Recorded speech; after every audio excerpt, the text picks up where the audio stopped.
Chapter 1406. Since ancient times, a mountain could not accommodate two tigers. Ahuli was not dead, so Psyker's position as the Khan was not rightful. Adding on the fact that the sorcerer's words had been abandoned by the heavens, Psyker's expression was extremely ugly, and his face was extremely pale. Even if he was beaten to death, he would never have thought that not only was Ahuli not dead, but he was also alive and kicking in front of him. Moreover, he had appeared just as he was about to inherit the throne. All of this was too much of a coincidence. It could be said that his opponent had appeared at the most inappropriate time. This had completely ruined his previous plan, and Psyker did not know how to react. He could only stand there and tremble, not knowing whether it was from fear or anger. On the other hand, Bushi was still able to maintain a clear head. Although this series of events had greatly exceeded his expectations, he was not the one who saw it. As a bystander, he had a clear view of the situation. When he looked at Ahuli, killing intent appeared in his eyes. In his opinion, although the situation was a bit complicated, it was all because of Ahuli's appearance. As long as Ahuli died, no one would be a match for Psyker, and there would be no reason for him to take the throne. As for the sorcerer's words, he only needed to accuse him of being Ahuli's accomplice, and find a reputable sorcerer to refute the rumors. In the face of absolute power, even if the commoners had their own opinions, they would not dare to speak carelessly in order to protect themselves. After making up his mind, Bushi quietly signaled to the soldiers behind him to take action. He then stepped forward, blocking in front of Psyker as he shouted at Ahuli. "Ahuli, you traitor of the Mongol race! You have already surrendered to the Russians. Your so-called love for the people is just an excuse. You want the army to have no food to eat, so that we can lose our ability to fight. That way, we can surrender to the Russian masters. I never thought that you would do such a sinister thing, but you still did it. Great Khan Psyker was merciful and did not kill you. He only let you go, but you still dare to provoke us. Do you really think we won't dare to kill you? What did it mean to be the guilty party suing the victim? What did it mean to distort the truth? What did it mean to make something out of nothing? What was the meaning of if you have a mind to condemn someone, you can always find some excuse to condemn him?" At this moment, Ahuli knew everything. He had never looked at Bushi so seriously before. It was only at this moment that he realized that Bushi was a talent who could talk nonsense with his eyes wide open. If such a person were to be sent as an envoy, the effect would be unimaginable. Ahuli wasn't the only one who was shocked. Many others were also looking at this scene in shock.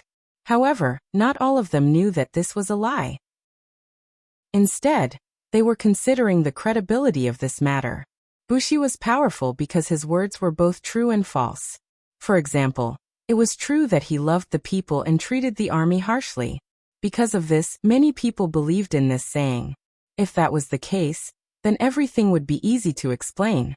Presumably, even the wizard was one of Ahuri's people. Everything that happened just now must have been arranged by them. He had actually managed to turn the situation around. It was no wonder that Ahuli valued him so much. After a while, Psyker finally recovered. Now that he had come to this point, he had no way out. Otherwise, death would be the only thing that awaited him.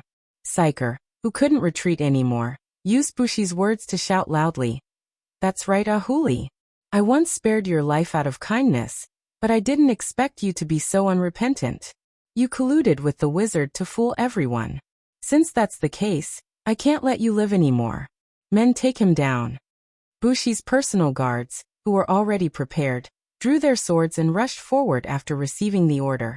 Their eyes were fierce, and they looked like they would kill anyone who stood in their way. If it was in the suburbs or a spacious place, there would be nowhere to hide in the face of these ferocious personal guards. However, this was a crowded square. The result was completely different. At this moment, everyone was huddled together. There was nowhere to hide even if he wanted to. Of course, Ahuli couldn't dodge, and it was even more difficult for those personal guards to get close to him. Guang, who had already received Yang Chendong's order to protect Ahuli, had also made various plans. Now that someone wanted to get close to Ahuli, without waiting for his order, the spies he had arranged in the crowd began to move. What are they doing? They haven't even explained the situation clearly. And they want to take him down. Are they trying to silence him? I think they're trying to silence him. This is a sign of guilt. What kind of person is Ahuli? He treats the people so well. How could he do something bad to them? They're obviously jealous. Come everyone, let's protect Ahuli. Isn't it better to talk things out face to face? Within the crowd, voices rang out one after another. These were all words that Wang Guang had arranged beforehand. Now, with their lead, some of the commoners who did not know the truth also joined in the commotion, and were not afraid of things blowing up. For a moment, it was even more difficult for those personal guards to get close to Ahuli. The situation was so chaotic that Shikir and Bushi didn't expect it to be like this.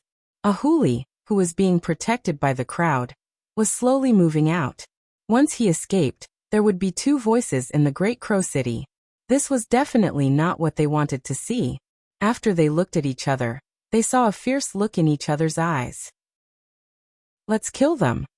Sikong sighed and pretended to be forced to do so. Okay. Bushi was waiting for this sentence. In troubled times, severe punishment was needed. In the face of chaos, the most effective way was to kill until the opponent surrendered, until there were no opponents left. Men, call the archers and prepare to shoot. Bushi's face also flashed with killing intent. For his own glory and wealth, he treated these people as enemies. Originally, 2,000 cavalrymen were sent to the square to maintain order. As soon as the order was given, the cavalrymen quickly gathered and mounted their horses. Their bows were drawn, and their killing intent was overwhelming. Not good, they're going to kill indiscriminately. Everyone be careful. Wang Guang, who was in the crowd, noticed this scene and hurriedly shouted out. He then lowered his body as much as possible, and hid among the Mongolian and White Russian people. At the same time, his eyes were filled with anxiety, and he would occasionally look into the distance. He wanted to wait for Bugnam of Gojoseon to arrive with the main force. The new Second Army's 1st Cavalry Division's commander, Xiao Chao, was the first to charge into the Great Crow City. There was a sudden explosion, and when the east gate was blasted open, many of the Mongol soldiers were still standing there in a daze. They simply couldn't understand why the perfectly fine city gate would suddenly break, and where the loud noise came from. Reality soon gave them the answer. The ground began to tremble, and the sounds of killing could be heard. A black whirlwind came from afar. A 5-star flag fluttering in the wind entered the eyes of the Mongol soldiers guarding the city. It's the enemy, it's the Han cavalry. On the city wall, a sharp-eyed soldier saw this scene and shouted out in fear. Where did the enemy come from? Where did the enemy come from? A Chiliarch who was guarding the city hurriedly climbed up and looked into the distance. Then he said in shock, "No, that's impossible. How could there be so many enemies here? Did they fall from the sky?" It was no wonder that this Chiliarch was so shocked. This place had just been developed, and not only were the roads difficult to travel, it was also difficult for the army to transport supplies. They really couldn't think of anyone who would attack them at this time, as this didn't fit with the rules of the past. The so-called rules were meant to be broken. Before the 5-star army set out, they had prepared a large amount of biscuits, instant noodles, canned ham, bread, and other things. Not only did these things not take up much space, but they could also fill their stomachs, greatly solving the problem of logistics. Therefore, things that were impossible in the eyes of others were possible in the eyes of the 5-star army soldiers. Under the shocked gazes of the Mongolians, the 5-star army charged into the city. After the thick city gates were destroyed by the cannonballs, the 5-star army charged into the city, breaking the iron rule that only the Mongolian cavalry could attack Seoul, and the Han cavalry could only defend.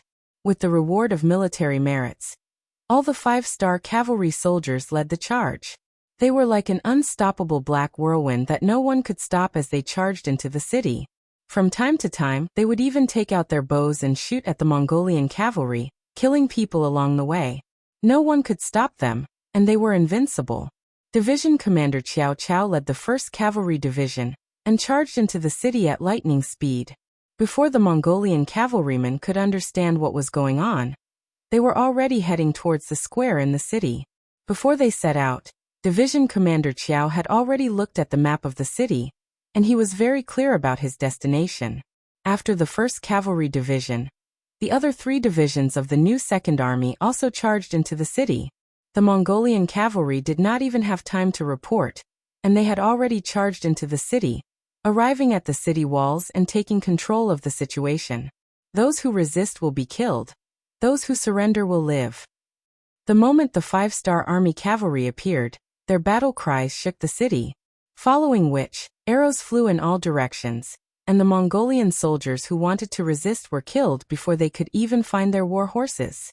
More and more 5-star army soldiers entered the city, and more arrows threatened the lives of the Mongolian soldiers. In just 15 minutes, at least 500 Mongolian soldiers were killed, and those who were still alive were shocked by the unstoppable momentum of the 5-star army. Finally, some of them threw down their weapons and chose to kneel on the ground and surrender. These Mongol soldiers had spent most of their time in the Great Crow City, and their ferocious side had already been smoothed out. Facing the valiant soldiers of the 5-star army, who were completely unprepared, how could they be a match for them?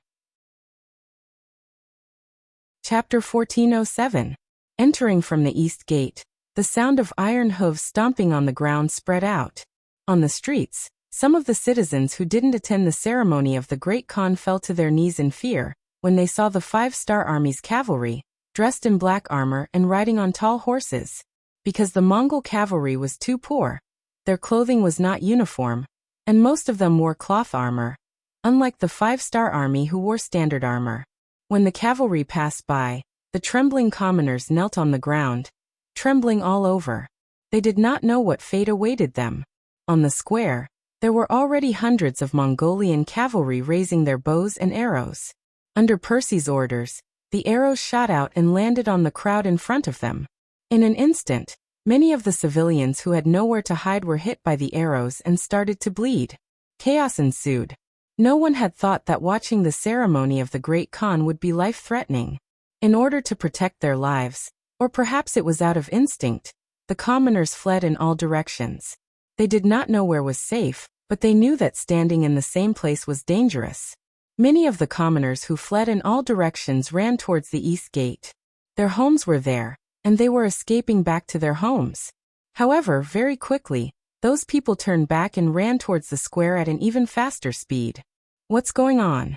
Suddenly, so many commoners ran back, and all of them revealed even more terrified expressions than before. When this scene fell into Cycle's eyes, he had a bad feeling. Rumble, rumble.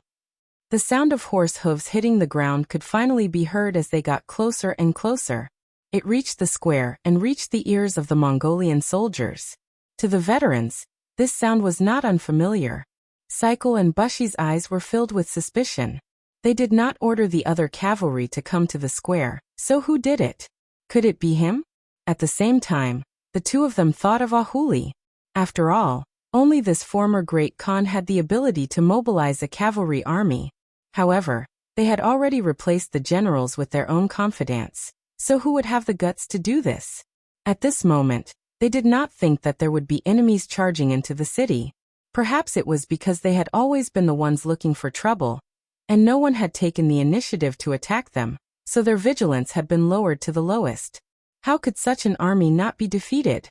Just as the two of them looked towards the east in fear, thinking about which general would come, and whether or not they would be able to use them, the 5-star army finally appeared in the distance.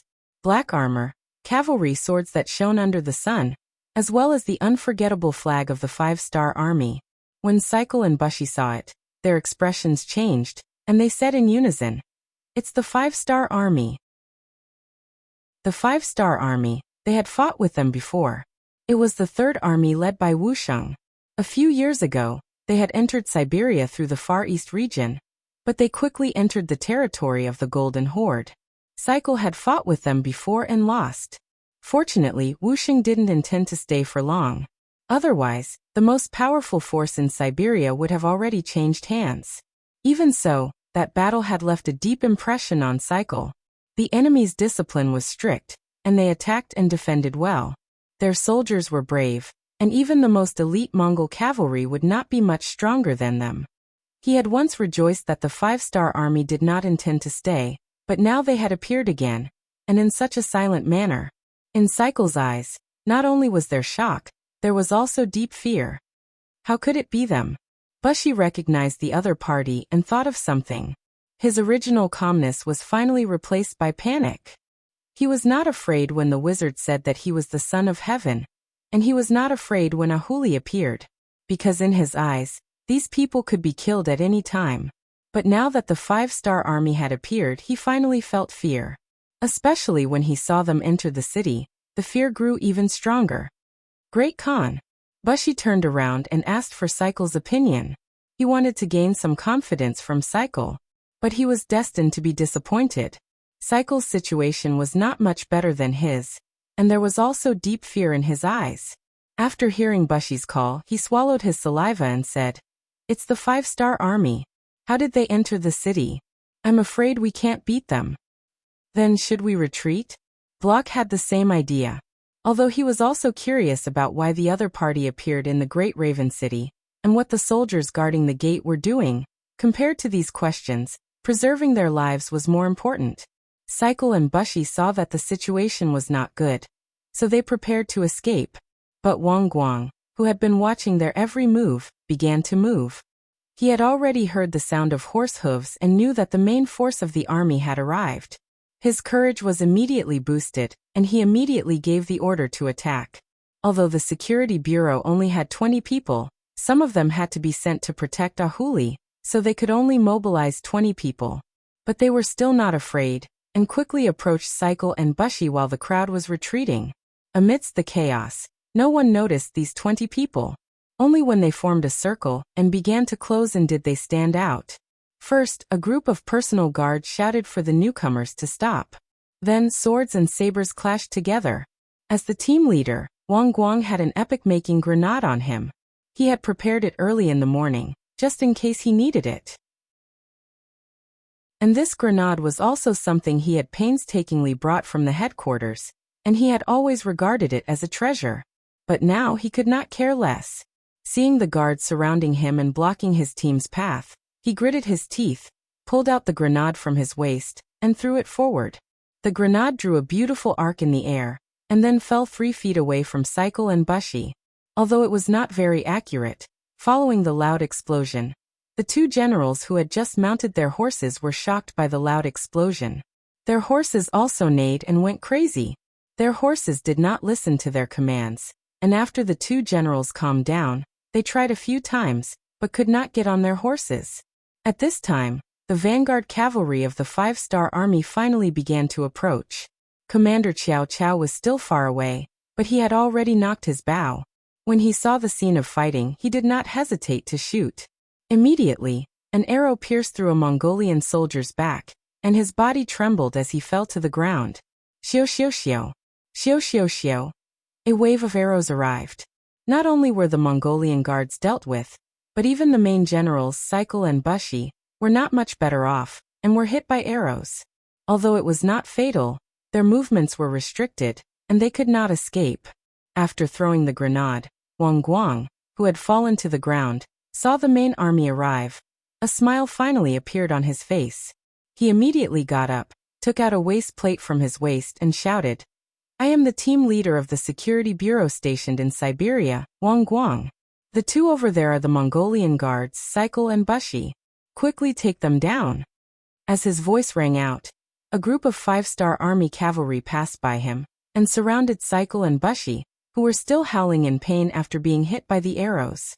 At the same time, a portion of the cavalry charged towards the thousands of Mongolian cavalry on the square. As the number of cavalry from the 5-star army increased, the overall situation was settled. Cycle and Bushi were injured and captured. Ahuli followed his agreement with Wang Guang, and brought Commander Qiao Qiao to peacefully reclaim the other 3 city gates. At this point, the new Second Army had taken down the entire Great Crow City with less than 100 casualties, including the 6 members of the Security Bureau who had died. The 5-star army entered the city, but they did not disturb the residents. Apart from a few more cavalry patrolling the streets, everything seemed normal. Even the more daring merchants and peddlers in the city, who came out to set up their stalls, were surprised to find that no one stopped or obstructed them. The Great Crow City was not the first city that the 5-star army had taken down, and it would not be the last city that they took down. As for what to do after entering a city, it could be said that they were very experienced. Because the 5-star army did not cause trouble in the city, the law and order of the Great Crow City was quickly restored. When Yang Qindong and the new Second Army entered the city, there were already many residents walking on the streets. Not bad, the residents here are very brave. Under the tight protection of a group of Black Knight Dragon Guards, Yang Qindong, who was riding a white dragon, traveled through the city. He couldn't help but sigh as he looked at the scene before him. Yes, compared to the fear that we brought to them, they are more afraid of not having food to eat. The commander of the new Second Army said.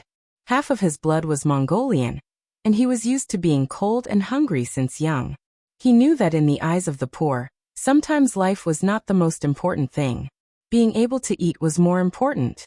Of course, Yang Qindong understood the meaning of these words. He could not help but sigh. Yes, there are many people in this world who have worked hard for a long time, but still have no food to eat. However, before long, they will be free and become Yangtze citizens. As long as they are not too lazy, they will not starve. When speaking of this matter, Yang Qindong felt a little proud. After all, because of his arrival, many residents who would have starved to death had food to eat and were able to survive. This was a matter of great merit. Chapter 1408. Shibi was also influenced by Yang Qindong. He nodded and said, "Yes, to be able to join the Yangtze is the good fortune of these people." This was not flattery. It was the truest feeling he had after so many years. Back then, he had almost starved to death. But now what he ate, what he wore, and what he lived in, which part of it was not satisfactory. It was because of this truest feeling that he wanted more Mongols to be like him. At least, they would not have to worry about food anymore. Hearing Shibi's sigh, Yang Qindong had a thought and said, "Commander Shibi has the heart of a bodhisattva. Since that is the case, I will leave the matter of persuading the army and the people to you. Is there a problem? Please open the granary and release the grain." Shibi cupped his fist as if he was prepared. Approved. Yang Qindong did not even frown. He knew better than anyone that agriculture was the foundation of a country. However, he also knew that without commerce, one would not be rich. Therefore, he had never relied on agriculture to make a fortune. He was also open to all aspects of agriculture. Not only did he encourage the people to farm, but he also set a protective price to prevent the price of grain from falling during good harvests. With the help of various policies, Yangtze had an unimaginable amount of grain. As long as he needed it, there would be an endless supply of grain from the 3 eastern provinces to the Far East and Siberia. Although at least 50% of the grain would be consumed along the way, Yang Qindong did not care about these losses.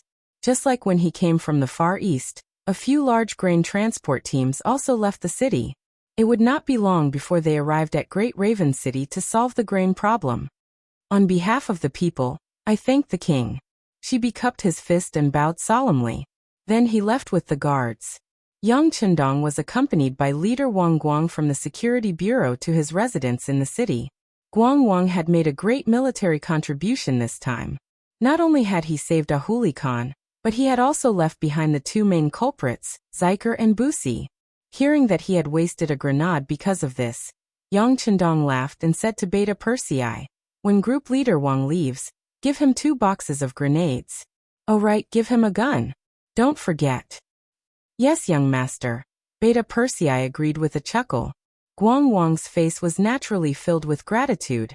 When he thought about how he could finally wear a spear, and how it was personally given to him by the 6th young master, how glorious it was, he couldn't stop smiling.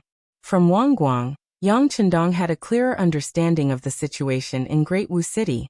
"Oh, according to you, Ahuli is a talent. Then I'd like to meet him. Group leader Wang, please make the arrangements." "Yes." Wang immediately gave a military salute, then waved his hand to call over a team member, and gave him a few instructions. Yang Qindong's residence in Great Wu City was where Ahuli used to live. The area was not small, and there were 5 courtyards. However, the things inside were too simple and crude. It could be seen that this Mongolian tribe was really poor. Even the Khan's living conditions were like this. While he was admiring the courtyard that didn't have many things, a huli was brought to the courtyard by the black cavalry. When Yang Chendong turned his head, the first thing he exclaimed was that a huli was a tiger general. He was almost 8 feet tall, and his arms were long. It was just that he didn't know if his arms reached his knees. Sinner General Ahuli greets King Wunan of Damyang. He had already heard a lot about Yang Chendong's deeds from Guangwang. As soon as he saw him, he willingly knelt on the ground. The stronger one was, the more they admired the strong. Clearly in Ahuli's eyes, Yang Chendong was the strongest of the strong. When he saw Ahuli standing upright even though he was kneeling, and was even taller than some people who were squatting, Yang Chendong couldn't help but sigh. It was a waste not to lead troops with this kind of figure. Yes, you are Ahuli, the Khan of this Mongolian tribe?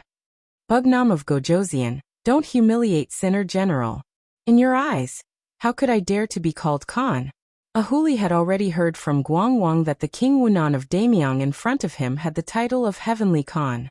It was he who led the army to defeat the Wala and the Tartar Mongol branch. Speaking of which, who knew how much stronger they were? In the eyes of such people, his position as the great Khan looked so laughable. Yang Chendong admired Ahuli's ability to read the situation. It was because of this that he asked, Ahuli, if this king allows you to lead troops to expand your territory, would you be willing? Ahuli, who was kneeling on the ground, suddenly raised his head. His eyes widened in disbelief as he said, Bugnam of Gojoseon allows me to lead troops, but I am a Sinner General. What about Sinner General? I won't hide it from you. At least half of the 5-star army is made up of Sinner Generals. However, ever since they joined the army, their performance has improved. Now the highest is already a commander. That's right, he also has half of your Mongolian bloodline. This person is in the city.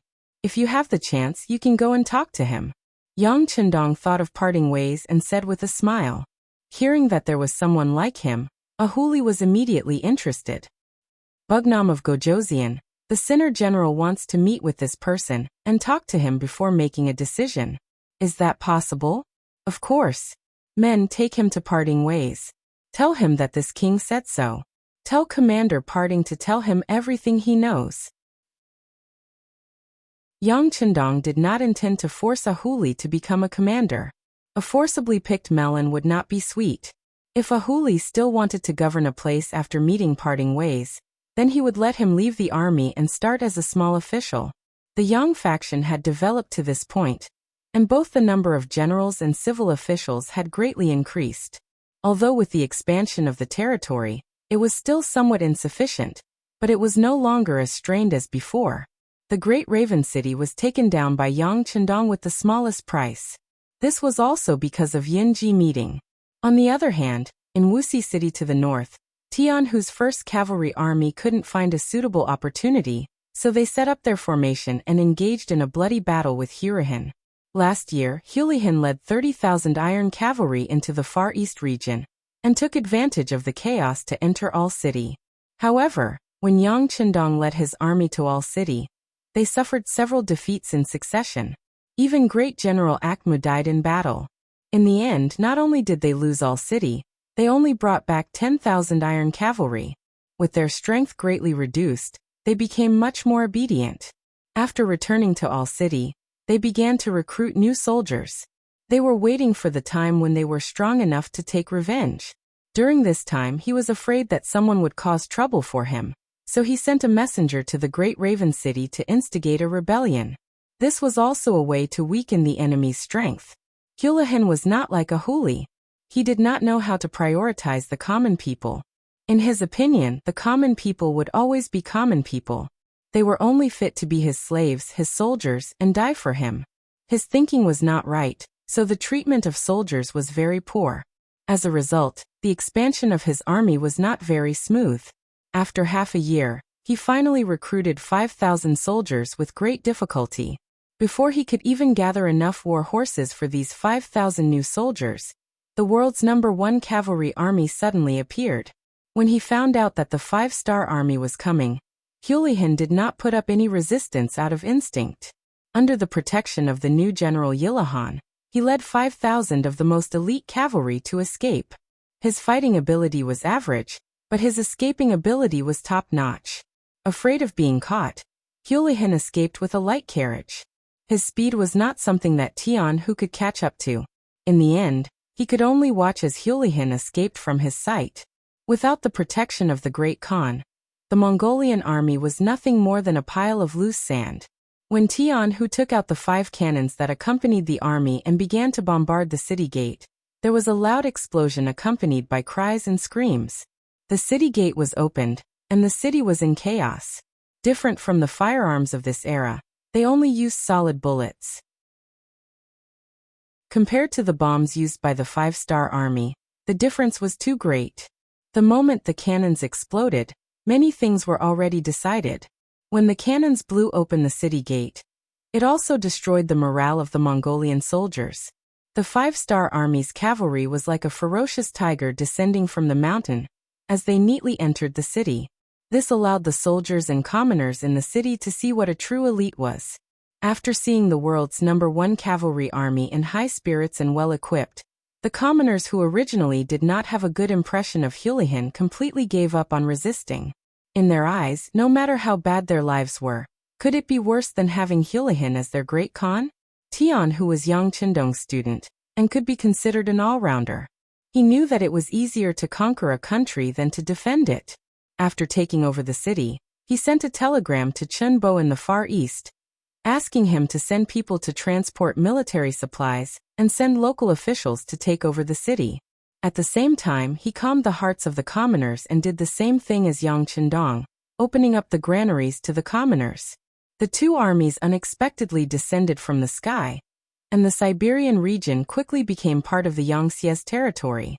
A month later, this matter finally reached the ears of the Golden Horde and the Rossi principalities.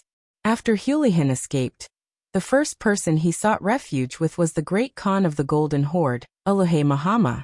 Genghis Khan's descendants had established 4 Khanates, namely the Golden Horde, also known as the Kipchak Khanate, the Chagatai Khanate, the Ajadai Khanate, and the Ili Khanate. The Golden Horde was conquered by Genghis Khan's eldest son, Joki, and grandson. After Genghis Khan's death, only his direct descendants, namely Joki, Chagatai, Ajadai, and Taoyui's descendants, were known as the Golden Horde, and had the right to inherit the Khanate's throne. After Taoyui's son, Monk, became the great Khan of the Mongols, the range was further narrowed down to Taoyui's descendants. The Yuan dynasty emperors and the Ming dynasty Khans such as Dayan Khan all came from this line. Chapter 1409. In 1242, Batu suddenly retreated back to Russia and led his army to launch the Second Mongol Western Expedition. The Mongol Western Expedition quickly conquered the vast lands of Eastern Europe and the Caucasus. After the Western Expedition, Batu established the city of Batu Salai in the north of Astrakhan. The Volga River became the economic and political center of the Golden Horde. It had been more than 200 years since the Mongols first established themselves in Russia. Over the past 200 years, the resistance in Russia had become more and more intense. Even if Yang Qindong hadn't appeared, they would have become independent in the near future. However, with the arrival of Yang Qindong, history had to be rewritten. Uluhe Mahama was the current great Khan of the Golden Horde. He was the 39th monarch of the Golden Horde. He was the true commander of the Mongols in this vast region. Houlihan brought 5,000 elite cavalry to join the Golden Horde. Mahama took them under his wing based on the principle of strength in numbers. However, his son, Bora, objected to this. Mahama was almost 60 years old. His son Bora had already grown up. Not only that, but his grandson, Hanyad Ali, would also become a general who could mount a horse and fight in battle. It was this inheritance that allowed his family to sit on the great Khan's throne for so long. Bora, who had long been listed as the successor, objected. Even Mahama had to take this seriously. The father and son discussed the issue of Houlihan in the palace of Salai. "Father, I object to accepting Houlihan." Bora's voice was loud and clear. He was tall and strong, and his voice was full of energy. In contrast, Mahama wore a tiger skin draped over his shoulders. He leaned back on his dragon throne and said calmly, "Reason?" "Bora, who was used to his father's way of speaking, immediately said, "Father, Houlihan offended the 5-star army. This time he only brought 5,000 cavalry. If we give up on our friendship with General Wusheng because of them, we will lose the big picture for the small." The Wusheng Bola spoke of was the commander of the 5-star army's 3rd army, Wusheng, who had arrived in this area a few years ago. When Wusheng first arrived, he was ostracized by the local forces. Not only the Mongol soldiers, but even the White Russian soldiers were not friendly to them. It wasn't until he displayed his strength, fought a few tough battles, and achieved victory that he finally received everyone's recognition. But even so, due to the short time they had spent in the Golden Horde and the long journey, it was difficult for them to obtain the support of the Yangxia headquarters. Their development was also very slow. Now they had only established New Xia City in the northern part of the Golden Horde, and their range of activities was limited to that area. The Golden Horde's territory was a barren land to begin with, and they also had some military strength. For the Golden Horde, the gains from such a long expedition were indeed very limited, so they had been tolerating their existence. But no matter what, it was still a decent military force. Furthermore, New Xia City was not far from the Ross Duchy's territory, making it a target for the Golden Horde to rope in. They wanted to use Wusheng to suppress the Ross Duchy, which would make it easier for them to attack their opponents. This also made Wusheng's position in the 3rd Army higher, making it easier for him to find a way to survive in the cracks between the two sides. This was one of the Golden Horde's military strategies against external forces, and it was also recognized by everyone. But now they had to make an enemy out of Wusheng for the sake of 5,000 Mongol soldiers. No matter how you looked at it, it was not worth it. Bora had doubts in his heart. Mahama slowly opened his eyes. "What's wrong? You can't hold it in anymore?" "Father, it's not that I can't hold it in. It's that your son thinks that we will lose the big picture for the small." Bora's eyes were wide open, his face full of dissatisfaction. Looking at his somewhat childish son, Mahama knew that some things had to be made clear. He simply asked, "Father, let me ask you, who is our biggest enemy right now?" "Of course it's the Ross Duchy." Bora didn't know why he would ask such a question. Even a 3-year-old child in the Horde would know this. "That's right." Mahama nodded. "In recent years, our warriors have been arrogant, greedy, and unambitious. They have long since lost the courage and bravery of their ancestors. On the other hand, the Ross Duchy, under the leadership of the Grand Duke of Blindness, Vasily II's nickname, has become stronger and stronger. Although they are not as strong as us, the gap between us will slowly shrink. If this continues, there will come a day when we will not be their match. They will be our greatest enemy." Bora agreed with this point. He had been working hard for this. At least his Mongol branch had changed. They had begun to practice horsemanship and strengthen themselves. But the Golden Horde wasn't just under their control. There were other branches that were also quite powerful. Their lack of effort, however, was a source of great indignation to Bowler. He always thought that if all the Mongol soldiers had followed his example, it would not be impossible for them to restore the glory of their ancestors to their former glory. Bora nodded in agreement. Mahama smiled and said, "Now that we know who our biggest enemy is, what do you think we should do now that a third force has appeared? Should we pull one of them over and fight the other? Or should we watch the other two fight while we reap the benefits?" "Of course we should reap the benefits," Bora answered instinctively without hesitation. After saying this, he suddenly shut his mouth. Then he thought of something and said, "Father, do you mean to let Wusheng and the Ross dukedom fight while we watch from the sidelines?" Mahama was very pleased that his son understood his meaning so quickly. With such a son, at least one day when he grew old he could finally leave in peace. "That's right. That's what my father thinks. However, we can't just stand by and do nothing. I'm afraid that the blind Grand Duke won't agree to this either. Therefore, we still have to send out our troops. However, we have to see how we can achieve the greatest victory with the least cost." "Father, I understand now. You mean to say that we should first cooperate with the Ross dukedom to deal with Wusheng's army, while they are closer to each other. That way we can watch them fight and then reap the benefits, right?" Bowler said. "Father, I understand now. What you mean is that we should first cooperate with the Ross Dukedom to deal with Wu Sheng's army.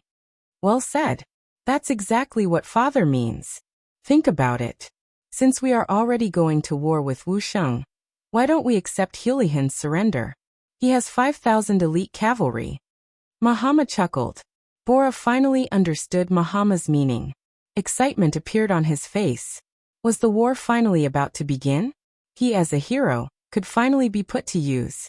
This was something he had been looking forward to for a long time.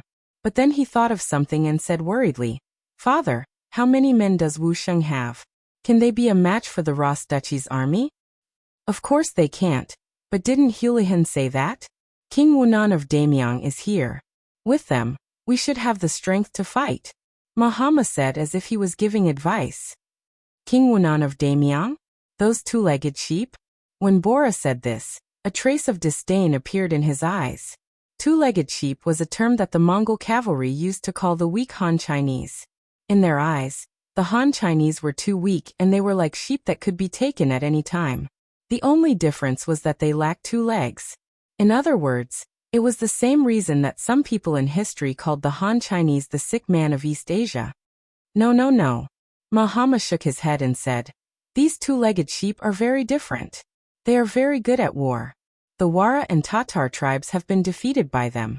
Moreover, this King Wunan of Damyang is very good at scheming and bewitching people. According to Hulihan, the enemy's army is not made up of Han Chinese. They have us Mongols and many other races.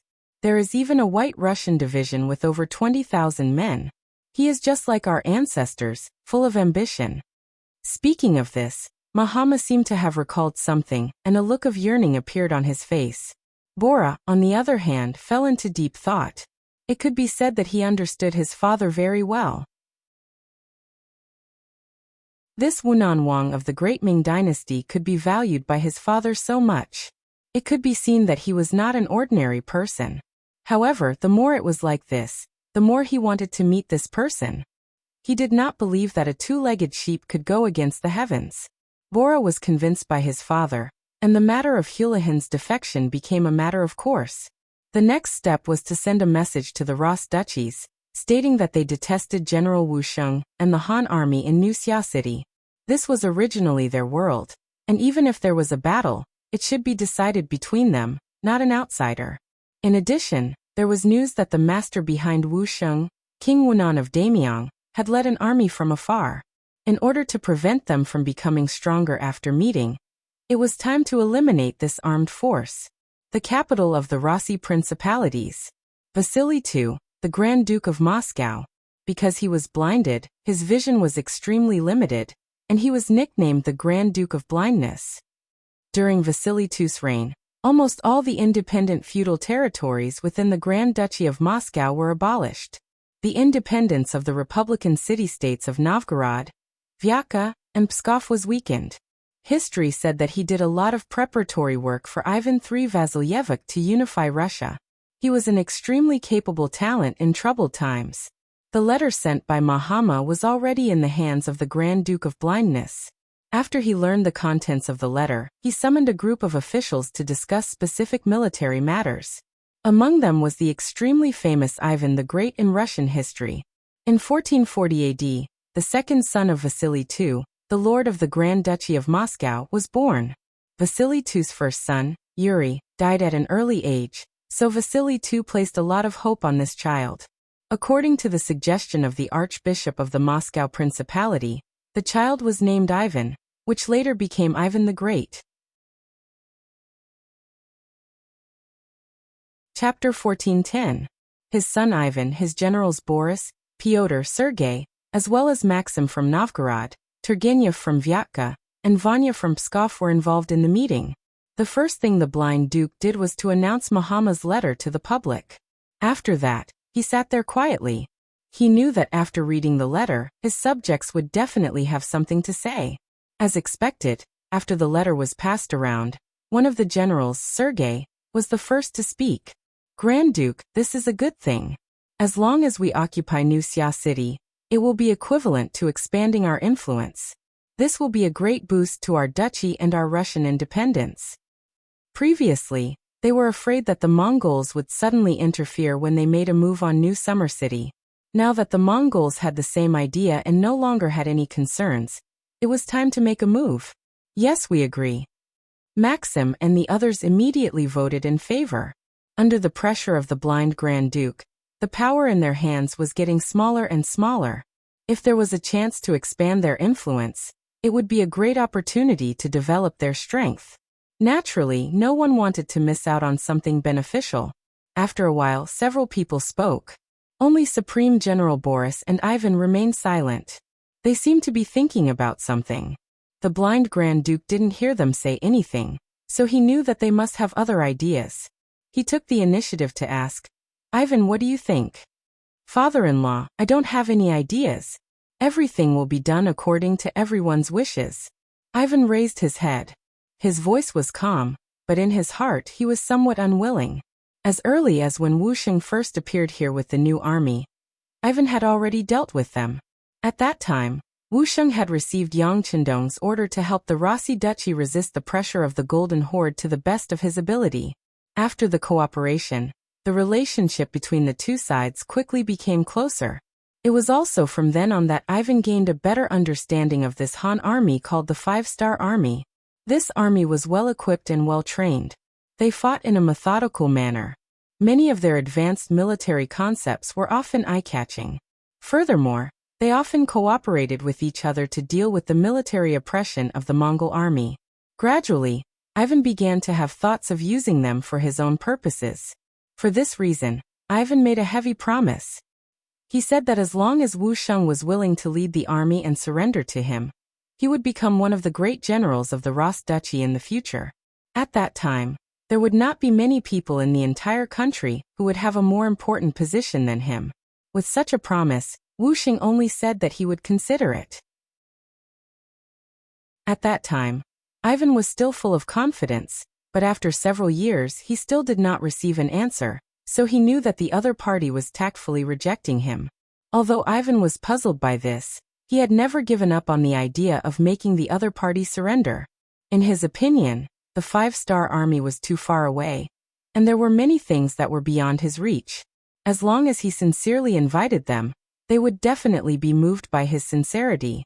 However, the situation hadn't come to a conclusion yet. The main force of the Five-Star Army had actually arrived as reinforcements.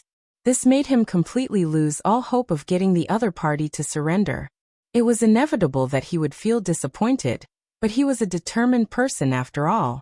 Since this path did not work, he would not think about it anymore. It was just a pity for a talent like Wuxia.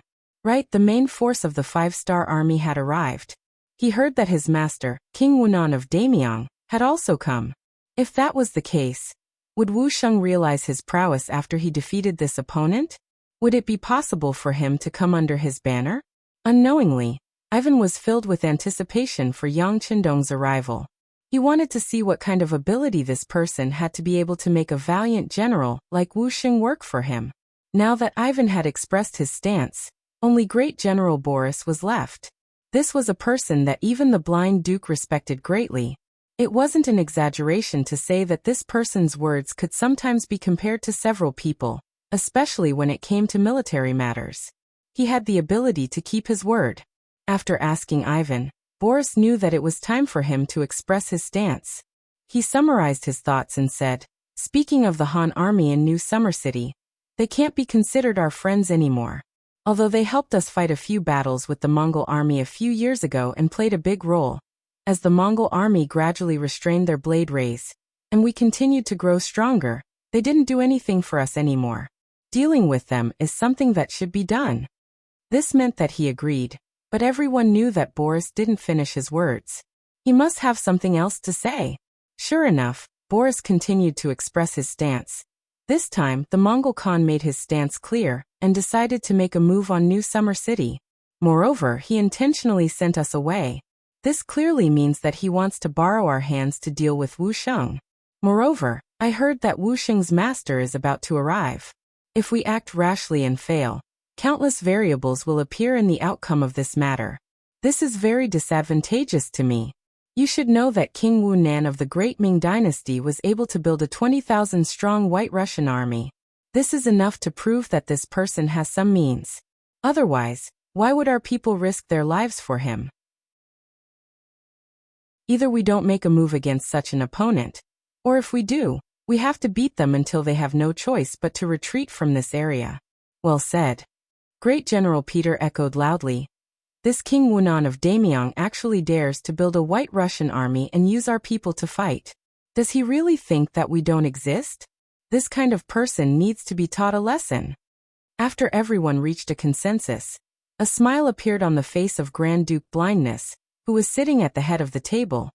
Well, since no one raises any objections, this matter will be handed over to General Boris. Everyone has to cooperate with him unconditionally. This is also a very important step in our expansion. We must win, and we must not lose. Yes, Grand Duke. Everyone at the meeting loudly agreed. Thus, a large net was spread out to target Wuxia in New Summer City. New Summer City. It was originally an abandoned White Russian tribe's old site. But ever since Wuxia brought the New Summer Army here, he had begun to rebuild it. Taking into account the raw materials, although the city wasn't very big, it was still enough to support 200,000 to 300,000 people. Standing in the courtyard, Wuxia's face had a hint of vicissitudes of life. He stood straight and seemed to be thinking about something. If one paid attention to him, they would notice that his expression would occasionally become somewhat agitated. Sometimes he would frown deeply, as if he was thinking about some difficult problem. Needless to say, he was happy. There was already news that the sixth young master had set out from Siberia and was heading towards him. When he thought about how he hadn't seen the sixth young master for 9 years, the longing in his heart grew stronger. This feeling of reuniting after a long time naturally made him happy. But while he was happy, he was also somewhat worried. In the past 9 years, he hadn't completed his mission very well. Until now, he had only occupied an isolated city with more than 30,000 soldiers and more than 100,000 people. Due to the inconvenient transportation, Wuxia's progress in Yangxia's development would be delayed by a lot. But he also knew that in the past 9 years, Yang Chendong had built a huge empire, made a lot of contributions, and conquered a lot of territory. In comparison, his own small achievements were somewhat unpresentable. He didn't know if the sixth young master would be satisfied or angry when he saw him. Although he said that he was alone and didn't have any support, he had brought his army with him. But after all, they had brought an army with them when they came. Although they had expanded a little compared to before, it was still very limited. This couldn't be considered a great achievement. Sigh. With a sigh, Wuxia was dissatisfied with his own achievements in these 9 years. When Yang Chendong was developing and growing, wasn't he also alone? At that time, he didn't have the help of these armies. But to what extent did they achieve, and to what extent did he achieve? It was really infuriating to compare oneself to others. Just as he was sighing, the head of the guards, Zhu Zhen, appeared in the small courtyard with a secret letter. Military commander, there's news. Surviving in the cracks, whether it was the Golden Horde or the Rossi Principalities, they were not existences that he could contend against. In such an environment, Wuxia attached great importance to intelligence work.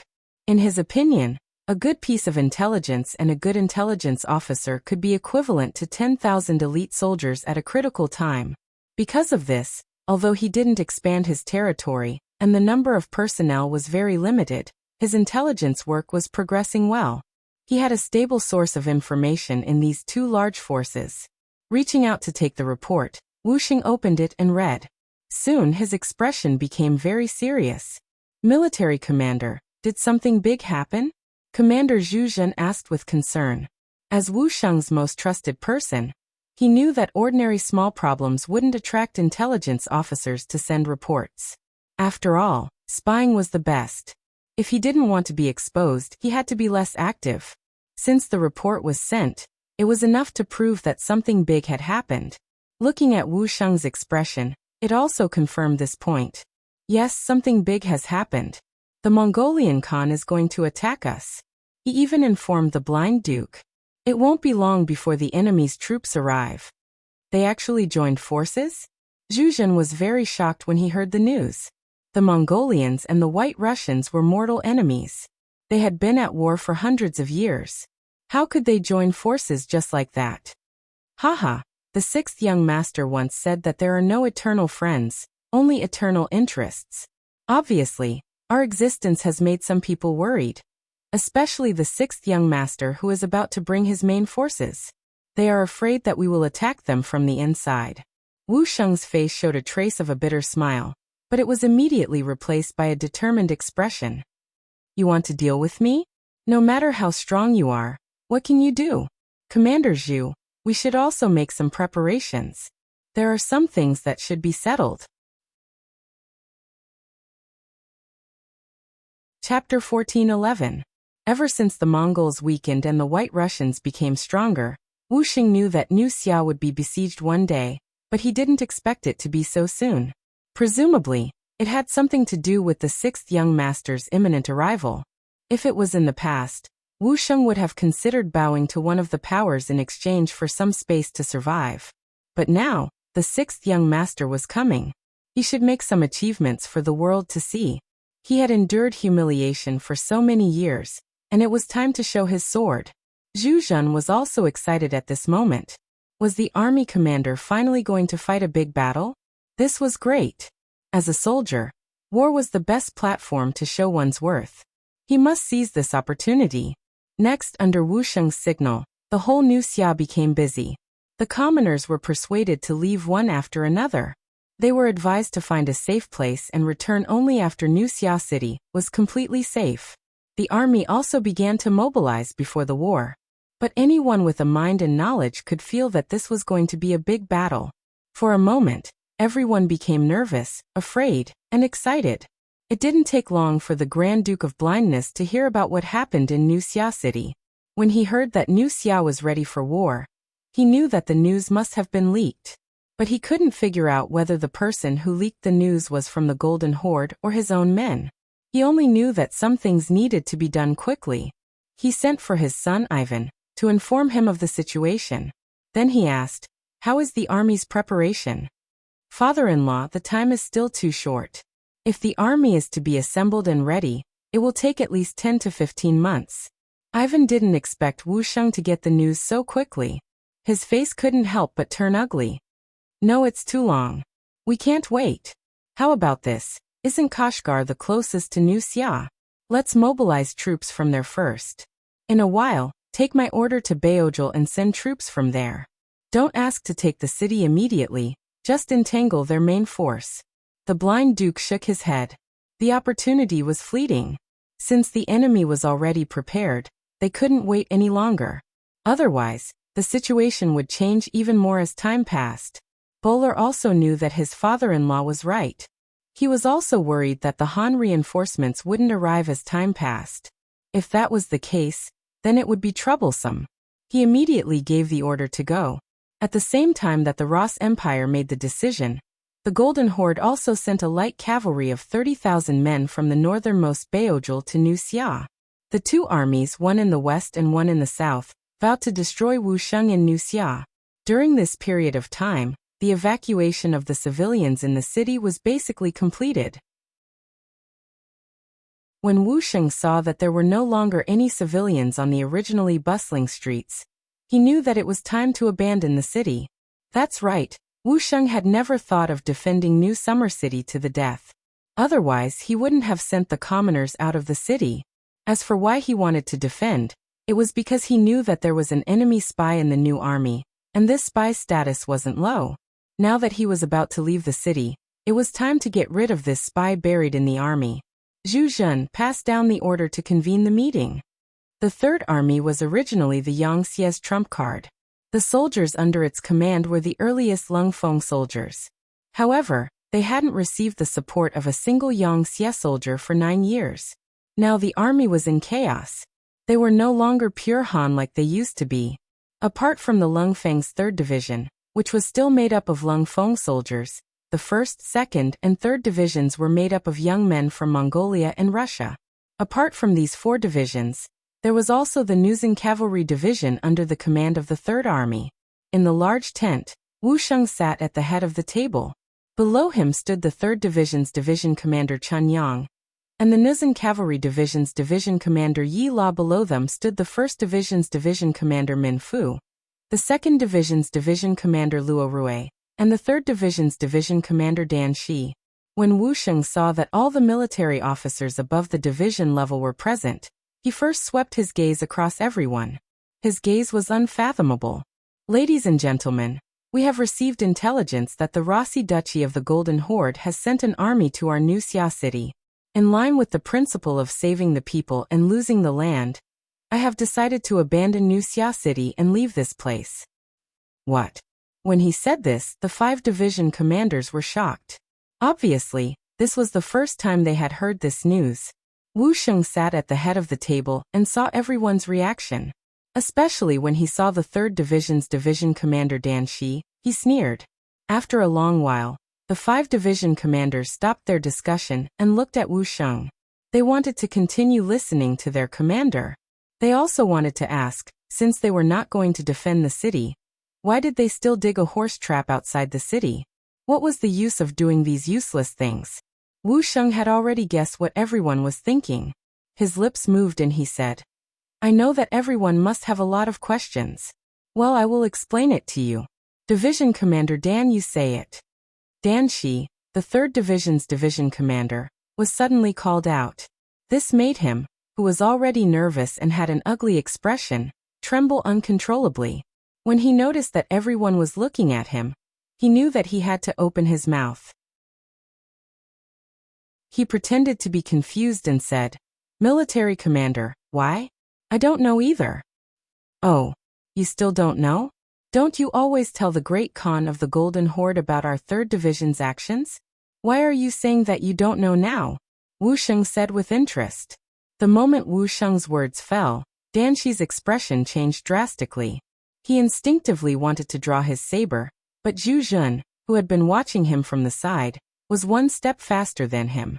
He grabbed Dan Shi's right arm and restrained him with a twist of his arm. He didn't forget to say, What's wrong, Division Commander Dan? Are you going to reveal your true intentions? Dan Shi rolled his eyes and immediately shouted, It's a misunderstanding. It's all a misunderstanding. Why would I draw my sword? What you want to do, everyone can see it clearly. Do you think you can still quibble at this time? Men, take him away. Zhu Jun shouted coldly, and 4 soldiers from the guard regiment walked in from outside the hall. They were holding ropes, and it was obvious that they were prepared. They tied Dan Shi up tightly in no time. Seeing that he could no longer move, Dan Shi knew that his plan was over. He had no choice but to risk everything and shout, Surrender! How can you be a match for the Golden Horde? If you surrender now, I can put in a few good words for you and spare your lives. Shut his mouth and behead him. Wuxiang, who was sitting at the head of the table, pulled a long face. He was about to die, but he still wanted to bewitch others. Even if he was killed 1,000 times, it wouldn't be too much. Dan Shi was taken away, and the hall became quiet again. However, it could be seen that everyone's faces were a little ugly, especially the head of the 1st Division, Min Fu. He was originally half Mongolian, and like Dan Shi, he was not a pure Han. He was also worried that the same method would be used on him. But Wuxiang changed his angry look and comforted. Dan Shi is willing to be a dog of the Golden Horde. That is his ambition. But he shouldn't betray the 5-star army for his promotion and wealth. So it's not a pity to kill him. But you are different. You are loyal. I know this, and so does Bugnam of Gojoseon. You can relax. With these words, everyone's expression became better. Especially Chun Yang, the commander of the 3rd Division, and Yi La, the commander of the Nuzhen Cavalry Division. There was a faint excitement in their eyes. Both of them had fought with Yang Qindong and knew how powerful the 6th young master was. They had received news that the 6th young master was coming from Siberia. They should be able to meet him soon.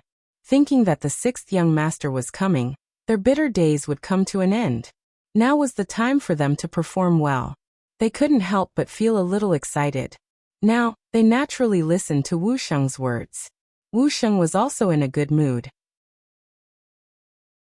After dealing with the traitor Dan Shi, he felt more at ease. He ordered, Ganfeng will take over the position of the 3rd Division's commander. Everyone else's position will remain unchanged. After the meeting, everyone should prepare to leave the city. This time, I want to disappoint the enemy. They spent a lot of effort but still couldn't find us. To put it nicely, it was a strategic retreat. To put it bluntly, it was a retreat.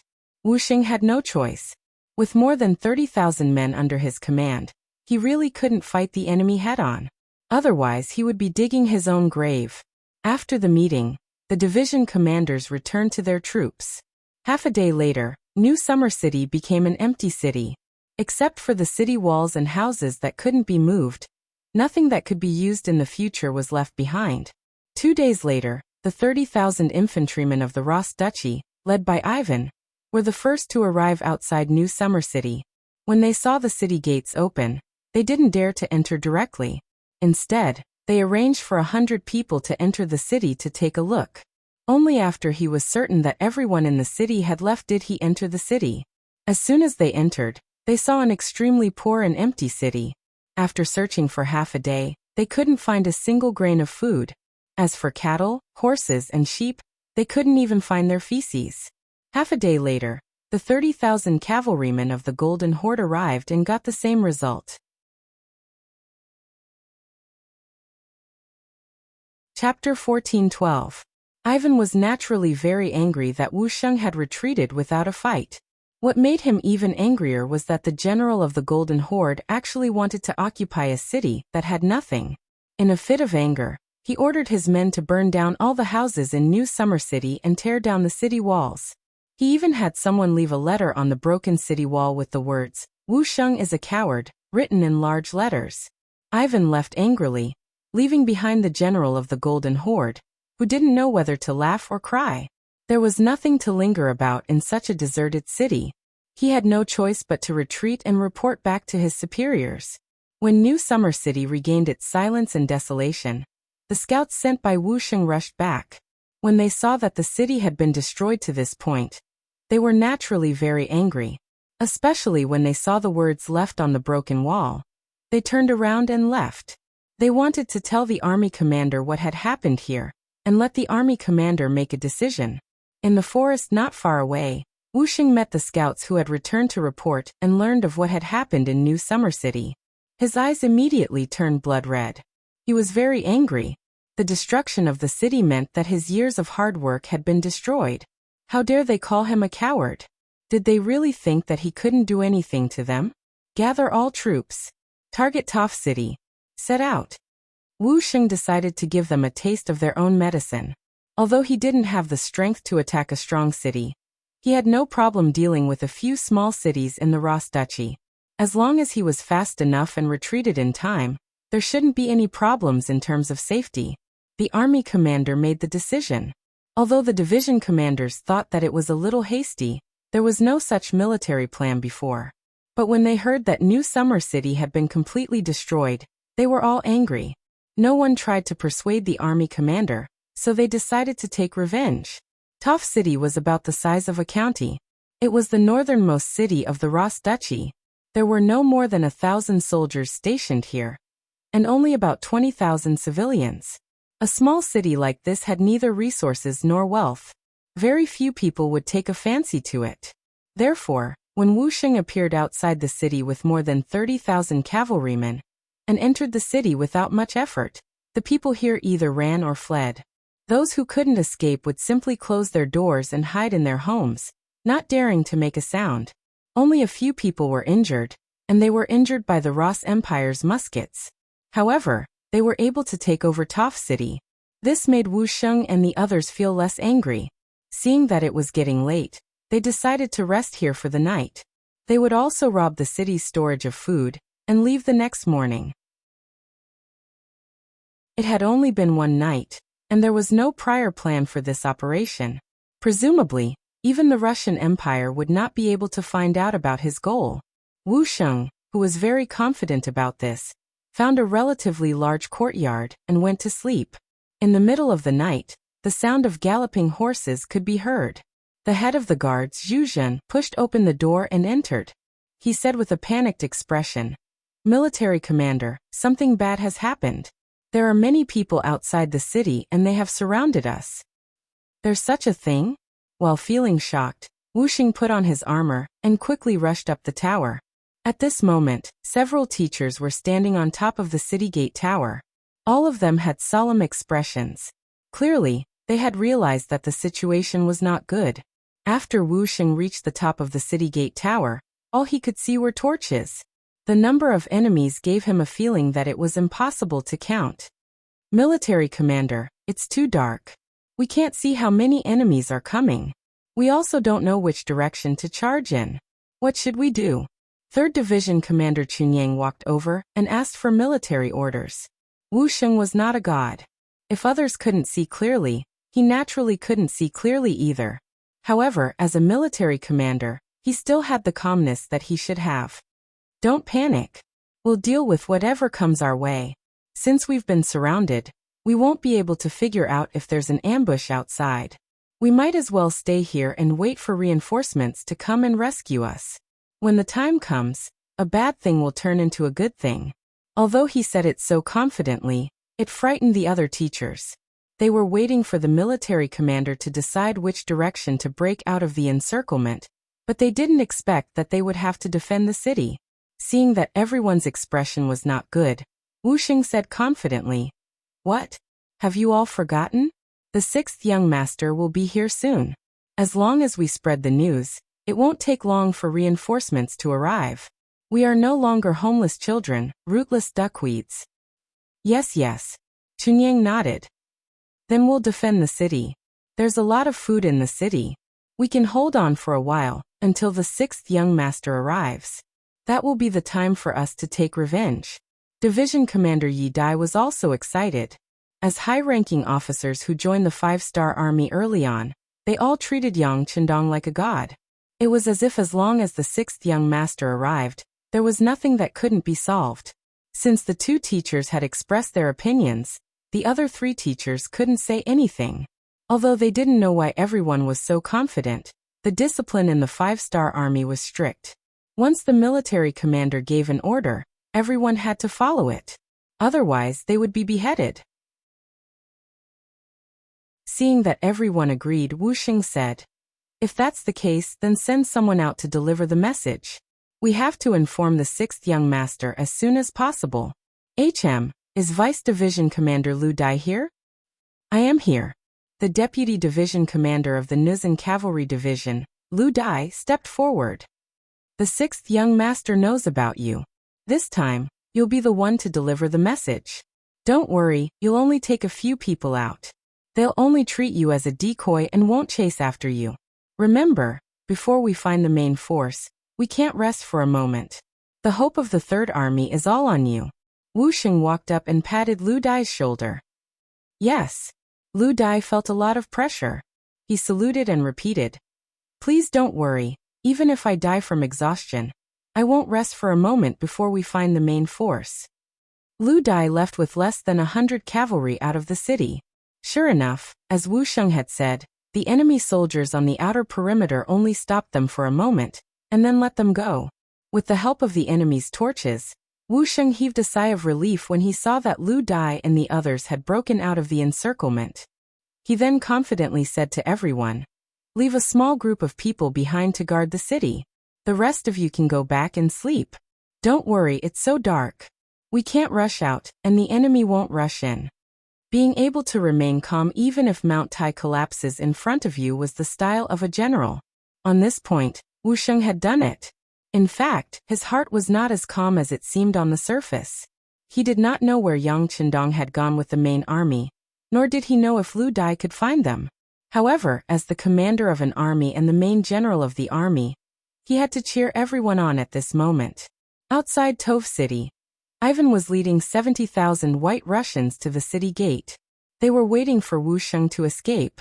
Their muskets were loaded with solid cartridges, their horses were saddled, and their soldiers were ready to provide support to the enemy at any time. Ivan was the one who burned down New Summer City and left the message. He didn't want to leave an empty city for the Golden Horde's army to live in, but he was also preparing to lure Wuxia into action. Previously, his relationship with Wuxia was quite good, so he had a good understanding of this person. He knew that such a hot-blooded man couldn't be provoked. So after he left New Summer City, He sent out a large number of scouts to keep an eye on these small cities. His intuition told him that Wuxia wouldn't let this go so easily.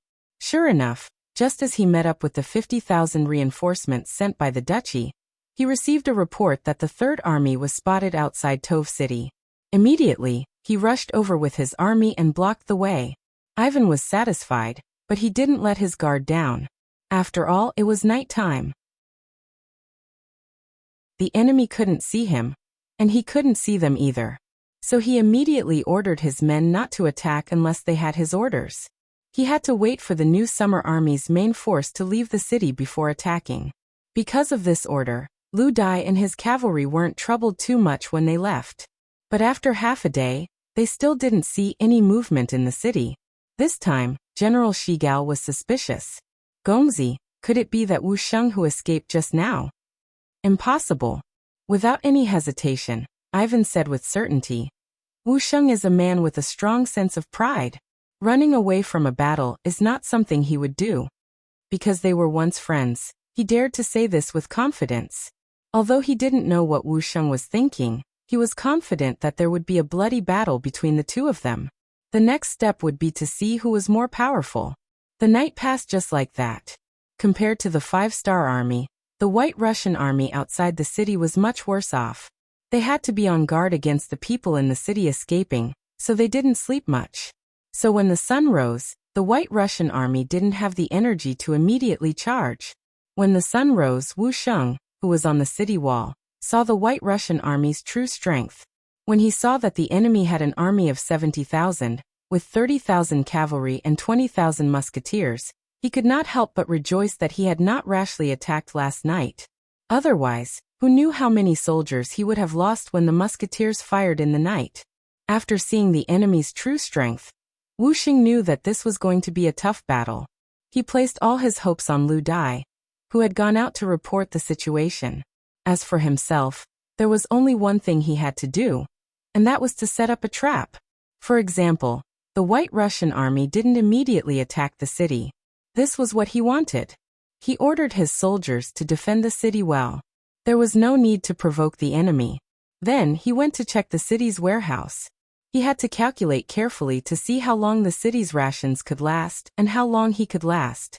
He also wanted to see how much kerosene, wooden sleepers, and bows were left to defend the city.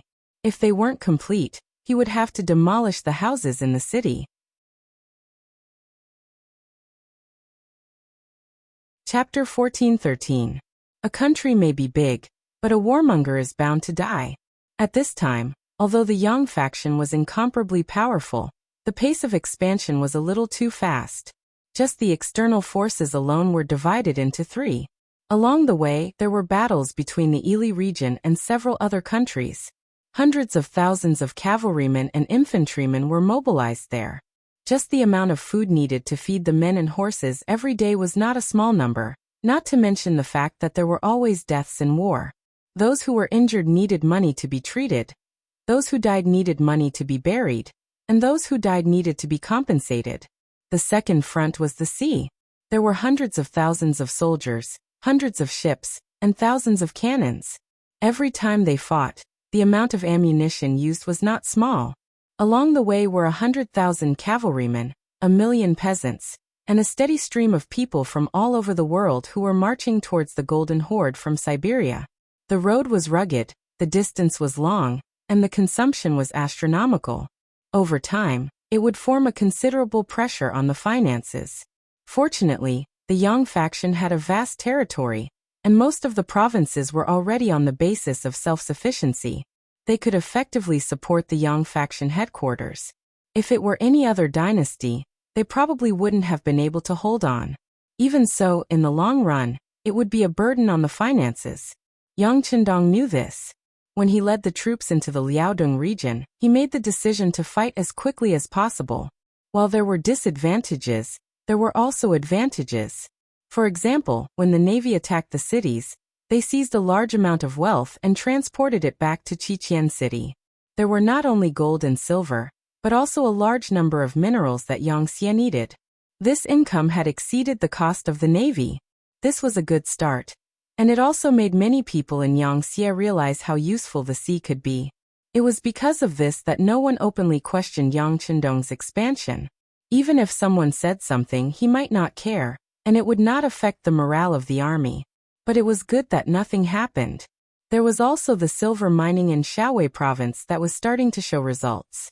As more and more silver mines were discovered, the mining team mobilized hundreds of thousands of people. The amount of silver mined every day was not a small number. For this reason, Yangtze's treasury was greatly supported, and the pressure of needing money was not as great. As Yang Chendong thought about this, a smile appeared on his face. He had just received a piece of news that made him happy through the telegram.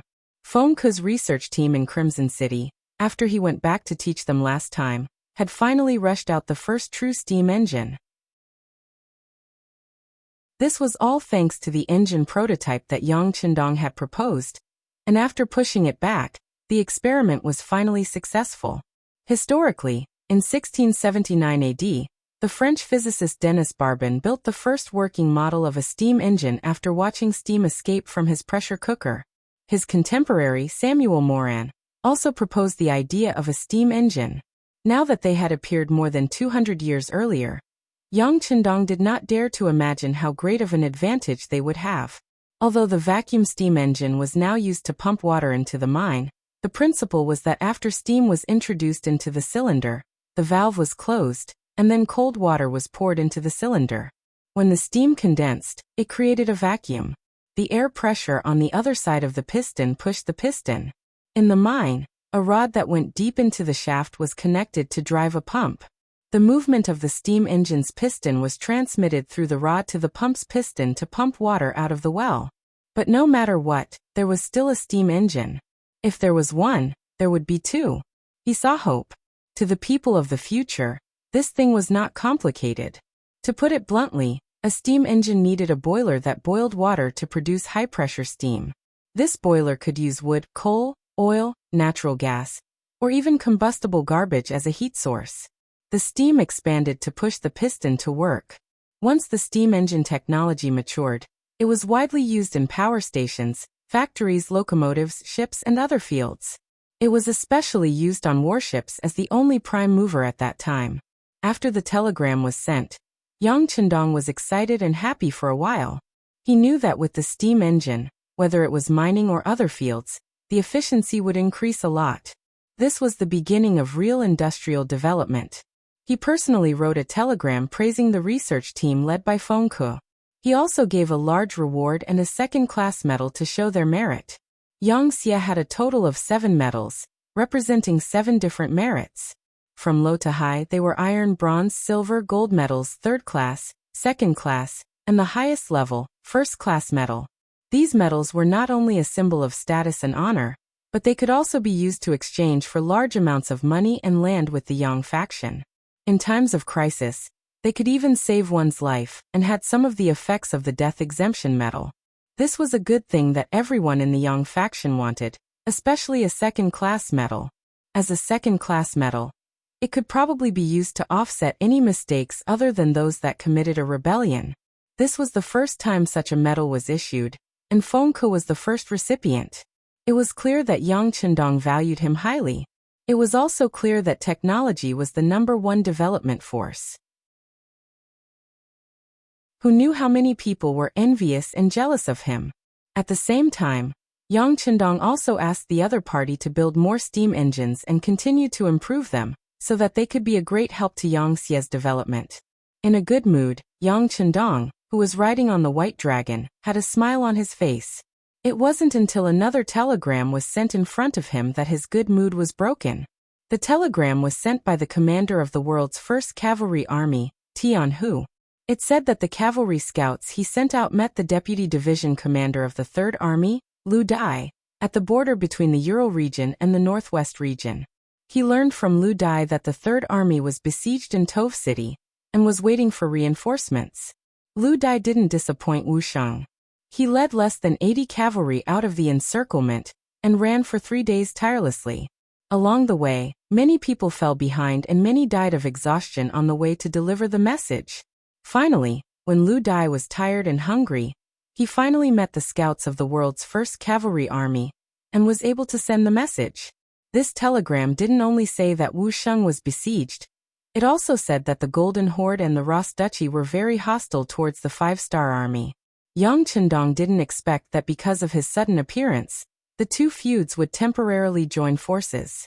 This wasn't a good thing for Yang Chendong, who was an outsider, and he couldn't allow this to happen. If they join forces, then cut them off. Send a telegram to Commander Tian, who to rush to Tove City at all costs to save Wuxiang and the other soldiers. At the same time, order my army to speed up. We will quickly give the Golden Horde a fierce blow. Tell them that this king is here. Yang Chendong said with an unfriendly expression. He always believed that if you offend me, I will pay you back. Many times he even took the initiative to look for trouble. Now, how could he back down just because these two forces joined forces? Moreover, this so-called alliance in Yang Chendong's eyes was more of a sign. He didn't believe that they would really care about each other's survival.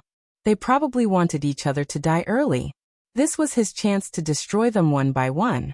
After the telegram was sent, Tian, who saw the contents, and his expression brightened. The world's first cavalry army hadn't fought a hard battle since the expansion of the Free Division. Now was the time to challenge themselves. As the commander, Tian, who had always wanted to prove that Yang Chendong's choice was right. This expansion of the army not only greatly increased the number of soldiers, but also the strength of the army. Yang Xie's expenditure on the world's first cavalry army was worth it. Men call 2nd Division Commander Lu Duo and 4th Division Commander Suda, Tian, whose voice was loud as he looked to the west. At this moment, his heart was filled with fighting spirit. Tove City. 7 days had passed. In these 7 days, Ivan led the White Russian army to attack dozens of times. With the help of the musketeers, the soldiers climbed up the city walls many times, but were chased down by Wuxiang's soldiers. In these 7 days, both the attackers and the defenders had paid a heavy price. Tove City was also riddled with holes and looked like a fragile egg. Especially with the White Russian army's cannons in place, the attack would probably start tomorrow. In history, the reason why Ivan was able to succeed his father and lead the Russians to defeat the Golden Horde and achieve independence was because of the importance of their firearms.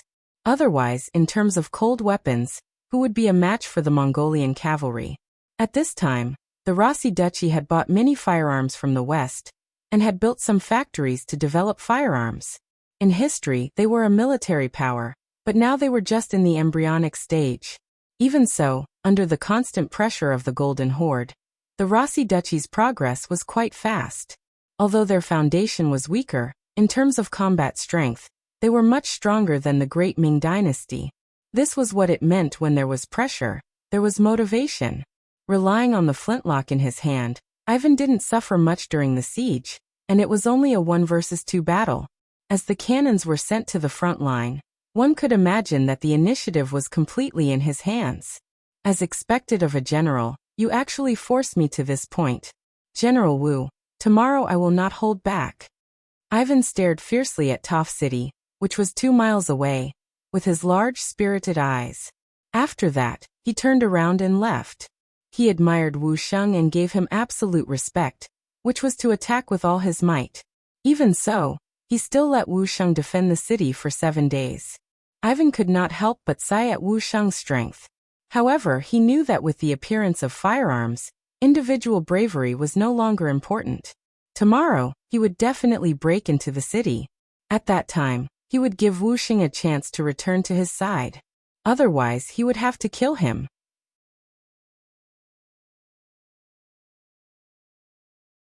Chapter 14:14. As the future Ivan the Great, he had an extremely firm belief. In his eyes, there were only 2 kinds of people. One was to be used by him, and the other was to be killed by him. It was because of this potential that he was able to create such glory and become the first person to achieve complete independence in the Russian Empire. On the city gate tower of Tove City, Wuxiang heaved a sigh of relief when he saw the Russian army retreating again before dusk. However, his face did not look relaxed. The Third Army was able to hold on until now only because they were defending the city and Yang Chendong was coming. These gave them the belief to hold on. However, only Wuxiang knew that the Third Army was already at the end of its rope. The rations in the city were running out, and the soldiers were exhausted after 7 days of continuous fighting. More importantly, they had long lost contact with the outside world. No one knew if Lu Dai had passed the news of them being surrounded to the main army, or even if he had found the main army. No one knew. It could be said that they were holding on because they did not know what was going to happen. Once the city gates were breached, they would be able to breathe a sigh of relief. It would probably be the time for the army to be defeated. Wuxia raised his head and looked to the east. There was a glimmer of hope and determination in his eyes. He had already made a decision. If the reinforcements could not arrive in time, he would shed his blood in Tove City to repay Yang Chendong's kindness. This might be the last thing he could do. Commander, the scouts have discovered that the Russian army's artillery has entered the camp. The battle tomorrow will be much more dangerous. The Nuzan Cavalry Division requests to join the battle. Just as Zi Wuxing was lost in his thoughts, Commander Yella walked to his side and gave him a standard military salute before speaking in a decisive voice. The Nuzan Cavalry Division was a group of veterans who had followed Wuxia all the way from the first city. At that time, it was only a cavalry division. Later, as the army continued to expand, it was upgraded. In the past 9 years, there were not many veterans left in the division. Most of them had died in the war, but their combat power had never decreased. Soldiers who grew up in the flames of war had always been brave and fearless. It was because of the Nuzan Cavalry Division's combat power that Wuxia did not send them up the city gate tower, no matter how difficult it was. Since they were the most elite cavalrymen, of course, they would only be able to display their advantage if they were mounted on war horses. Wuxia's lips moved, but in the end he nodded and agreed. He knew that this was the last moment. Just like how Yi Fan understood him, he also understood his opponent. This was a ruthless person who would never give any opponent a chance to breathe. All right, it's approved. Yes, General. Yella saluted again, then turned around and left. Wuxia's eyes moistened as he watched the Nuzan's resolute footsteps gradually disappear into the distance. He knew very well that the Nuzan Cavalry Division only had a little more than 8,000 people, and the White Russians still had 20,000 cavalry that had not moved. The White Russians were tall and strong, and they had immense strength. It was not guaranteed that they would win in a one-on-one battle. The ratio was close to 3-1, and the outcome of this battle was precarious. However, he had no other choice. If he didn't let the Nuzan Cavalry Division charge out now, once the city was breached, the advantage of the cavalry would be greatly reduced. That would be a huge loss. Looking at Lu Dai's departing figure, Wuxia knew that he might not return this time. His mood instantly became much more downcast. That night, both the Third Corps and the White Russians had a good night's sleep. They knew that the final battle would be tomorrow, and they had to use this opportunity to recuperate and preserve their strength for tomorrow's battle. However, on a mountain path a few hundred li away, a group of 20,000 cavalrymen was galloping quickly with 3 horses each. Under the limited moonlight, the cavalrymen were racing against time. They came like the wind and left like lightning, heading straight for Tove City. The sky was finally bright, and the White Russians outside the city started cooking. Steam rose from the camp, and smoke rose in spirals. In Tove City, Wuxia had already changed into a clean set of armor and walked out of the barracks. Last night, he gave the order to take out all the food in the city for the army's breakfast. For this reason, some of the White Russians in the city had their food stored in their homes searched, causing many people to cry. Wuxia couldn't care less about this. If these were Han people, he would rather starve to death than steal food from them. However, they were a foreign race. The 6th young master had said that those who were not of his race would have different intentions. Since that was the case, so what if they stole food? What could they do to him? If they wanted to blame someone, they could only blame the White Russians led by Ivan outside the city. Both sides seemed to have foreseen something, and neither side was in a hurry. The breakfast lasted for 2 hours. At around 9 o'clock in the morning, the two sides finally got into position, ready to fight to the death. Cannons were pushed to the front of the White Russians. The black cannons were aimed at the walls of Tove City, ready to fire at any moment. General, why don't we capture some of the civilians and bring them up to the city walls? That way the White Russians will have some reservations, the 1st Division's commander Min Fu, suggested to Wu Sheng. No need. Wu Sheng shook his head without hesitation. He had already robbed the White Russians of their food, and he had already let them down. How could he joke around with their lives? Furthermore, based on his understanding of Ivan, even if he captured the White Russians and brought them up to the city walls, he would not stop Ivan from ordering the cannons to fire. It was still the same words. The other party was a ruthless person. A person who would not easily give up in order to achieve his goal. Since that was the case, why bother? Not only would it disgust Ivan, but it would also disgust him. After rejecting Min Fu's suggestion, Wu Sheng looked to his side. When he did not see Commander Yella, he knew that Yella was ready. With a sigh, he raised his head again, and his eyes were filled with determination. Everyone listen to my orders. When the cannon booms, everyone find cover and hide. After the order is given, all soldiers will fire their bows and arrows. Let's give the enemy a fierce wave of attacks first. Wu Sheng was very familiar with cannons. After all, they were the Cold Vanguard Division's foundation, and they were the first to use guns and cannons. However, in the past few years, they had not received any support, and the Type 95 had run out of ammunition. Now he had found a safe place to hide them. Since he had played with guns and cannons before, he knew the power of these things, so he had already prepared a countermeasure. After the soldiers heard the order, they responded in unison. Under the leadership of the company commander, platoon leader, and squad leader, they each found a safe place to hide and took out all their bows and arrows, preparing for the final battle. Under the city gate tower, 20 cannons were slowly pushed forward. They stopped 300 meters away from Toph City, as if there was no one around. Some of the cannons of the White Russians were made by themselves, and some were bought from Western merchants. Some of the better cannons had a range of 3 to 4 kilometers, which was much better than the ones made by Beiming. However, Ivan still gave the order to push the cannons to a distance of 300 meters. He did not want to create enough psychological pressure for the 5-star army to defend the city. After the 20 cannons were placed, Ivan rode on his horse and shouted from the middle of the army, giving the order to fire. Boom boom boom. Boom boom boom. The cannons shot into the sky and quickly landed on the city walls of Toph City. Immediately, a series of earth-shaking sounds could be heard. Then rocks flew everywhere from the explosion. Pieces of the city walls also began to peel off, falling everywhere. Smoke and dust filled the sky, and the ground shook. At this moment, the 3rd Star Army could only hide and take the hits. They did not have the strength to fight back at all.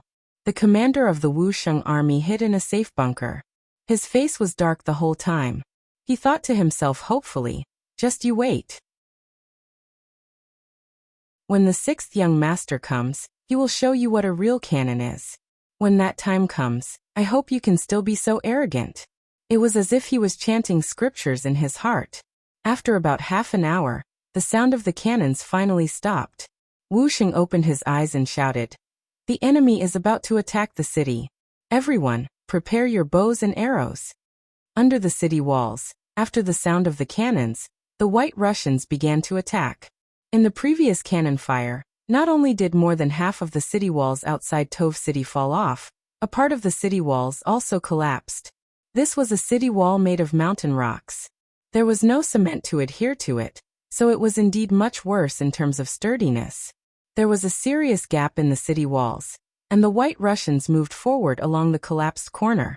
The White Russians at the front were soldiers with shields in their hands. They were preparing to defend themselves against an attack from arrows. Fire! As Commander Wu Sheng shouted from the top of the city gate tower, tens of thousands of arrows were released. Countless arrows appeared from the sky and fell to the ground. The shields were effective, and in a short period of time, countless shields were pierced by arrows. One White Russian soldier after another fell to the ground due to the lack of protection, or some of the people who had been hit by arrows were howling on the ground. However, this was not enough to stop the battle. Even more White Russian soldiers raised their muskets and swords and charged forward. War was cruel. And this was especially true when a large number of White Russian soldiers took advantage of the opening and rushed up the tower. The most brutal close combat began. One side wanted to rush up the city walls and occupy this place. The other side wanted to defend this place and not allow anyone to rush up. When their goals were in conflict, the only thing that mattered was who had the bigger fist and who had the final say. On top of the city walls, after a large number of White Russian soldiers swarmed in, many soldiers from the 5-star army also charged out. They held swords, sabers, and spears in their hands as they charged at the White Russian soldiers who were much taller than them.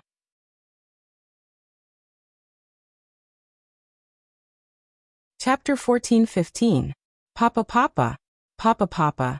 With the sound of gunfire and smoke rising, the soldiers of the 5-star army who rushed forward were hit by the bullets and fell to the ground with blood all over their bodies.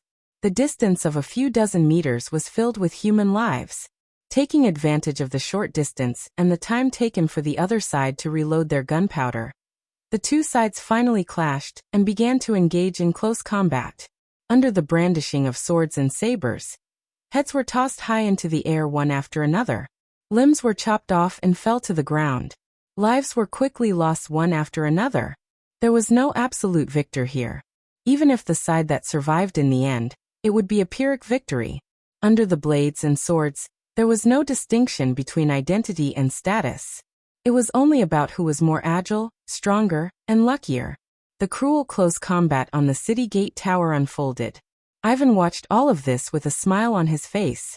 Since the army had already climbed up the city gate tower, it meant that the initial victory had begun. With the advantage in numbers, he was 100% confident that he could win this battle. It was just a matter of time. His gaze was no longer focused on the city gate tower. He already had an idea of the situation there. He was now looking at the south gate of Tove City. He was waiting for something. Amidst the expectant gazes, the southern city gate opened from the inside as expected. Strong horses rushed out from the city, and cavalry warriors with sabers in their hands roared as they charged into the battlefield. Haha, they're finally out. Seeing the cavalry charging out of the city, Ivan was not only fearless, but he was also very happy. Then he said to the messenger beside him, "Raise the flag and order the cavalry to charge." The 20,000 White Russian cavalry that had been waiting on both sides of the army saw the flag and quickly charged from both sides. Their target was the Nuzin cavalry division charging out of the city. As the division commander, Yella led the charge at the very front. Behind him was a group of 40 to 50 cavalrymen. At this moment, they were using Yella as the tip of the arrow formation, charging forward at high speed. Even though they could see the White Russian cavalry approaching from afar, none of them showed a trace of fear. The cavalry charge had always been a straight line. If anyone was scared or cowardly during this process, it would only create an opportunity for the enemy to kill them. The Nuzin cavalry division soldiers knew this very well. Everyone shouted loudly, as if they wanted to vent the anger in their hearts. The two torrents got closer and closer, and then they quickly collided. Next, it was the arrow tip against the arrow tip. A battle of life and death had begun. The arrow tip formation is indeed powerful. Ivan looked at everything that happened and said with emotion. He was a person with great learning ability. Ever since he saw the new army use this formation to defeat the Golden Horde cavalry with the same number of people, he learned this method. Now that he was using it, he was very satisfied with the results. In a short period of time, both the city walls and the city walls had entered a white-hot tragic battle. Almost every second, someone died. At this moment, human lives seemed so ordinary and worthless. The flames of the battle continued, because both sides and the cannons were no longer useful. Ivan also ordered the cannoneers to pick up swords and sabers, and use them as echelons of the army. He needed to send these soldiers up when the Third Army could no longer hold on. At that time, they would be the straw that broke the camel's back, the key to victory. 2 hours passed, and the battlefield was shrouded in the stench of blood, making people want to vomit. However, no one seemed to notice. The dead were already dead, while the living were still fighting, trying to seize a chance to live from the hands of the Grim Reaper. It's about time. After the battle had lasted for nearly 4 hours, Ivan said with emotion. Then the flag was raised high again. The moment it was waved down, the 20,000 White Russian soldiers all pressed forward. The addition of these new forces would be an important factor in tipping the scales of victory. On the city gate tower, Wuxia raised his saber and swung it down. Another White Russian soldier was killed at his feet. Covered in blood, his killing intent caused the White Russian soldiers on the other side to involuntarily retreat. Using this time, he looked at the situation on the battlefield and his brows furrowed. At this point, all of the new army soldiers had joined the battle. Even the logistics soldiers and medics were no exception. However, they were only temporarily undefeated. And now Ivan had sent another 20,000 White Russian soldiers. With this force, he could foresee that the new army's defeat was inevitable. Sixth young master, I'm afraid I won't be able to see you again in the future. I only hope that you can take revenge for this general. Before I die, I will definitely kill a few more White Russian soldiers to prove that the dignity of the 5-star army is inviolable. Wuxia roared, "Fight for the dignity of the 5-star army." This shout quickly attracted the attention of the other soldiers. Immediately, the other division commanders and officers also shouted, "Fight for the dignity of the 5-star army." In that instant, the morale of the 5-star army soldiers, who had been suppressed, began to rise, forcing the White Russian soldiers, who had a certain advantage, to retreat. However, as more White Russian reinforcements arrived, this momentum was finally suppressed and pushed back. Not only that, but with the addition of the 20,000 White Russian soldiers, the 5-star army was suppressed to the point where they could not raise their heads. After more than 4 hours of bitter fighting, many of the warriors found it difficult to even lift their swords, let alone injure or kill their enemies. Does the heavens want my third army to die? Wuxia, who also felt his arms go numb, couldn't help but roar after cutting down another White Russian soldier. Following his shout, a boundless green light suddenly appeared on the east side of Toph City. Then it quickly approached the battlefield at a speed visible to the naked eye. What is that? Wuxia wasn't the only one who saw this scene. Many soldiers and White Russian soldiers also saw it, but because they were too far away, many people didn't know what it was. Ivan also saw this scene, but his face was filled with confusion. He looked at General Vanya and asked, "What's that? A green light that can move, what is it?" "I don't know." General Vanya shook his head with a confused expression. On the city wall, Wuxia also didn't understand what was going on. However, 2nd Division Commander Chun Yang killed 2 White Russian soldiers and came to his side. "General, do you think that is our uniform?" "Uniform?" Wuxia's eyes widened when he heard this. He used to have a green uniform with the rank of senior colonel, and he looked very handsome in it. However, that was a few years ago. Ever since he entered the depths of this area, his uniform had been damaged. Without new uniforms, it became a collection and was stored away. After that, he didn't know where it ended up, and it became a memory in the depths of his heart. Now that Chun Yang reminded him, a memory that he hadn't seen for a long time instantly popped up in his mind. When he saw the green light getting closer and closer, Wuxia shouted excitedly, "Yes, that must be the color of our uniform. That is our reinforcements, our reinforcements are here." As he shouted, Wuxia didn't forget to wave his hands and shout. His appearance quickly attracted the attention of the other soldiers. The originally low morale and weak army seemed to have been rejuvenated after hearing the commander's words. Suddenly, they were filled with energy. When they raised their swords, they found that they were no longer as weak as before. The reinforcements were here, which meant that there was hope. There was also meaning in persevering. At this moment, everyone's potential was stimulated, and they were filled with energy again like hungry men who had seen delicious food. The soldiers of the 3rd star were like middle-aged old men who had been rejuvenated. They actually managed to push the White Russians back dozens of meters in a very short period of time, and had a 50-50 standoff on the city gate tower. On the open ground outside the city, Yellow was fighting a bloody battle with the White Russians with bloodshot eyes. In 4 hours, more than half of his cavalry division had been killed or injured. If it weren't for the strict military discipline, and if it weren't for the fact that he was still persevering on the battlefield, the army would have been defeated a long time ago. When he shouted to fight for the dignity of the 5-star army on the city gate tower, Yella had already decided to fight to the death. Since he thought that killing one was enough for him and killing two was enough for him, he was ready to die. It was also at this moment that he saw the green tide, and he saw the appearance of hope. Comrades, our reinforcements are here. Our reinforcements are here. Hold on a little longer, and victory will be right in front of us. The appearance of hope made Yella seem like a different person. His body seemed to be a lot more nimble while riding on his warhorse. Whether it was on the city gate or below, the Third Star Army began to counterattack and brought pressure to the White Russians. Ivan, who was standing in the middle of the army, felt all of this. He also saw the approaching green tide and knew that Wu Sheng's reinforcements must have arrived. Where did their reinforcements come from? And they're all cavalry? Could it be a trap set by the Golden Horde? General Vanya asked with a puzzled expression. No, the cavalry of the Golden Horde doesn't have such a uniform. It should be the 5-star army. Ivan's expression was a little ugly. He didn't expect that Wu Sheng's reinforcements would appear so close to victory. He saw that there were still 5,000 soldiers behind him.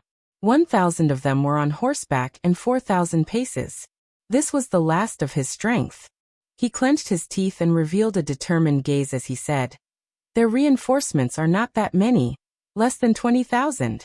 We have cannons in our hands and can completely give them a head-on blow. This way, victory and defeat will not be decided yet."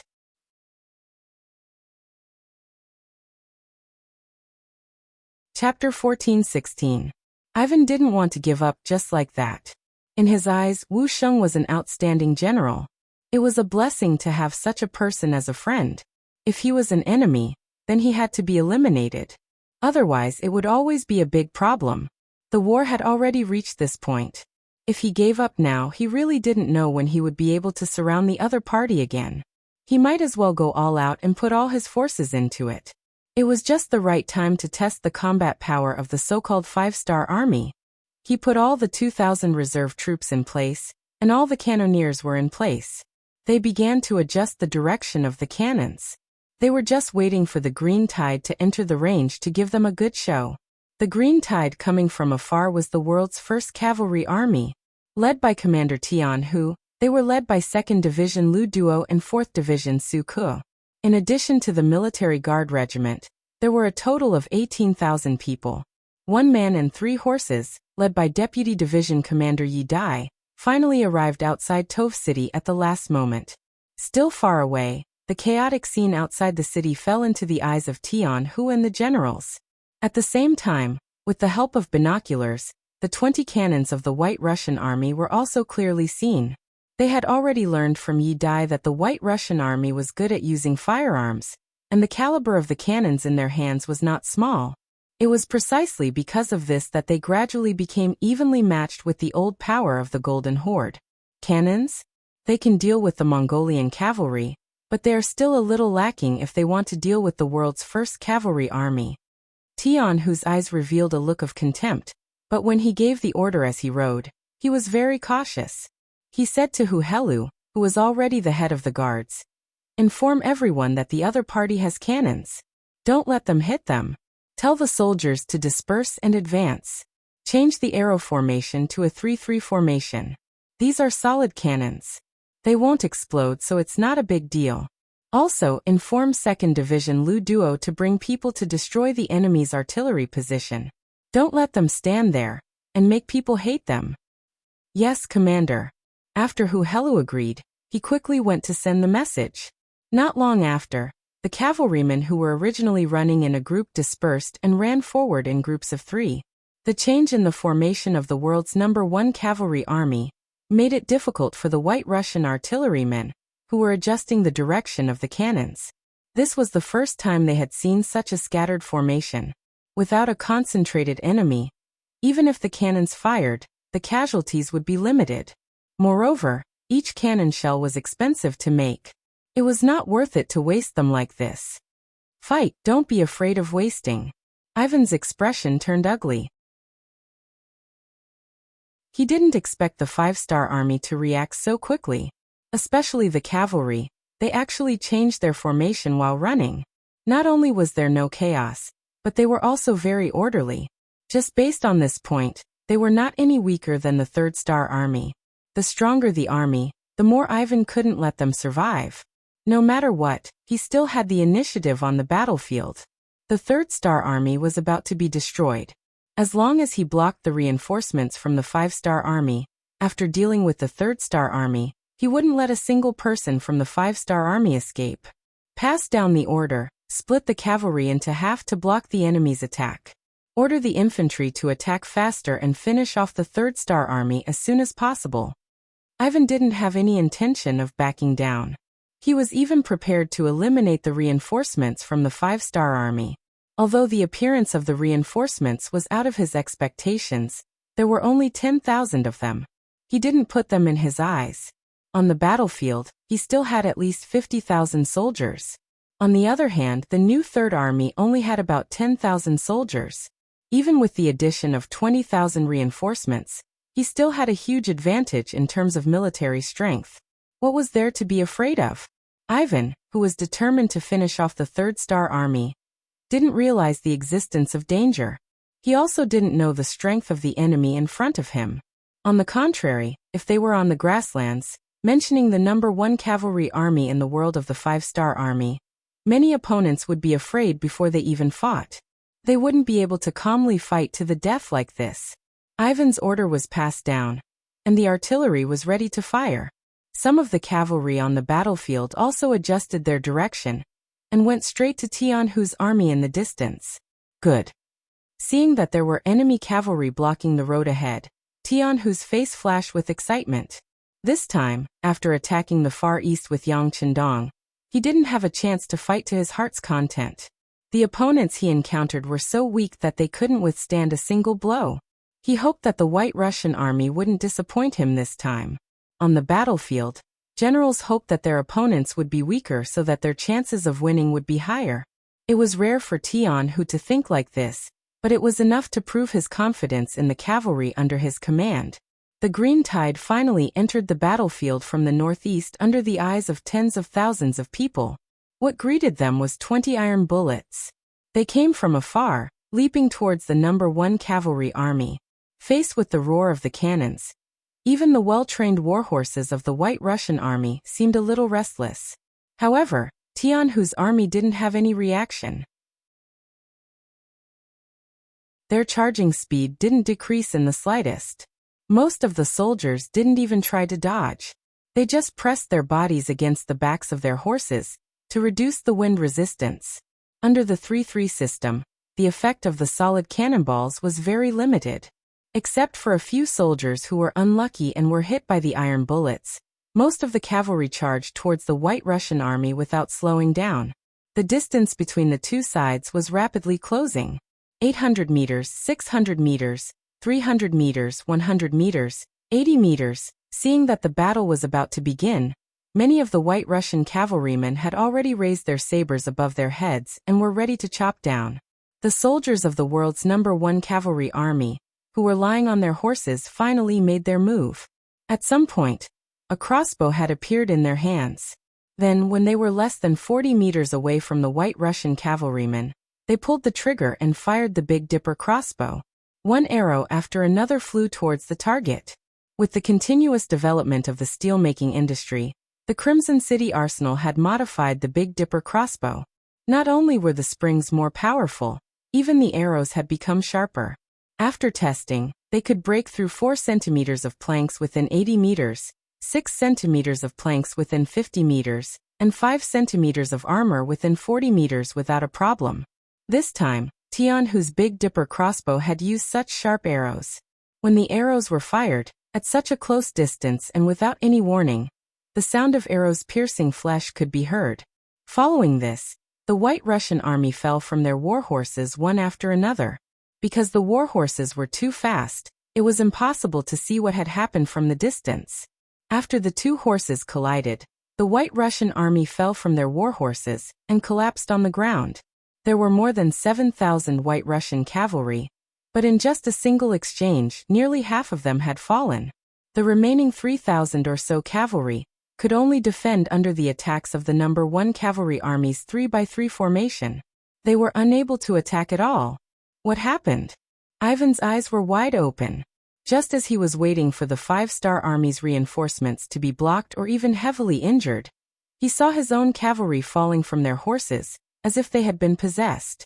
Like dumplings, they fell to the ground one after another. This completely unexpected outcome had caught Ivan off guard. His expression was no longer playful and confident, but rather nervous and angry. "Young master, we should leave quickly. These Han people are too powerful. They have already broken through our cavalry formation and are rushing over." Seeing that the situation was not good, Vanya hurriedly shouted.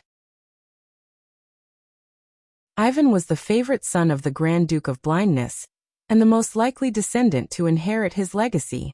If something really happened to him here, not only would he be punished, but even the family behind him would be punished and killed without leaving a single one alive.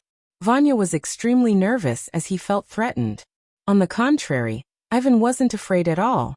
On the contrary, he drew his saber and shouted, "Don't be afraid, the enemy's numbers are inferior to ours. We just need to charge and destroy their attacks. Victory will still belong to us in the end. Come, charge with this general." Seeing that the situation on the battlefield wasn't good, not only did Ivan not run, he even shouted and wanted to charge forward.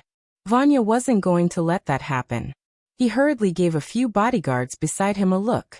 Then, 4 cavalrymen appeared behind Ivan.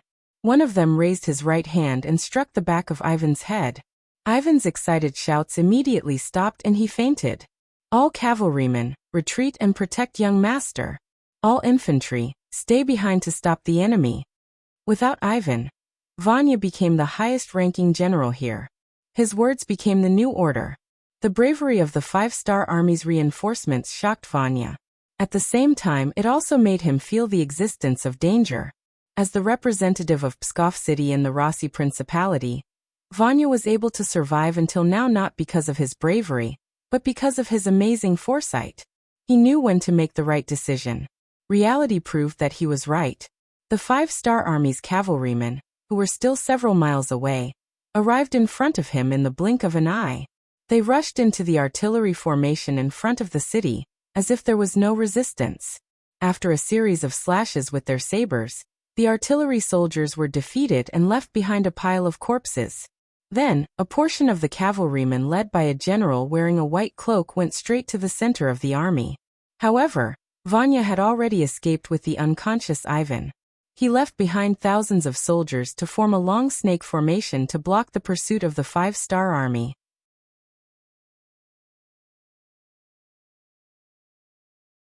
Chapter 14-17. Vanya immediately took the young master and fled. Due to the urgency of the matter, he didn't even leave behind a proper sentence. This was the White Russian soldiers who had bitterly stayed behind.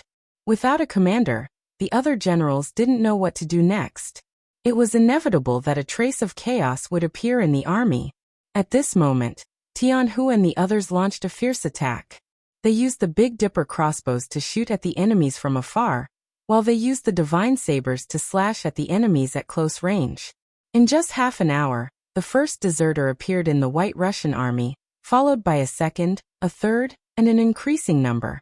The valiant strength displayed by the world's #1 cavalry army quickly frightened the White Russian soldiers. When they discovered that their opponents were extremely strong, ferocious, and equipped with excellent equipment, they were far from being a match for them. Wuxia gave a loud shout and launched an all-out counterattack from the center of the city. The White Russian army's morale finally hit rock bottom, and they began to disobey orders and flee in a large area. The commander wasn't present, and there were no unified orders. In addition, the world's #1 cavalry army was so valiant that no one could stop them wherever they went. Although they still had the advantage in terms of numbers, no one was able to form a unified resistance in a situation where the morale of the army was low. Even the White Russian cavalry that was fighting with the Nuzan cavalry left behind thousands of corpses and fled. Victory? Victory! Seeing that the Russian army had already escaped from the battlefield, and only his brothers were left outside the city walls, Wuxia suddenly shouted. Then, with a plop, he knelt on the ground and fainted. After fighting for such a long time, under great psychological pressure, he suddenly relaxed at this moment. Finally, his body could no longer hold it in and he fainted. For hours later, Ivan finally woke up in the carriage. When he opened his eyes, he discovered that Tove City was no longer there. He was sitting in a simple carriage. He hurriedly shouted, Men. Young master, you're awake." The curtains of the carriage were lifted and a head popped out. Who else could it be but Vanya? When Ivan saw Vanya, his head was still throbbing with pain. He only remembered that he was commanding the army on the battlefield just a moment ago. How did he end up in a carriage? He asked in confusion. "Where are we?" "Young master, we are returning to Moscow," Vanya explained while observing Ivan's expression. "Return to the city?" Ivan felt that his head was not as painful as before, so he asked, "Why did you return to the city? Was Wuxia's third corps destroyed?" Evidently, that blow had indeed stunned Ivan, so much so that he still couldn't recall what had just happened. Vanya had no choice but to explain everything that had happened outside Tove City. When he talked about how he had no choice but to knock Ivan out, his voice became much softer. This kind of action was somewhat disrespectful to his superior. If Ivan insisted on making an issue out of this matter, he was afraid that he would suffer a lot. When he continued to talk about how the cavalry of the five-star army defeated the White Russians very quickly, he still had a lingering fear in his heart. He clearly didn't expect the cavalry to be so powerful and capable of fighting. Ivan was completely awake now. After listening to the entire process of the battle, he wasn't too angry. After all, as the future Emperor Ivan, he still had this bit of tolerance. However, he still had a gloomy look on his face. He was worried about how the cavalry of the five-star army was so powerful that they weren't even afraid of cannons. Although the cannons were solid shells that had a long range and weren't lethal, the cannons had a short range. However, the fact that the cavalry wasn't afraid of cannons and their horses weren't even affected by the cannons was enough to prove that this army had seen cannons before. "General Vanya, this young master won't argue with you about this matter this time. However, there definitely won't be a next time." Ivan pretended to be angry as he said this. He was also reminding the other party that he couldn't be knocked out again. "Thank you for your understanding, young master. This one won't dare to do it again." Vanya let out a long sigh of relief. No matter what, this one was finally over. "All right. Now immediately send out scouts to keep an eye on the five-star army. We need to know their every move and their whereabouts." Ivan nodded and then made arrangements. He had already thought it through. No matter how powerful the enemy was, this was still the territory of the Ross Duchy.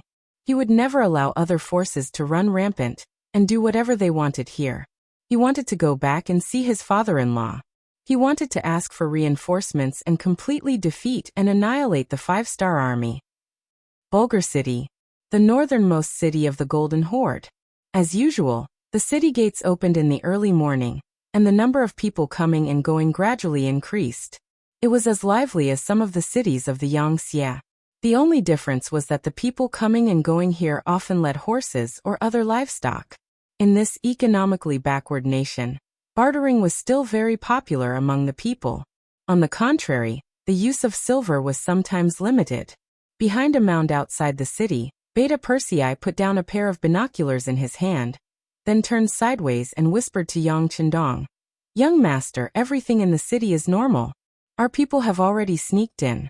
It seems that the other party didn't take any precautions."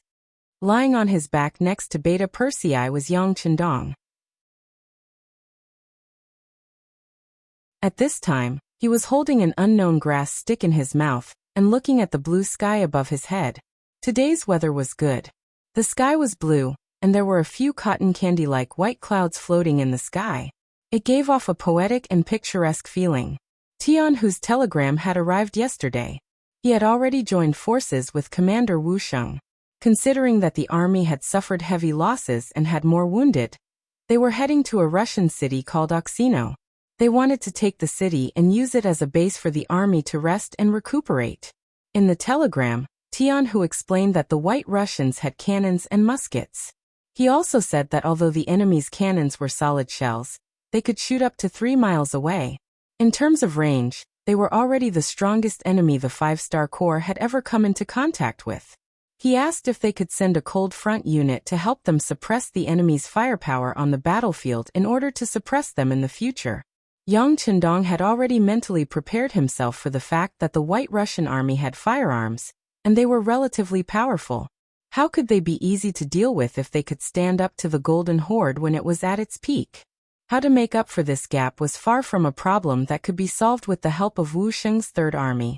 Although Yang Chendong was mentally prepared, the fact that the enemy's cannons could hit more than 3 miles away still greatly exceeded his expectations. At this moment, he could see the difference between the Great Ming Dynasty and the other countries. To think that they were still living in their own beautiful dreams and really thought that they were a great and powerful country.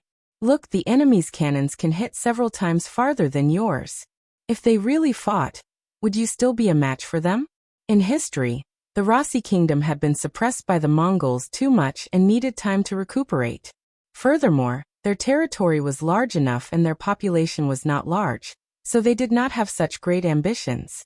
Otherwise, they would have been able to push their way over from land and end the rule of the Great Ming Dynasty without even needing to do anything. As he sighed in his heart, Yang Chendong felt even more pressure. Outside of the Great Ming Dynasty, the Western countries were undergoing all kinds of reforms and rising.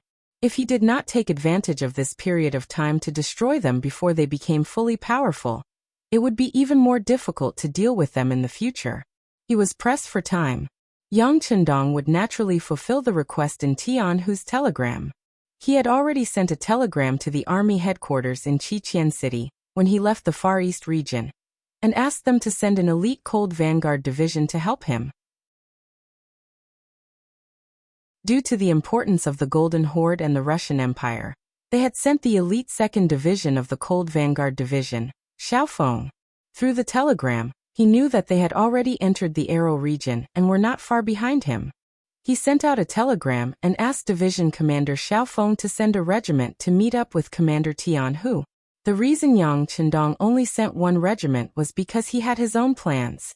Faced with 2 enemies that could be described as huge, he would definitely not attack both sides with only 100,000 soldiers. He wanted to fight them one by one. The conclusion he came to was to attack the Golden Horde first, while the Russian Empire would focus on defense. If it was only to defend the city, a cold vanguard division with their cannons and muskets should be enough to stabilize the situation. At the same time, he had to speed up his attack on the Golden Horde. His first target was the city of Bulgar. A while ago, the Golden Horde had sent troops to Wuxia City from here, destroying Wuxiang's years of hard work. He would avenge this grudge on behalf of his subordinates. Considering the lack of information at that time, the appearance of the 5-star army should not have attracted much attention in the Golden Horde's territory. What he needed to do now was to take over as many cities as possible before the news was made public. He needed to create a place to store all kinds of supplies and lay down a sufficient foundation for his attack on the Golden Horde. Now that he had a military objective, the next step was to implement it. After discussing with Shibi and the others, they suggested that they should infiltrate Pyoga before the battle. After all, most of the people in the city were Mongols. There were also a small number of White Russians. In the new Second Army, there were quite a number of such soldiers. Infiltrating the city would not be a problem. This would allow them to coordinate with the enemy from the inside and outside.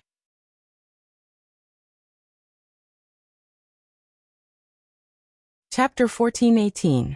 One of the reasons for making such a military decision was that Yang Chendong wanted a complete Bulgar city, not a ruined city. Not only that, he also wanted the Mongolian soldiers in the city. Considering the long journey, if the country sent troops here for everything, the losses would be too great. If he could get a Mongolian army here for his own use, the problem of insufficient military strength could be easily solved. While he was thinking about this, Beta Persei looked at Yang Chendong with a look of seeking his opinion, as if to say, "Young master, when are we going to make a move? Say something. Why are you looking at me? Just follow the plan." Yang Chendong rolled his eyes at Beta Persei and turned his head to the side. He knew that the other party was asking for his opinion. After all, according to the rules, once a military plan was formulated, even a leader like him could not casually intervene or change it. The reason why second young Master Yang was still looking at him like that was because he wanted to personally go to the battlefield. Speaking of which, This person was really wrong to be his family general. He should be leading the army to gallop on the battlefield and expand the territory. Yang Chendong did not agree to let Beta Persei follow the army. Swords had no eyes. And now there was no one more convenient by his side. He did not want to see anything happen to Beta Persei. There were many things that he had to do himself. Beta Persei, who did not get permission to fight, looked a little wronged. As a man in his 30s, he pretended to be a wronged little wife. It was difficult for the burly Beta Persei. But when he made a few consecutive actions that made him want to vomit, he found that the young master had turned around again and did not even look at him. He knew that his performance was in vain. The young master had made up his mind not to allow him to participate in the battle. He could only put away his wronged face and said to Badeo Jiang, the deputy captain of the Black Cavalry Brigade, who was watching the show, "Go and pass on the young master's order. Everything will be done according to the previous plan." When Ba Daojiang saw Yang Er's darkened face, he quickly put away his sinister smile and agreed with a serious expression. Then he turned around and left. According to the military plan, a part of the new Second Army's infantry division and a part of the foreign Russian army were the first to sneak into Bulgaria. The infantry division's commander, Yang Chunfeng, was a student of the Yang Family Academy in Chilean City. He was a standard Han Chinese, but he learned Mongolian and Russian well in the academy. In the final military thesis examination, he was ranked at the top. After graduation, he went directly to the army and started as a platoon leader. Along the way, he made countless contributions and became the commander of the new Second Army's infantry division. This person was rough but meticulous, and he was proficient in 3 languages. It was reassuring to leave this kind of infiltration mission to him. The commander of the White Russian Division was given to Nikolaev. This person's qualifications and ability were naturally not enough, but he had a bitter background. He could unite most of the White Russians, and he was very loyal to Yang Chendong. The people of his tribe were all in the Far East region's All City. There was no need to worry about such people rebelling, so he was given the position of acting commander. Fortunately, Ahuli surrendered. This person had been a great Khan before, and Yang Chendong also gave him the opportunity to choose his own path. After he understood the structure and glorious history of the 5-star army, he finally decided to join the army and was directly appointed as the deputy commander. He cooperated with Nikolaev to manage the White Russian Division. With Ahuli's help, the military had been greatly supplemented, and Yang Chendong could be more at ease. The next step was to let the other party undergo the baptism of war. It would be much easier to obtain an elite army after a lot of tempering. Naturally, there would be losses in this process, and a lot of people would be eliminated like sand being washed away by waves. This was the cruelty of war. This was the only way to obtain elite soldiers. This was the reason why the merciful could not command an army. Inside the Bulgar city, Yang Chuanfeng's subordinates, Nikolaev, Ahuli, and the others had already infiltrated the city. They either pretended to be passers-by, or people who came to seek refuge. There were also people dressed in ragged clothes who pretended to be refugees. They were hiding in various parts of the city, waiting to coordinate with the main army from the inside. As the largest city in the north of the Golden Horde, not only would there be White Russian merchants here, but there would also be some people from small tribes in the nearby forests who would come here to buy things. There were also people who did not have anything to eat, and those who could not survive would come here to beg. They were all called refugees. It was because of this that the population of the city was not fixed. Perhaps one day, there would be more refugees, and the city's population would increase. The Mongolian soldiers who were in charge of security here were used to this. Of course, this had a lot to do with the pride and arrogance in their hearts. No matter what, this place belonged to the Golden Horde, and no one had ever tried to attack them here. Using this loophole, no matter if it was Yang Chunfeng, Nikolaev, or Ahuli, when they entered the city, they did not attract any attention. Ahuli, on the other hand, had a look of reluctance, especially when he looked at Nikolaev, who was dressed in noble clothes. He said unhappily, "Look at you, it's a waste of good clothes on you." Ahuli looked down on Nikolaev. This was a form of racial prejudice. At that time, Most Mongolians looked down on the White Russians. After all, they had suppressed them for more than 200 years. But how could Nikolaev look up to a huli? Hearing these complaints, Nikolaev snorted and said, I am now the acting commander, and you are only the deputy commander. According to the rank, I am higher than you, and I have to listen to the commander's orders. Don't you know that? Humph. This time, a huli did not say anything. He just snorted to show his dissatisfaction. He was willing to join the 5-star army, not because of Nikolaev. He really saw many Mongolian brothers in the 5-star army, and he heard from them that many Mongolians were living better and better under King Wunan of Damyang. As mentioned before, a huli was a Mongolian Khan with his own ideas. He was a leader who wanted to let the people under his rule live a better life. To achieve this goal, he had made a lot of efforts and made a lot of concessions. For example, in the original Great Crow City, there were many White Russians there, but they had never seen him bully anyone. This was proof. He had ideas and made efforts, but the effect was not good. Later he thought about it, and it was because he was not big enough. Now Yang Chendong was here. He had more ideas than him, and he did things better. More importantly, he was strong enough. Not only did he have a vast territory, but he was also very rich. A huli who knew all this did not mind hitching a ride. His request was very simple. He wanted the Mongolians to live a stable life and not have to worry about food. For this goal, he almost lost his life. Now he was just one of Yang Chendong's subordinates. What was so unacceptable about it? A huli surrendered to Yang Chendong, not Nikolaev. Especially when he found that Nikolaev had a deep prejudice against the Mongolians, he would often talk back to him. He was venting his dissatisfaction, and also reminding Nikolaev not to be prejudiced against the Mongolians. After being a Khan for so many years, he knew when to stop. This time, after reminding Nikolaev, he did not say anything. Instead, he stared at the Mongolian general's residence across the street. He had already asked around. This was the residence of the Bulgar general. If he could control this place as soon as he made a move, then everything would be much easier. After noticing a huli's gaze, Nikolaev's expression became much more serious. I say, Vice Division Commander, when we make a move, can you guarantee that you can control this place? There was a trace of uncertainty in his voice. After all, Nikolaev was only someone from a small tribe. Although he was very brave, his experience was limited. Compared to before, when he was just a poor boy, there was too much of a difference between him and this so-called general. Where did his confidence come from? On the other hand, a huli's face was indifferent. He was someone who had been a Khan.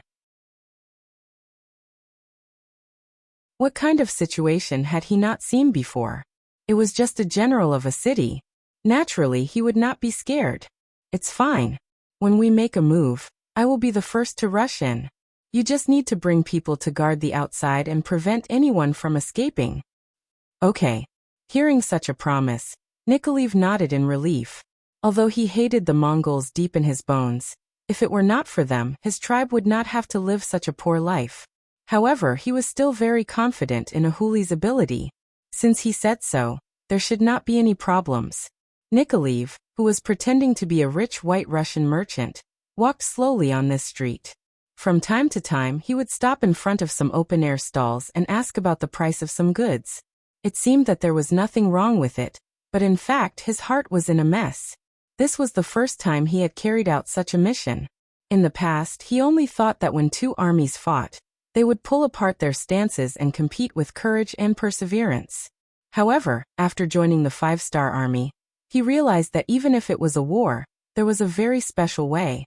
If he used it well, he could win with fewer people and win with the weak. Like a studious student, Nikolaev studied with all his might. It was because of this spirit and his innate affinity that he was able to become friends with many White Russians. Yang Chendong appointed him as a substitute teacher. The panicked Nikolaev forced himself to calm down. However, his panicked eyes still betrayed him. From time to time, he would look at the general's residence in the distance. At the same time, he kept asking himself, why hasn't the main force of the 5-star army attacked yet? As if they felt his call, the street suddenly became chaotic. Many Mongol soldiers were running towards this street. Obviously, something urgent must have happened. They were here to report.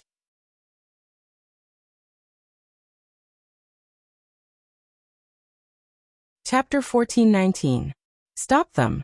Out of instinct, Nicholas shouted to the people on both sides of the street. Then hundreds of strong White Russian men rushed out. Unknowingly, they had sharp cavalry swords in their hands. Seeing more and more soldiers gathering around him, Nicholas couldn't help but let out a sigh of relief. Then he thought of Ahu. He wanted to see if Ahu had already made his move. After all, he didn't have enough people with him. They wouldn't be able to hold on for long. When he turned around, he realized that the door of the great general's residence was already wide open, and he could vaguely hear the clashing sounds of swords and sabers coming from within the residence. This meant that Ahuli had already made his move. Nicholas heaved a sigh of relief. Then he turned to the White Russian soldiers who were gathering around him and said, "Hold on, don't let anyone rush into the general's mansion." As Nicholas spoke, he took a cavalry sword from one of the soldiers. Then he charged with them towards a group of 50 Mongolian soldiers. They were now warriors, and they were no longer the rootless trees from before. Recently, they had also gone through the training of battle formations. Even though they had not fully grasped it, they still managed to cut down the 50 Mongolian cavaliers with their advantage in numbers. After a quarter of an hour, only the White Russian warriors led by Nikolai were left standing on the street. Clean up the battlefield. Finish off those who should be dealt with. Treat the injured soldiers immediately. Thinking about the battlefield knowledge that the soldiers of the 5-star army had taught him, Nicholas shouted out. After that, the soldiers started to get busy again. Screams of agony sounded out again. Those were the screams of the Mongol soldiers who hadn't died yet. Some of the soldiers took out the bandages they carried with them and wrapped them around the wounds of their injured comrades. Due to the limited conditions, they could only stop the bleeding first. After the battle, there would naturally be medical personnel from the 5-star army to treat them. Just as these were done, the sound of horse hooves came from afar. Nicholas looked over and his face turned ugly. It's actually the Mongolian cavalry. There are about 80 of them. Looking at his side, there were less than 70 soldiers who could still fight with light injuries. In terms of numbers, they were already inferior to the enemy, not to mention infantry against cavalry, which was a natural disadvantage. "Master, what should we do?" A few Russian officers asked Nikolai nervously. "Don't panic. Set up obstacles. Don't let the cavalry rush over so quickly." Nicholas looked to the left and right of the street, and his gaze landed on the wooden boards of the stalls. He pretended to be calm and said, "The chaos just now had already scared away the peddlers and merchants. Many people didn't even take their goods with them because they were afraid of being implicated." After receiving the order, the White Russian soldiers immediately ran to the left and right, taking out everything that could be lifted from both sides of the road, and throwing them on the road to form a simple barrier. He knew that these things wouldn't last long, but he had no other choice but to do this.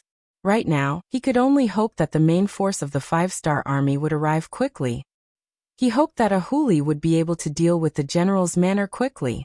At the very least, it would be much safer to hide there. The Mongolian cavaliers who came from afar had already seen the obstacles on the road, and also saw the corpses of their own soldiers. Their expressions changed drastically, and they became very ugly. One of the young generals said angrily, "Release the arrows. Kill these White Russian bastards." After receiving the order, the Mongolian cavalry took out the bows on their backs and started to knock the arrows.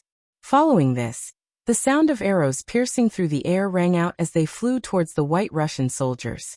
"Find a place to hide quick," Nicholas shouted as he hid behind a thick wooden board.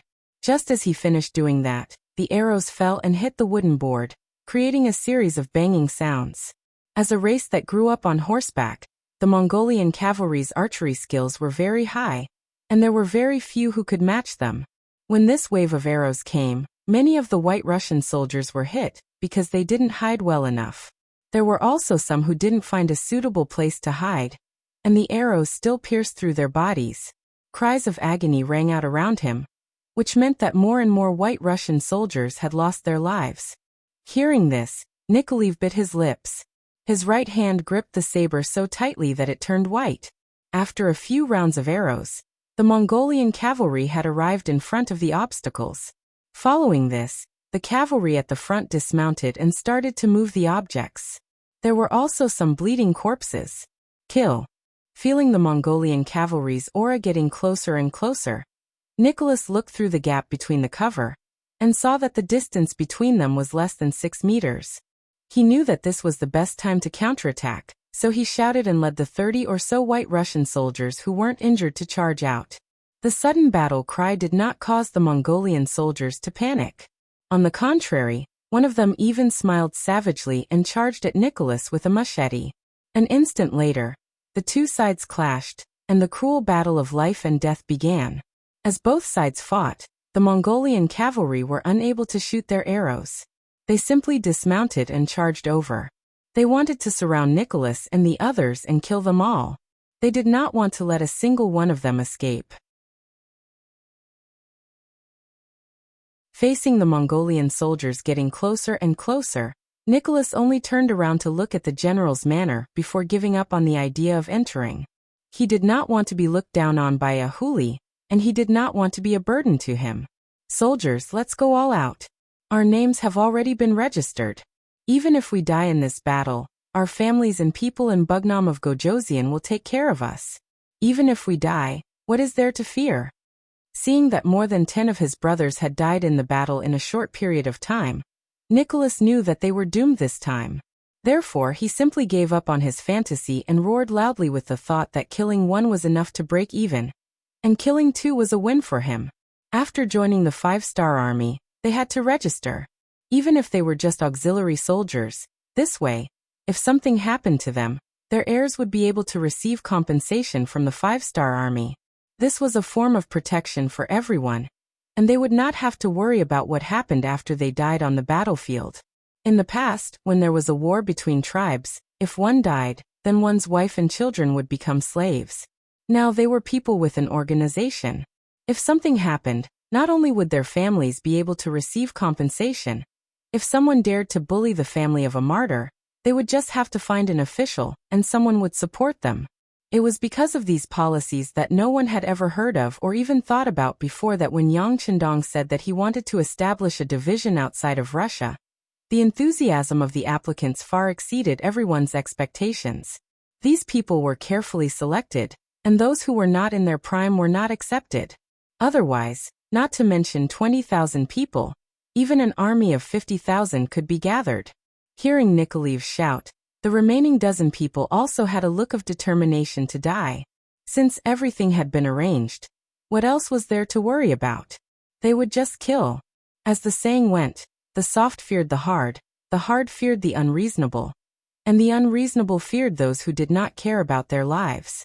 When the dozen Russian soldiers became fugitives, facing the Mongol soldiers who were many times their number, they no longer defended.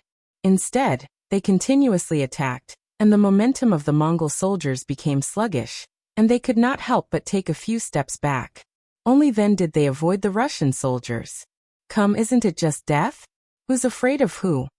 Nikolaev borrowed the momentum from before to cut down 2 Mongolian soldiers.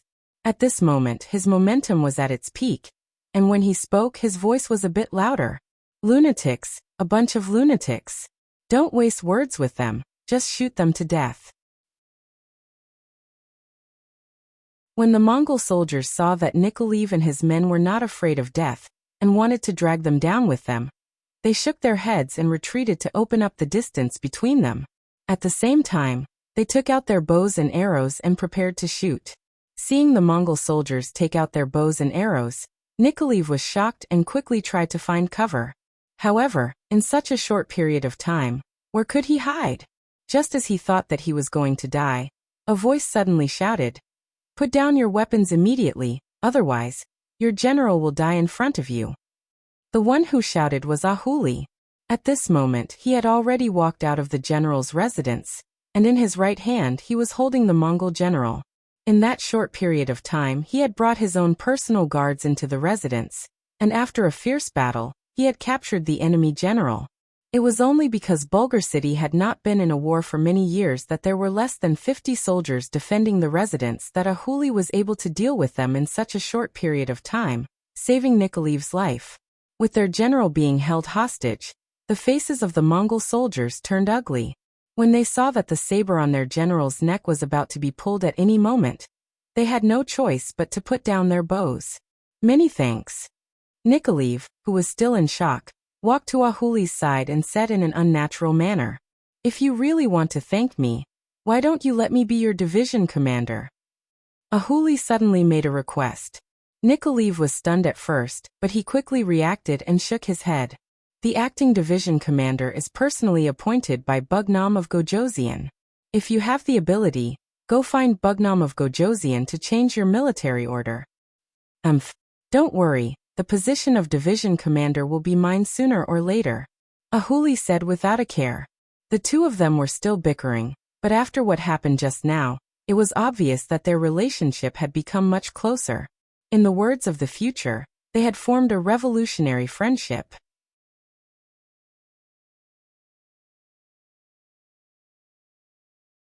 Chapter 1420. With the Mongolian general under control, Yang Chunfeng led the 5-star army hidden in the city and took down the unguarded city gate. Without a unified command, the Mongolian army fell into chaos. Then a large number of new Second Army cavalry soldiers rushed into the city of Bulgar. From then on, the city was surnamed Yang, forever separated from the territory of the Golden Horde. By the time Yang Qindong entered the city under the protection of the Black Cavalry, the security of the city had returned to normal. With strict military rules, no soldier dared to disturb the people. When the city was taken, only the Mongolian soldiers were hurt. The city is not big, but the population is not small. Yang Qindong walked on the street, looking around casually, then shook his head gently. Yes, I heard that Bulgar is the largest city in the north of the Golden Horde. Many people living nearby often come here to exchange for what they need. Beta Persei told Yang Qindong some of the things he learned before. It's a pity that the Mongolians seem to be used to a nomadic lifestyle. They don't know how to make use of such good conditions. Haha, but this time we are here, everything is different. Watch how I build a big city here. A sufficient population and abundant untapped resources. All of these were boundless wealth in Yang Qindong's hands. Beta Persei naturally believed Yang Qindong's words. He nodded heavily and said flatteringly, "Of course, who is the young master? There is only one such person in the world." Yang Qindong, who was elated by this sentence, laughed and said, "Well, young heir, you're so good at complimenting people. Well, tell me, do you have something to ask of the young master?" He was in a good mood and also joked. This. Beta Persei rubbed his hands and looked at Yang Qindong with a smile and said, "Young master, it is said that the Mongolian cavalry is good at charging. If you want to fight with them this time, can you let me lead the charge?" He knew that Beta Persei wanted to lead the army. He was a person who loved to fight and kill. Yang Qindong sighed and thought about it before agreeing. "Well, if that's the case, I will arrange it for the young master when there is a chance." "Thank you, young master. Thank you, young master." Beta Persei, who got Yang Qindong's agreement, immediately smiled. He felt that he was getting older and older. He was afraid that if he wanted to go on the battlefield, the chances would only get fewer and fewer. Since that was the case, he should take advantage of his youth and strength to perform well. When he got older and had a group of children and grandchildren, he would have something to brag about. Yang Qindong didn't know what Beta Persei was thinking. As someone close to him and his own family, he would take care of him if he had the chance. Although charging on the battlefield was very dangerous, it was not enough to make him worry about Beta Persei.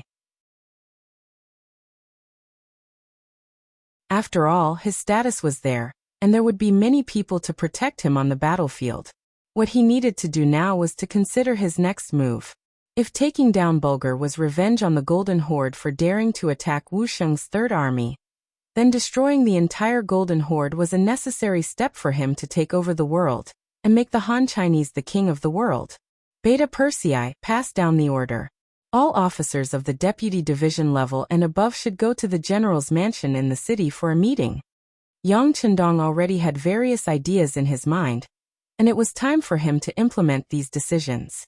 The meeting was held in the general's mansion. Yang Qindong presided over the meeting. and he announced a series of military and city governance policies. 2 hours later, the generals received their orders and left. Then the granary in the city was opened. But unlike other places, this time they did not open the granary to release grain, but bartered with grain. To put it bluntly, it was to let the people bring all kinds of things to the general's mansion to sell, and then buy them in the form of Han coins. Then the people took these Han coins to the granary to buy grain and daily necessities. For example, refined salt, white sugar, soy sauce and iron pots. The 5-star army also bought all kinds of things, such as scrap metal, used weapons, and the furs of the wild beasts in the mountains, as well as horses and sheep. The entire Golden Horde's territory did not lack mountains and dense forests. Before it was explored, the number of wild beasts in the mountains could be compared to a wild zoo in the future. As long as one was willing to take the risk, fighting a few tigers and black bears would not be a problem. Naturally, these furs were not worth much here, but if they were brought to the other inland provinces of Wuxia, it would be completely different.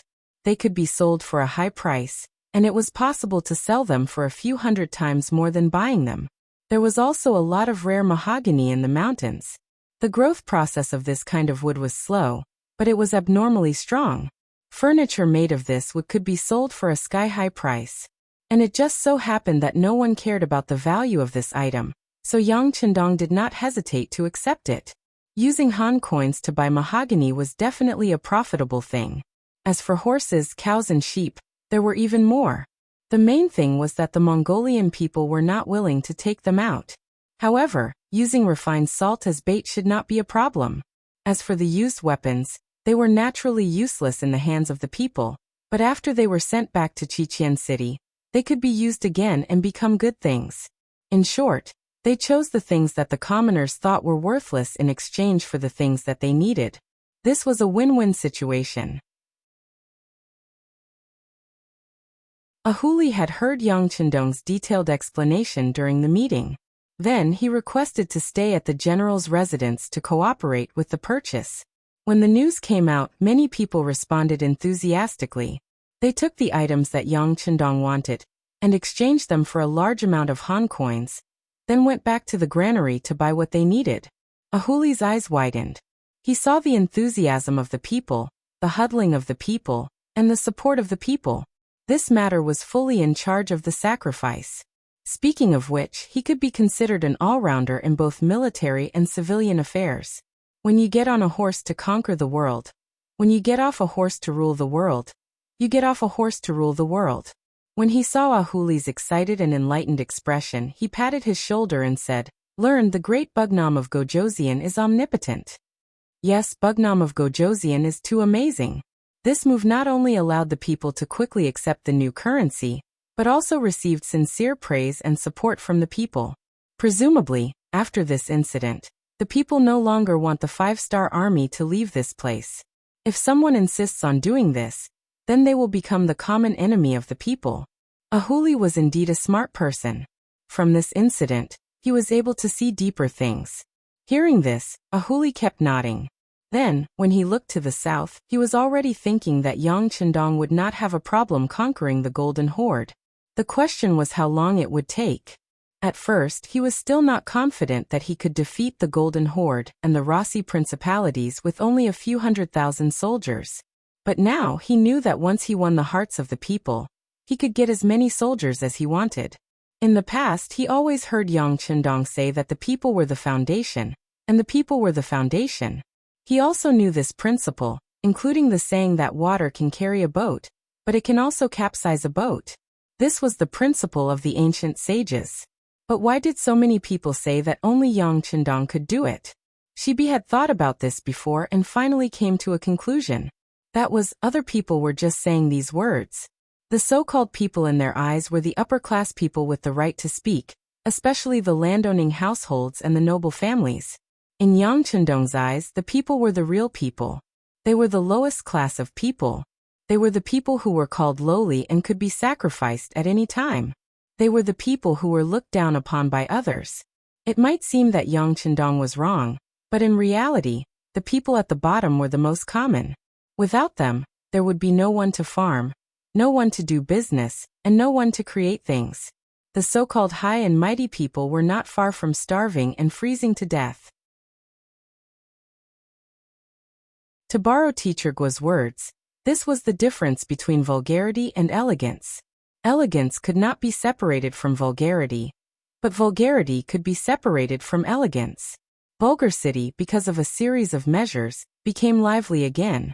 On the streets, people could be seen taking their things to the general's mansion to exchange for Chinese currency. Then they took the Chinese currency to the granary to buy rice, salt, sugar, soy sauce, and iron pots. Especially when the courageous commoners had already bought the goods they needed with Chinese currency and walked proudly on the streets, the decree became a reality. More and more commoners were moved and started to take action. But the people here were too poor. There were still many people who were poor and had nothing. What could they do? It was simple. They could sell their labor to earn money. For example, they could become soldiers. As long as one signed up and passed the 5-star Army's test, they would become a glorious member of the 5-star Army. At the same time, they would be able to receive a monthly salary. Furthermore, they would be able to provide for 3 or 4 people in an ordinary family. Even if they couldn't provide for 8 or 10 people, they could at least provide for 3 or 4 people in an ordinary family. Men who were past the age could choose to work to earn money. Bulgar City was still too small. Yangchendong was preparing to expand the city. This required manpower. Also, transporting all kinds of military supplies required labor. This was a lack of work. It was the same for women. They could weave and wash clothes for the soldiers. There were also some young women who did not have any attachments. They could go and work for the army. On this point, Yangchendong was open to the foreign races. Apart from the fact that he could not force the women to work for the army, and that there could not be any Han women, if the foreign race women were willing, he would not oppose it. The soldiers worked hard on the expedition. Every day, other than rushing, training and fighting, there was nothing else to do. In addition, when they first came here, even the female soldiers of the propaganda team did not follow them. Their days were incomparably boring. It was necessary for them to relax their minds and bodies. Otherwise, it would be easy for problems to arise.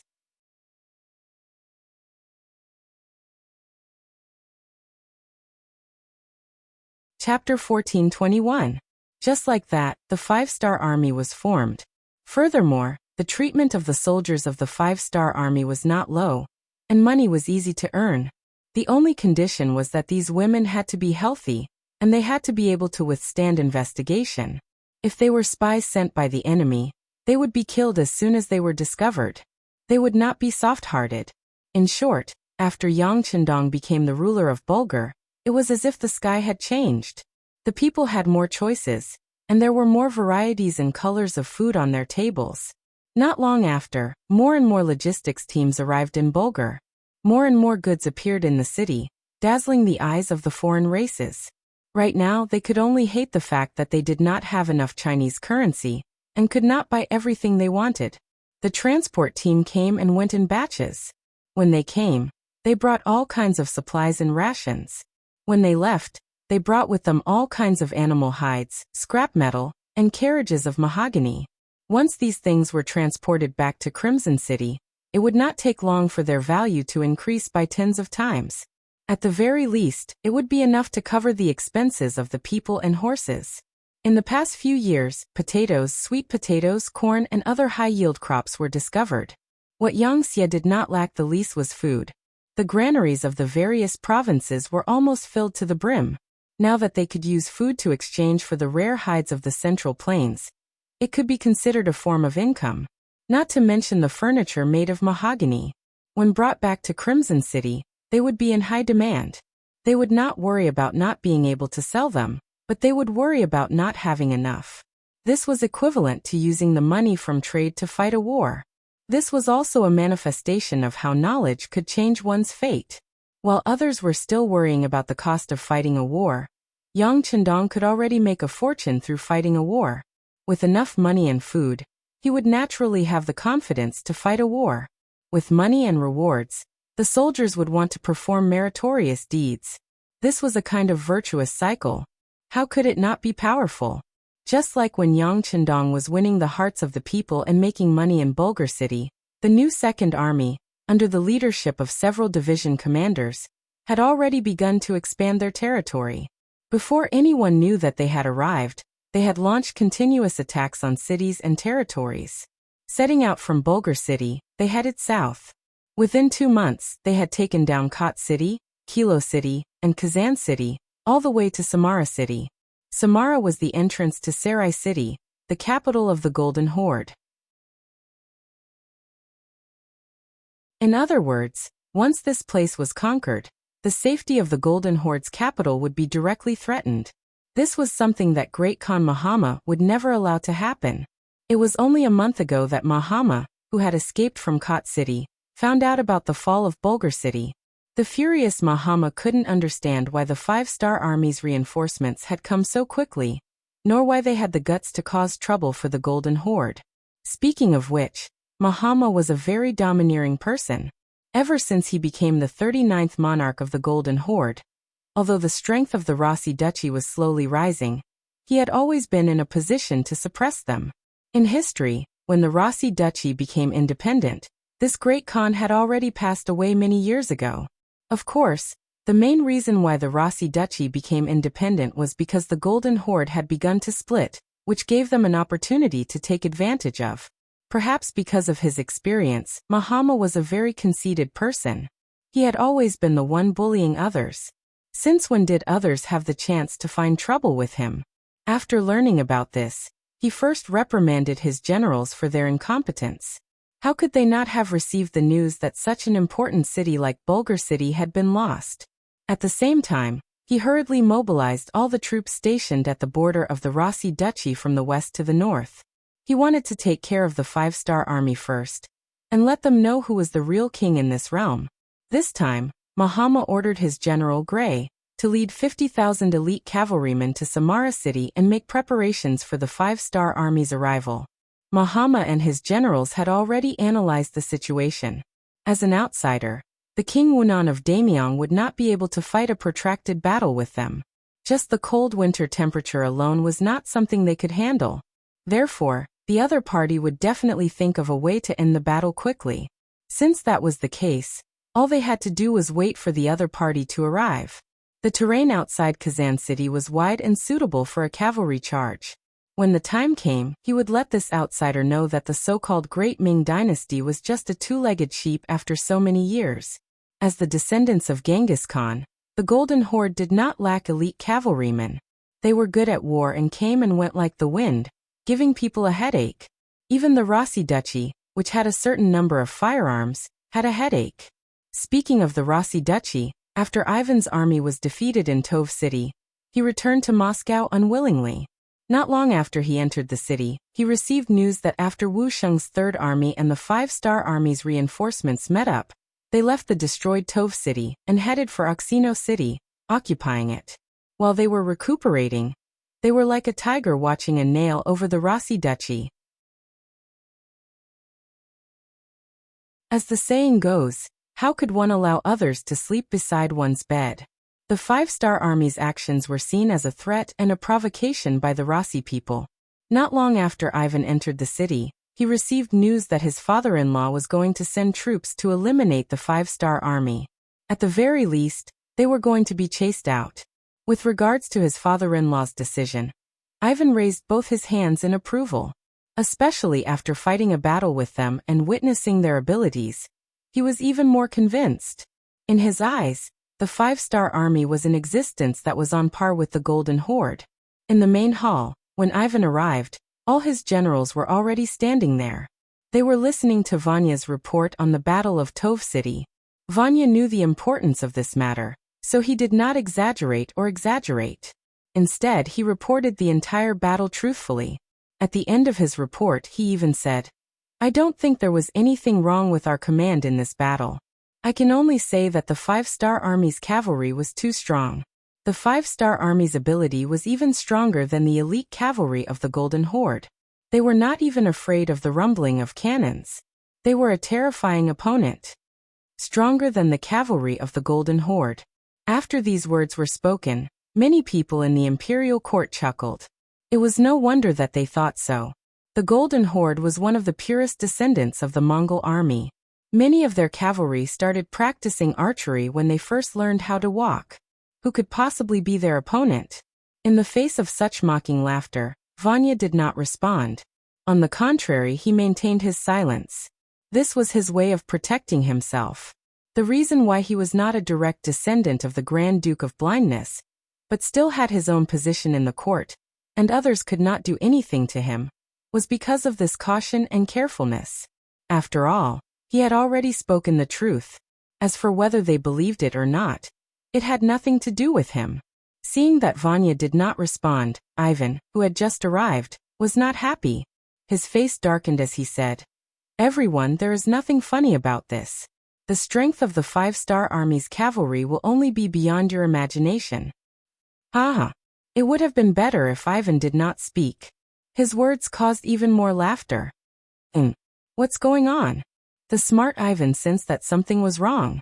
He also did not know that when the news of his defeat came, Tugnev of the Vyatka city said in the court that their young master would definitely exaggerate the strength of the 5-star army's reinforcements to reduce his own guilt. At that time many people heard it. Now that Ivan said it like this, wasn't it a confirmation of his words? Everyone recalled Tugnev's words. No wonder they laughed so loudly. The blind Grand Duke was also present that day. He also heard what Ivan said. When he saw his son Ivan jump out, his expression was not good. "Ivan, it's good that you're back. This battle has been hard on you. Go back and have a good rest." This was telling him that he would not be needed in the upcoming battle against the 5-star army. How could Ivan be willing to let this go? He immediately wanted to refute loudly, "Father-in-law, your son. Enough, this is an order, not a discussion." The blind Grand Duke displayed the dignity that a person in his position should have. Then he ignored Ivan and asked the ministers, "Oxino City is our territory. Our citizens are there. We must take it back. Who is willing to lead troops to complete this extermination mission?" Tugnev, who had long wanted to show off his skills, was waiting for these words. He immediately stepped out and said, "This general is willing." Speaking of which, Oxino City was actually one of Tugnev's areas of influence. If there was trouble there, as the true master, he definitely could not stand by and do nothing. The court meeting ended. Ivan was left behind to meet with his father alone. When there was no one else around, Ivan looked at his father with an unconvinced expression. He believed that his wise father-in-law would definitely give him a reason. Are you unconvinced? Although his vision was limited, especially in his left eye, the Grand Duke of Blindness could still sense Ivan's dissatisfaction. Ifan didn't hold back, he was indeed very emotional. "Father-in-law, what your son said is true. This 5-star army cavalry is very strong. If we don't pay attention to them, our army will definitely be at a disadvantage." Father-in-law believes what you said. Before Ivan could continue, the blind Grand Duke had already concluded. This time, Ivan was at a loss for what to do. Fortunately, the blind Grand Duke continued speaking. "Since you are so sure, what is there to worry about? Some people will definitely hit a nail on the head. Some people will definitely look down on their opponents.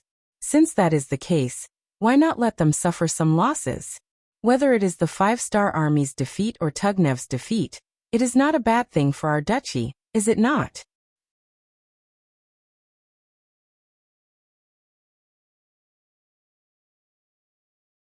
Chapter 1422. At this moment, Ivan suddenly realized that his father-in-law wanted to use the 5-star army to wear down Turgenev's strength. "Sai, you should know that your father-in-law has been painstakingly managing the Rossi principalities all these years, but not everyone supports our actions. For example, Maxim, Turgenev, and Vanya are the representatives. They have their own territories, their own forces, and even their own armies. They also have a group of nobles who are dissatisfied with us supporting them. Unless there is a legitimate reason, we can't do anything to them. If that's the case, why don't we let them fight the 5-star army? Just as you said, the opponent is very strong. Let them fight it out among themselves. When the time comes, whoever wins or loses will be beneficial to us." This was the Duke's plan. Ivan finally understood, and was in a good mood. "Father-in-law, I was wrong. Seeing that his son understood his father's decision so quickly, the blind duke was also very happy. But then he asked worriedly, "Is the 5-star army's cavalry really that strong? Turgenev won't defeat them, right?" "Absolutely not. If we are cautious, we might be able to use a large number of cannons and double the number of soldiers, but with Turgenev's arrogance, we will definitely lose," Ivan said with an incomparably resolute tone. As for Turgenev, after receiving the military order in the court, he returned to his residence in high spirits and began to mobilize his troops. He didn't believe Ivan's words. As for Vanya, although he was also on their side, he had always been timid and cautious. His words were also not trustworthy. This time, he wanted to teach the 5-star army a lesson and let them know who was the real strong on the battlefield. He wasn't the only one who thought so. The nobles who supported Turgenev also had the same opinion.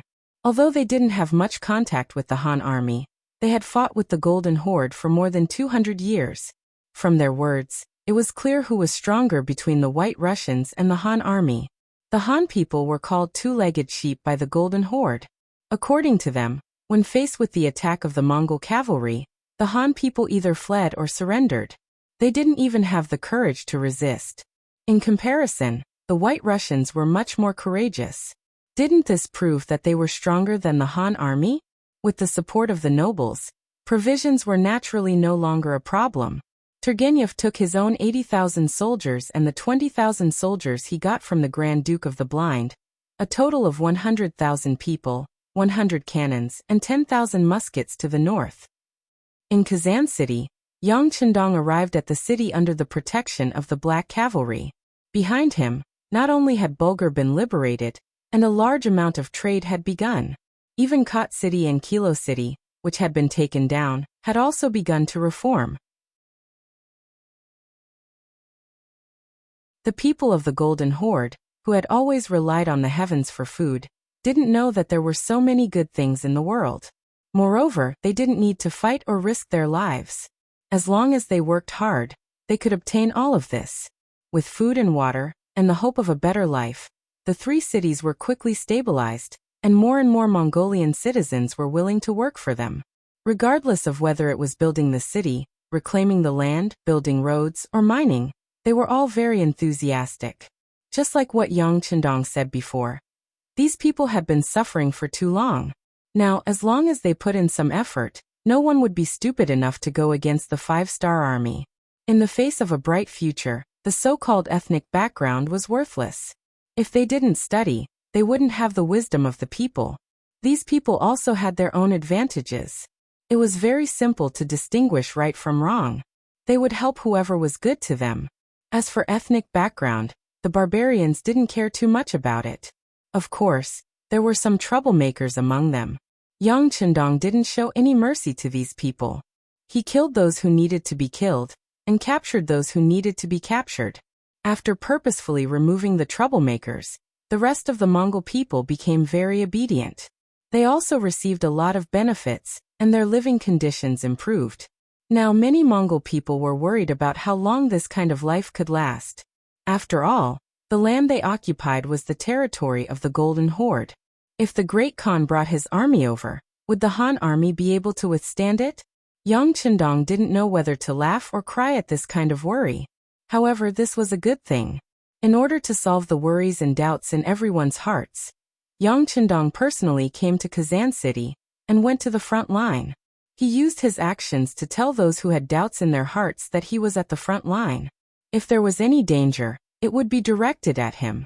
Everyone could rest assured and develop in peace. They could work hard to support their families and strive for a better life. As soon as he arrived at Kazan City, a telegram came from Chichen City. It could be said that there was good news one after another. After the first successful steam engine, the field artillery was also successfully produced in batches. This had entered the final stage of development before Yang Chendong left. Now all kinds of difficulties had been overcome, and it was successfully produced. The credit for this was also due to the efforts of the first city. Yumian and Tiger's Mane fully implemented his ideas. After the first city was completely stabilized, a large number of mining operations began. For a time, a lot of iron, copper, molybdenum, coal, zinc, gold, lead, and tungsten were developed and transported to Chichen City through the 3 eastern provinces. With sufficient raw materials, all kinds of experiments took a big step forward, and the success rate began to increase. After ruling Crimson City for more than a decade, Yang Chendong had invested a huge sum of money into it. Now that he was finally reaping the rewards, Yang Chendong could not help but breathe a sigh of relief. The emergence of all kinds of advanced products meant that Wuxia had taken a key step from light industry to heavy industry. The world was still dominated by cold weapons, and firearms were just in a budding state. Wuxia's various scientific research results were undoubtedly the most advanced among them. What was there to be afraid of? Just like the field artillery, it was named by Yang Chendong, but it first appeared in history in 1897. A French artillery research team formed by General Douiville, Colonel de Boer, and Captain Romeo invented the 75mm field artillery. This was the world's first modern cannon in history. The 75mm field artillery was developed according to the patent of the German Hausen. It used the long recoil principle, but Germany refused to use long recoil cannons. This kind of field artillery had a powerful power. The 75mm cannon was the first field artillery that completely solved the recoil problem. The cannon body could be slid on a cradle through a guide wheel.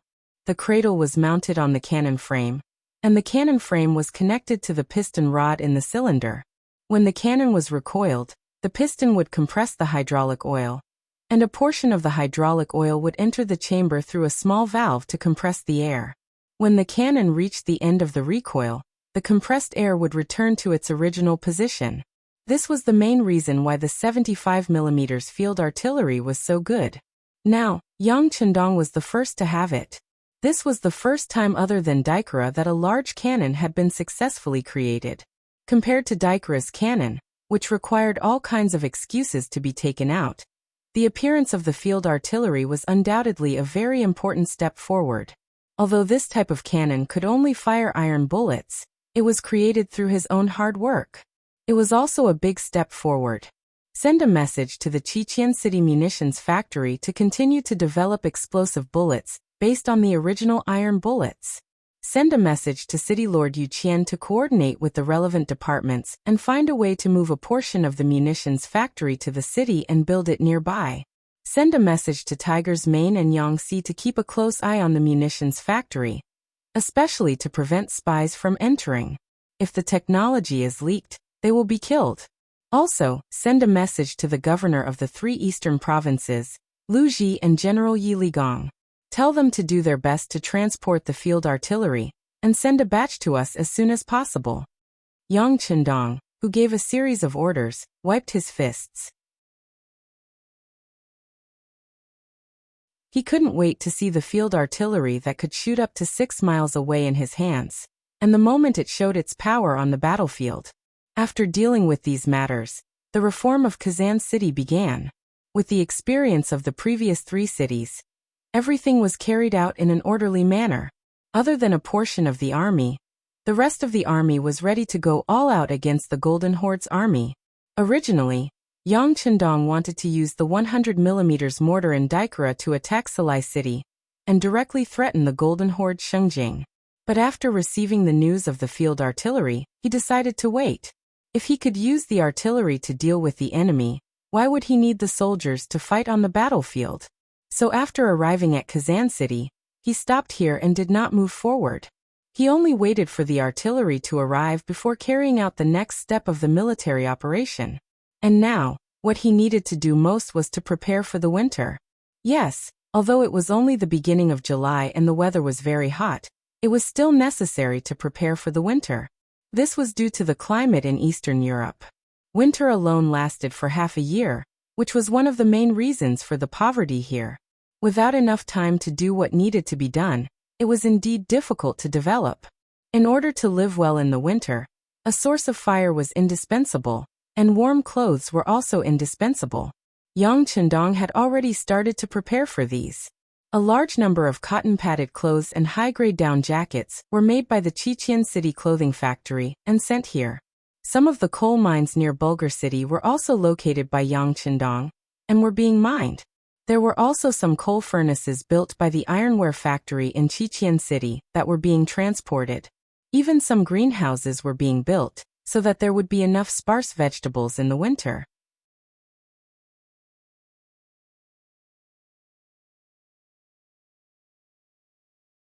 Chapter 14:23. Yang Chendong was doing everything he could think of to prepare for winter. He wanted to use his actions to show everyone that the winter here was not difficult. As long as they were prepared enough, it was possible to make the outside cold and the inside warm. As long as they got used to living here, the fertile black soil was a treasure. They could grow all sorts of crops with higher yields and better food. Yang Chendong did not move forward after arriving at Kazan City. This scene was seen by the Golden Horde, and they were very confused. They did not understand why the two-legged sheep were not moving forward. Were they afraid? Or did they know that they were prepared to teach them a lesson in front of Samara, and did not dare to come? Alright, since you're not coming, we'll go, right? General Gray decided to give up on defending and take the initiative to attack. For this reason, he mobilized the army to find 30,000 White Russians and captured them to serve the army. Capturing slaves to charge into the army was a tradition of the Mongolian cavalry. Usually, the slaves could be used to transport military supplies for them, and in battle, they could be used to charge at the front and attract the enemy's arrows and guns. In a chaotic world, human lives were cheap. The Mongolian cavalry had never treated the White Russians as human lives. The moment he set out, the scouts reported back. This made Yang Chendong, who was prepared to defend the city, see an opportunity. He decided to change his strategy of only defending the city. Nothing in the world was difficult for those who set their minds to it. Many things had two sides to them. One side was good, and the other side was bad. It was just that most people could not see it. If it was only the Mongolian cavalry, Yang Chendong decided to defend with the city walls and not attack them. He would just let them attack and deplete their strength. But there were 30,000 White Russians among them. That was a completely different story. Yang Chendong's next big move was all about manpower. These 30,000 people were right in front of him. How could he not take them? Not only that, but after considering the cost, he decided to take all 50,000 Mongolian cavalry. This way, the lack of manpower would be greatly reduced. Yang Chendong summoned a group of high-ranking officers and gave them orders one by one. Xiaofeng, the commander of Cold Front's 2nd Division, who had just arrived, looked very excited. As one of the first officers to follow Yang Chendong, Xiaofeng had been holding his breath all these years. It seemed like the 6th young master trusted him, and handed over the security of Laos, Vietnam, Cambodia, and other provinces to him. Usually, he only needed to lead the elite Cold Front to travel between these provinces, and show his head from time to time to intimidate some people. It might seem like a lot of work, but in reality, letting the most elite Cold Front do this was like using a butcher's knife to kill a chicken. Especially when he saw the other brotherly armies, and even many of the armies that were established later on, starting to gain merit one after another. Xiaofeng had requested for more than one battle from the army headquarters. He had even requested for a battle from Yang Chendong. But because of work reasons, he had not been transferred. 10 years passed just like that. Vietnam and the other provinces had completely stabilized. The people who moved here from other places had already gotten used to the way of life and social order here. The only thing left for Cold Front's 2nd Division to do was to train and train. Just as many aspiring soldiers were complaining endlessly, and many of them even began to request for transfer, Yang Chendong's telegram finally arrived. He still remembered that day. Xiaofeng's face was covered in tears as he knelt on the ground emotionally. After receiving Yang Chendong's orders, Cold Front's 2nd Division did not delay at all. Other than not being able to do anything on the ship, once they arrived on land, they rushed to Eastern Europe as fast as they could. They were afraid that Yang Chendong would change his mind at night, and that they would not be able to make it in time for the big battle. Just like that, 20 days in advance, Cold Front's 2nd Division reported to Yang Chendong, and was fortunate enough to make it in time for the big battle. In the military meeting just now, according to Yang Chendong's military plan, Cold Front's 2nd Division was clearly the main force. Although it seemed like they were under a lot of pressure, Xiaofeng did not even frown. The harder the mission, the more it proved the ability of Coldfront's 2nd Division. The 5-star army was waiting in formation. The Mongol cavalry did not rush and appeared in Kazan City 7 days later. This did not mean that they did not want to move faster. It was just that the 30,000 White Russian slaves seemed to know their fate. They walked extremely slowly, as if they were being chased. They walked for over 200 miles in 7 days. Using these 7 days, the 5-star army had made all sorts of preparations for the big battle. Now they were just waiting for the prey to appear so that they could reel in the net. Gray did not know about all this. He was still fantasizing about defeating these 2-legged sheep and waiting for the Khan's praise and rewards when he returned. 8 miles below Kazan City, there was a relatively wide open space that could accommodate tens of thousands of cavalry. This was the place that Gray had set up camp for the army. Although it was a little far from the city gate, he had brought all the cavalry. As long as the siege went smoothly, it would not affect the cavalry's final charge. After choosing the camp, Gray ordered the army to take the time to rest. He wanted to attack Kazan City the next morning. He wanted to end the battle quickly. He wanted to tell everyone that 2-legged sheep were still 2-legged sheep. No matter how strong they were still sheep in front of wolves. The Mongol army settled down and quickly fell asleep. However, the 5-star army did not rest. They had already slept during the day. To them, it was time to work at night. Using the moonlight, the 5-star army soldiers continuously exited the city and formed a huge encirclement around the Mongol cavalry camp 8 miles away. Yang Chendong did not have the intention to launch a night attack. From his point of view, they could still win if they did so. However, the price they had to pay would be too high and the rewards would be too little. This was not what he wanted. What he wanted was a complete victory and not just defeating the enemy. At the Mongol army's camp, there were already scouts who had discovered the actions of the 5-star army. They quickly reported it to General Gray, who had just laid down. He was so shocked that he broke out in a cold sweat. At the same time, he asked his subordinates, "Are the barricades and other items prepared?" "General, don't worry. Everything has been arranged. If the 5-star army doesn't come, then forget it. If they come, we will teach them how to behave," the general in charge of night duty said arrogantly. "Very good. However, we cannot be careless. How about this? Transfer another 10,000 cavalry over, and let them defend with you. If the 5-star army sneaks into the camp, then fight them back. Of course, if they don't sneak into the camp, don't act rashly. After all, it's already dark. If we attack rashly, it's easy to fall into their trap." Although Gray was conceited, he still had a cautious side to him when it came to fighting a real battle. "Yes." The Mongol general placed his right hand in front of his chest and bowed before turning around to make arrangements. Gray, who was left behind, was unable to fall asleep. Instead, he laid on the bed with his clothes on. As long as there was any movement, he would be able to jump up and command the army. As he waited anxiously, the night passed. Nothing happened. Gray didn't know when he had fallen asleep. When he opened his eyes again, the sky was already bright. He suddenly thought of something and hurriedly went out of the tent. When he saw that the army outside the tent was normal and the soldiers were preparing breakfast, he couldn't help but heave a sigh of relief. It seemed like he was not sleeping too deeply. Instead, there was really no battle. Why did the 5-star army leave the city in the middle of the night? The answer was quickly revealed.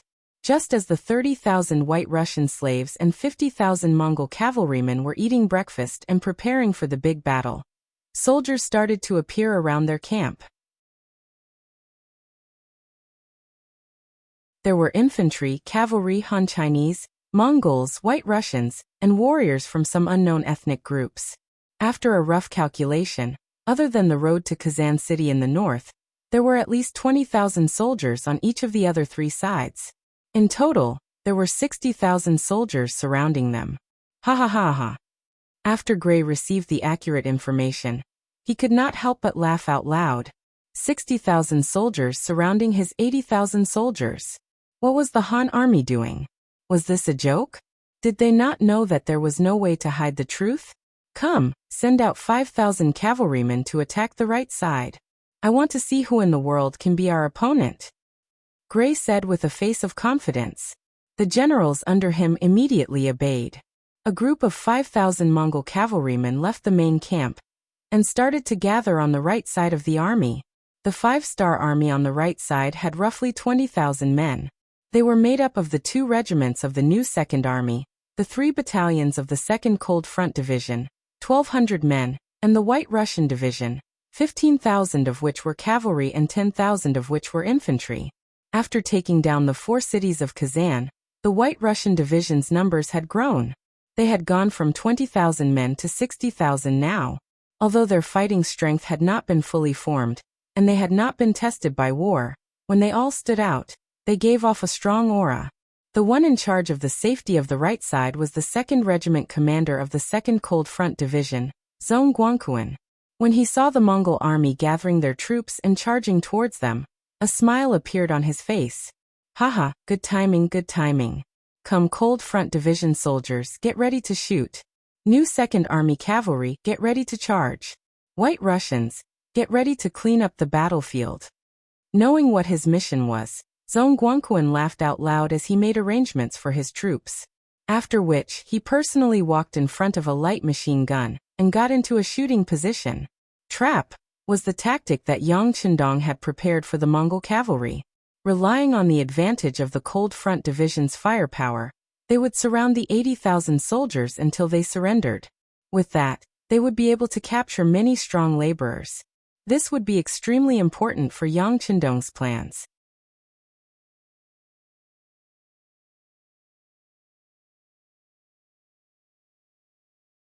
Chapter 1424. How would the Mongol cavalry know about this? They only knew that their enemies were a bunch of mobs. Their uniforms were not uniform. In fact, it was rare for an army to unify their uniforms. However, why were there so many different races? There were also the White Russian and Mongol soldiers. Although they were holding swords, their arms were trembling. They were clearly a bunch of untrained commoners who had never seen life and death. Could they really fight with these people? As the elite cavalry of the Golden Horde, these 5,000 Mongol cavalry had their own pride. When they found out that their opponents were so weak, they were filled with arrogance. In their eyes, they only needed one charge to break the morale of their opponents. Then, all that was left was to jump on their horses and slaughter them. One by one, the Mongolian cavalrymen laughed out loud and got on their horses. They got into formation and were ready for an assault. On the other hand, the 5-star army camp. Just as the Mongol soldiers thought, many of the sword-wielding soldiers were trembling. They were just commoners a few days ago. However, because the 5-star army gave them good treatment, they joined with the mindset of taking advantage of the situation. Some of them were so hungry that they could not take it anymore. When they found out that becoming a member of the 5-star army meant that they could eat and fill their stomachs, why would they care about anything else? The world was big, but the stomach was the biggest. As such, the recruitment process for the 5-star army was very simple. Very quickly, 60,000 people were gathered.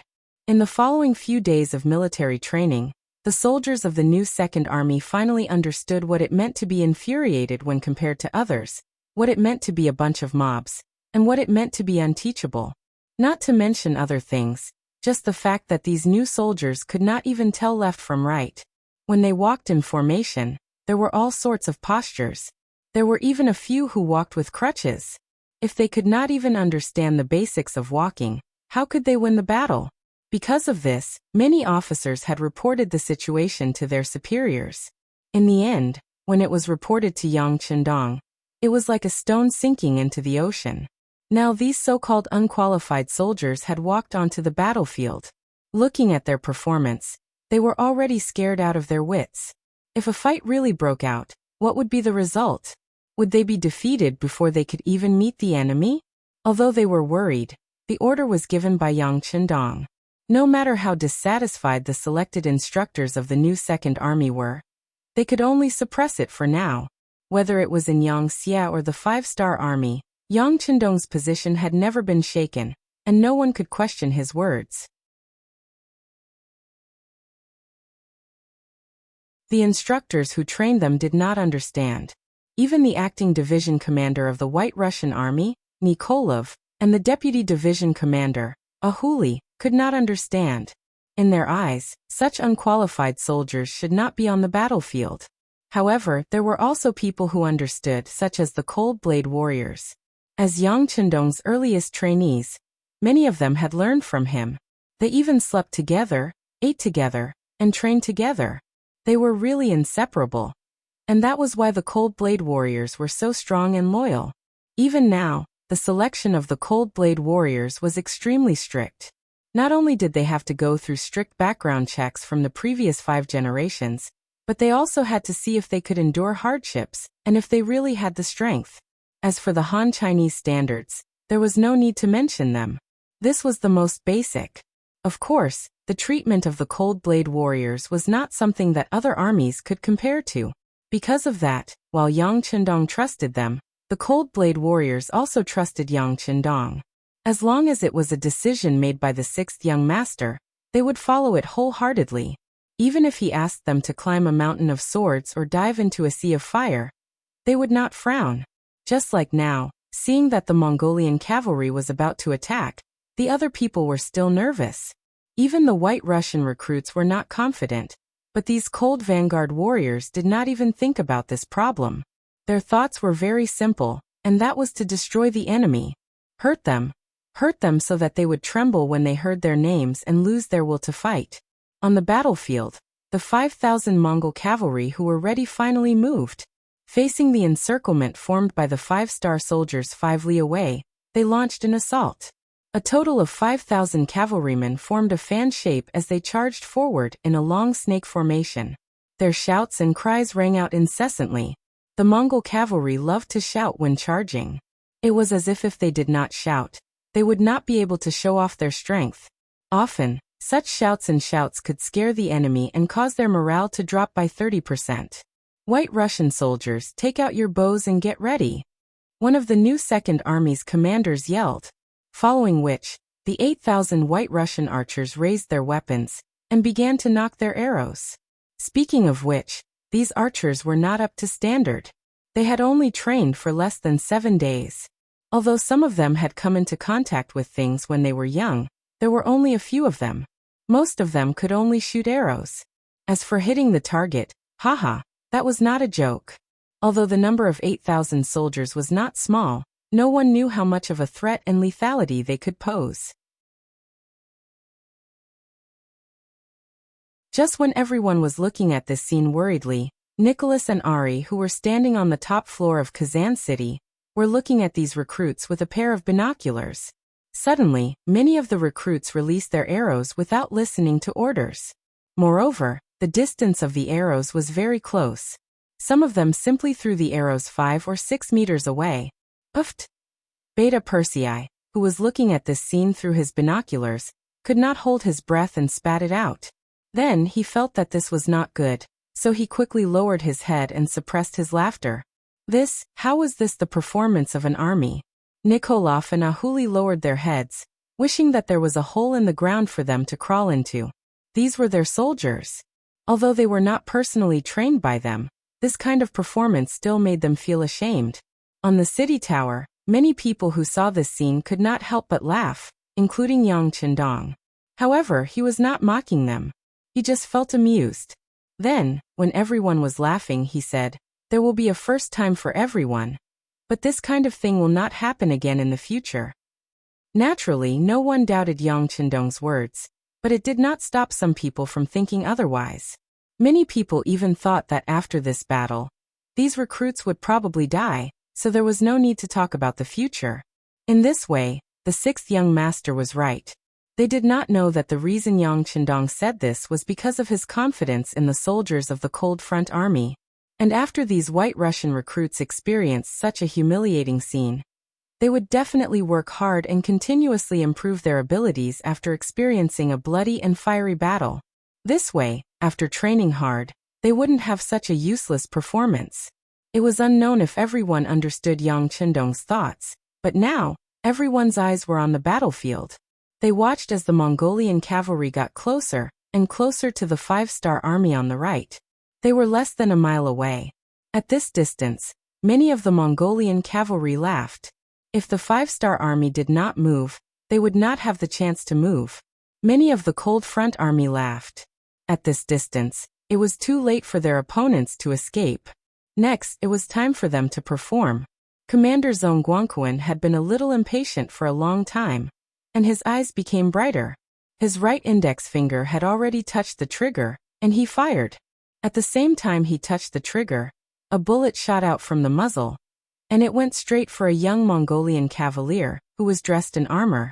Following the sound of the gunshot, the young general, who had his eyes wide open with excitement on his face, felt a pain in his chest. It was as if his entire body was fixed in place.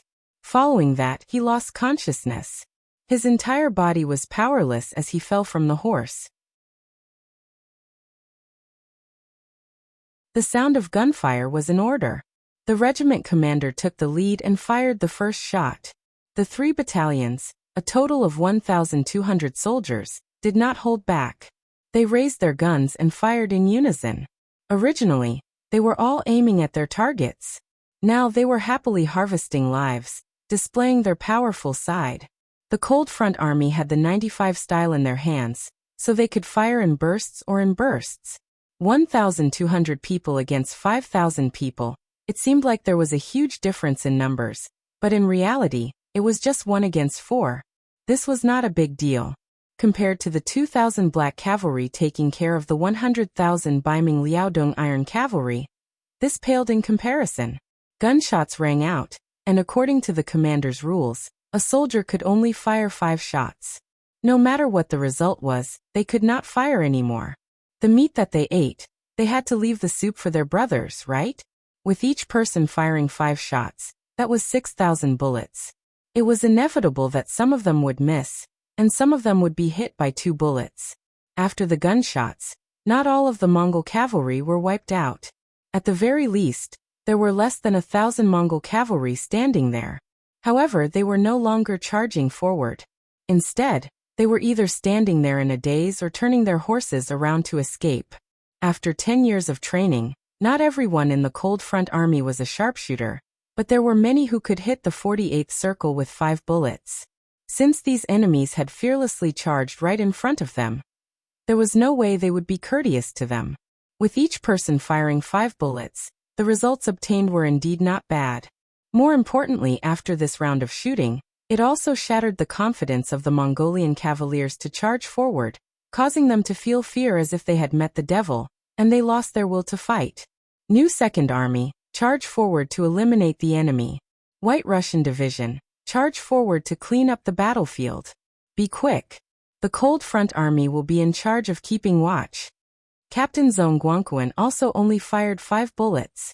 Although he was holding a light machine gun, it was just a precaution. Now that he saw that the opponent was not going to be easy, he would not casually waste bullets and take the lead to break the rules.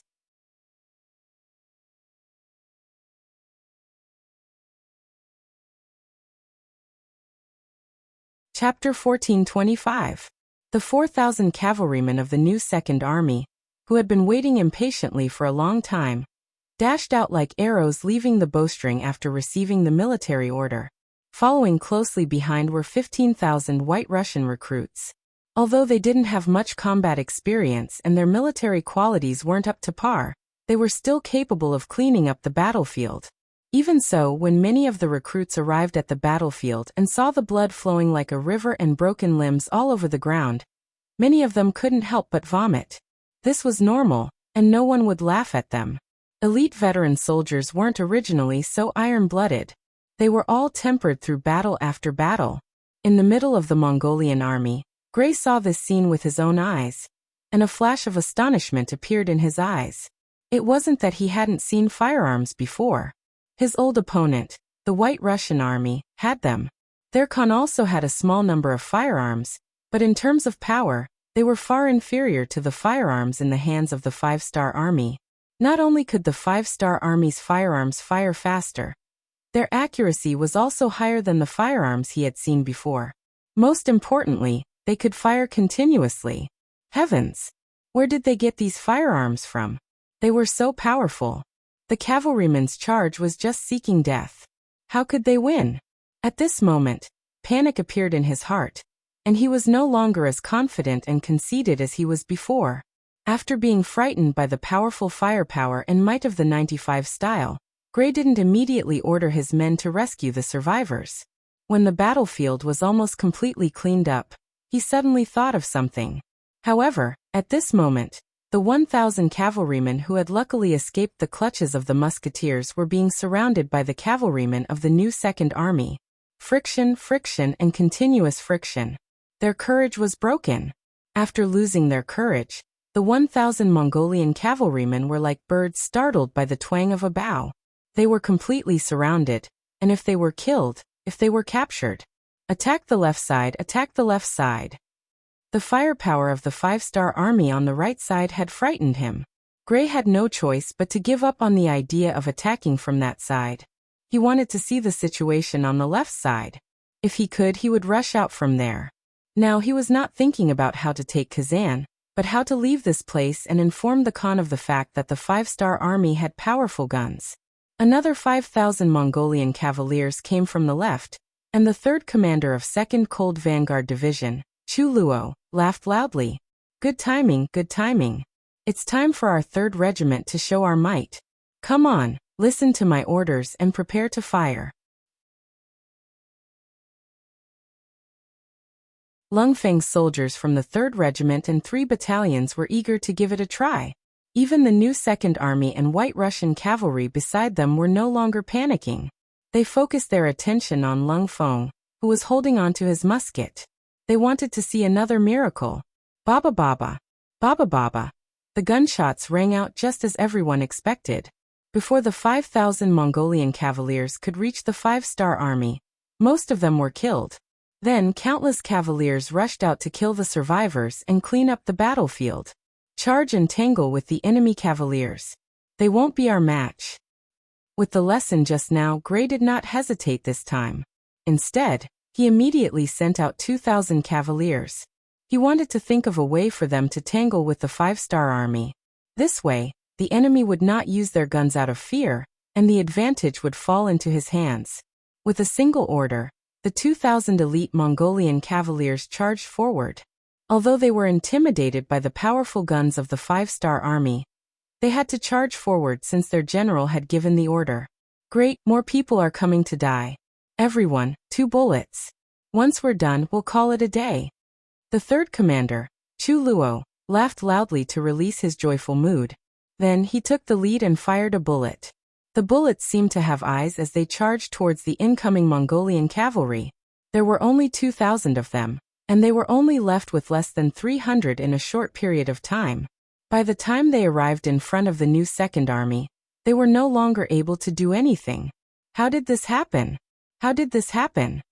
Gray's expression became increasingly ugly when he saw the reinforcements he had sent out being buried so quickly. It was as if he had seen a ghost. While his expression changed, he turned around to look behind him. In just 2 short attacks, they had lost 12,000 cavaliers. Not a single one of the cavaliers who had charged out had returned alive. This was the first time he had seen such a loss after becoming a general. In the past, when he had fought with the White Russian army, he had suffered some losses. However, if he wanted to retreat, he could do so. How was it like facing the 5-star army, where none of the cavaliers he had sent out had returned? It wasn't just Gray. The 3,000-plus cavaliers under him, as well as the 30,000 White Russian slaves, all revealed terrified expressions. This time, they had thought that this was an easy mission to complete, and that it was time for them to show off the might of the Mongolian cavaliers. However, who would have thought that this was simply hell? In front of the 5-star army, they were just like loathsome mosquitoes that could be stepped on and slaughtered at will. No one had any ideas. They could only look at Gray, hoping that he would have a way to turn the situation around. However, Gray had long since run out of ideas. He had only taken a glance behind him, and did not give the order to break out of the encirclement. From his point of view, he still had a chance. There was no need for him to make a decision to fight to the death. He could continue waiting. Once there was no news of him from the Khan for a long time, he would definitely send reinforcements. When that happened, there would be an opportunity for him to coordinate with the Mongolian cavaliers. With hope in his heart, Gray decided to pull back his troops and focus on defense. His army could no longer take a beating. If not, their morale would be completely destroyed. While the 5-star army on the left, rear, and right were waiting for their opponents to choose to attack, the Mongolian cavaliers had actually stopped in their tracks.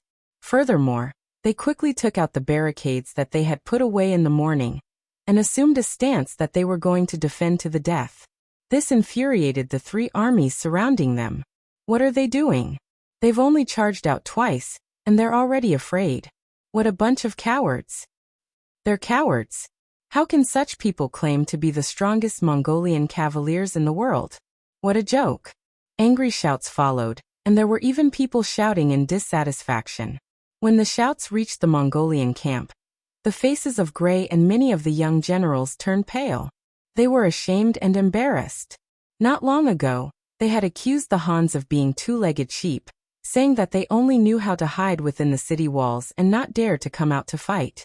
However, today, everything had changed. They had become cowards, cowards who did not dare to come out to fight.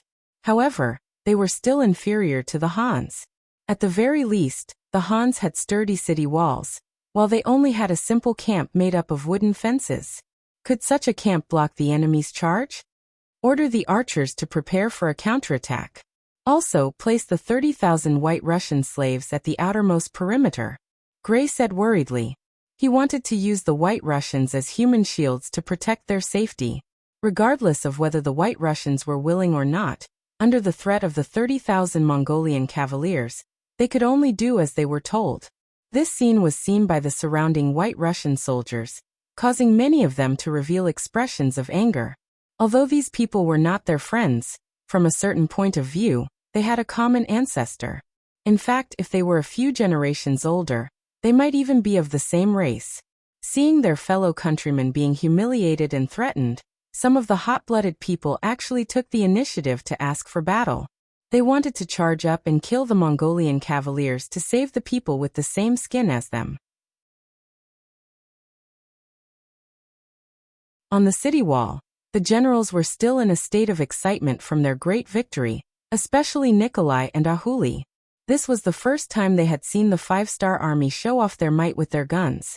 Naturally, they were excited and emotional. They were proud to have joined such a powerful force. At this moment, the voices of the soldiers asking for battle reached the ears of the 2 division commanders. After looking at each other, they reported to Yang Qindong. The final decision was still in the hands of Bugnam of Gojoseon. Let's talk about it later. Yang Qindong did not agree. From his point of view, now was not the time to attack.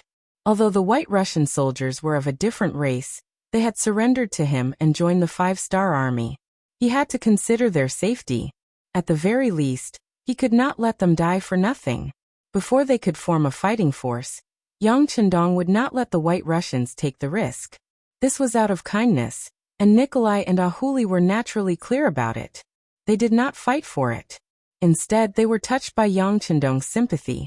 Furthermore, Yang Qindong's gaze was deep and calm. With the might of his guns, the 80,000 Mongolian soldiers were just monkeys in the palm of the Buddha. He could play with them however he wanted. If not for the fact that the other party was strong and could not develop without sufficient manpower, he would have already given the order to annihilate them. Yang Qindong did not hold much hatred towards the Mongol army. Due to geographical reasons, the Mongol army did not have much conflict with the Han people. Even after they were defeated in history, they did not cause much harm. Therefore, if he could capture more of them, he was willing to do so even if it took more effort. Gray didn't know about this. What he needed to do now was wait for reinforcements to appear. This time, as he was rushing for time, he had only brought 3 days' worth of rations. From his point of view, even if they could not attack Kazan City, reinforcements would arrive.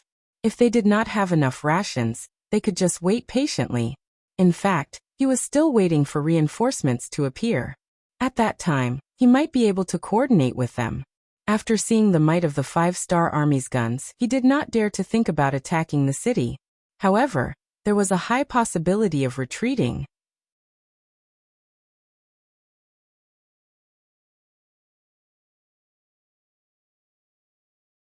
Chapter 1426. The reinforcements in Gray's mind were indeed on their way here. However, not long after they left Samara City, they were surrounded by the commander of the new Second Army, Shibi, who had suddenly appeared along a tributary of the Volga River. The 1st Regiment commander of the 2nd Cold Front Division, Chai Ji, was also with him. The sound of a gun was exchanged for 10,000 taels of gold. In just an hour, 5,000 reinforcements and 100 carriages of rations were exchanged for the 5th Star Army's contribution. Reporting to the commander, "We have killed more than 870 enemies and captured the rest. Not a single one escaped. Please report."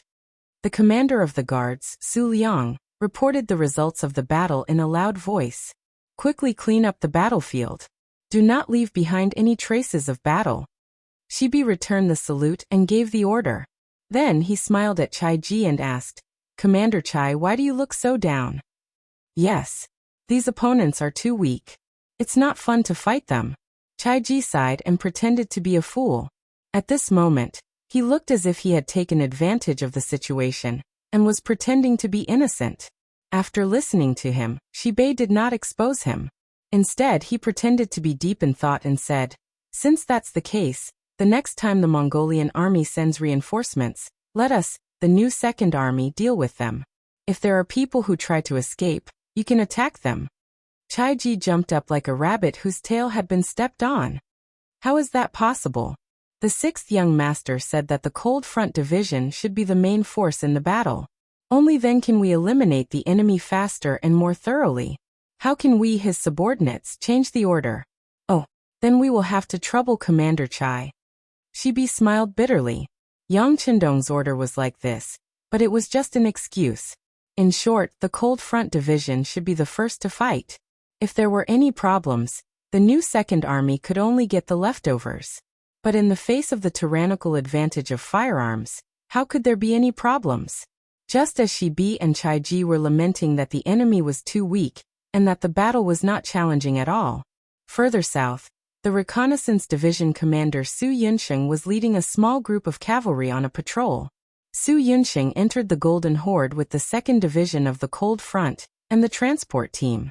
After coming here, Yang Chendong gave him a new order, which was to go to the front lines and completely seal off the battle below Kazan. In other words, not a single Mongolian scout was allowed to enter the battlefield. This would create a sense of mystery and prevent the Golden Horde from acting rashly, because they did not know what was going on. In Yang Chendong's eyes, the final battle would take place next year. What he needed to do this year was to stabilize the rear. As the old saying goes, to resist foreign aggression, one must first stabilize the internal situation. Naturally, he would not be at ease if such a difficult mission was given to others. Even the most elite Lung Feng could not guarantee that no one would escape, and that there would be no problems. However, it was a completely different story when it was handed over to Su Yunsheng, the Recon Division commander. When it came to scouting, there were very few people in Yang Xie's 5-star army that were his match. Thus, he could rest assured that the mission would be given to him. After Su Yunsheng received the order, he split the 3,000 cavalry scouts into 30 squadrons and 300 squads to spread out. His request was to control the entire defensive line from Asala to Kazan. He wanted to ensure that every forest, every river, and every mountain was under surveillance. The scouts were mobilized. The mission they received was difficult and not easy to carry out. After all, there were too few of them and the area was too big. However, after being divided into 300 squads, they still managed to do it. From the start of the mission until now, they had secretly killed more than 100 Mongolian scouts and completely controlled the area. Not everyone could be a good scout.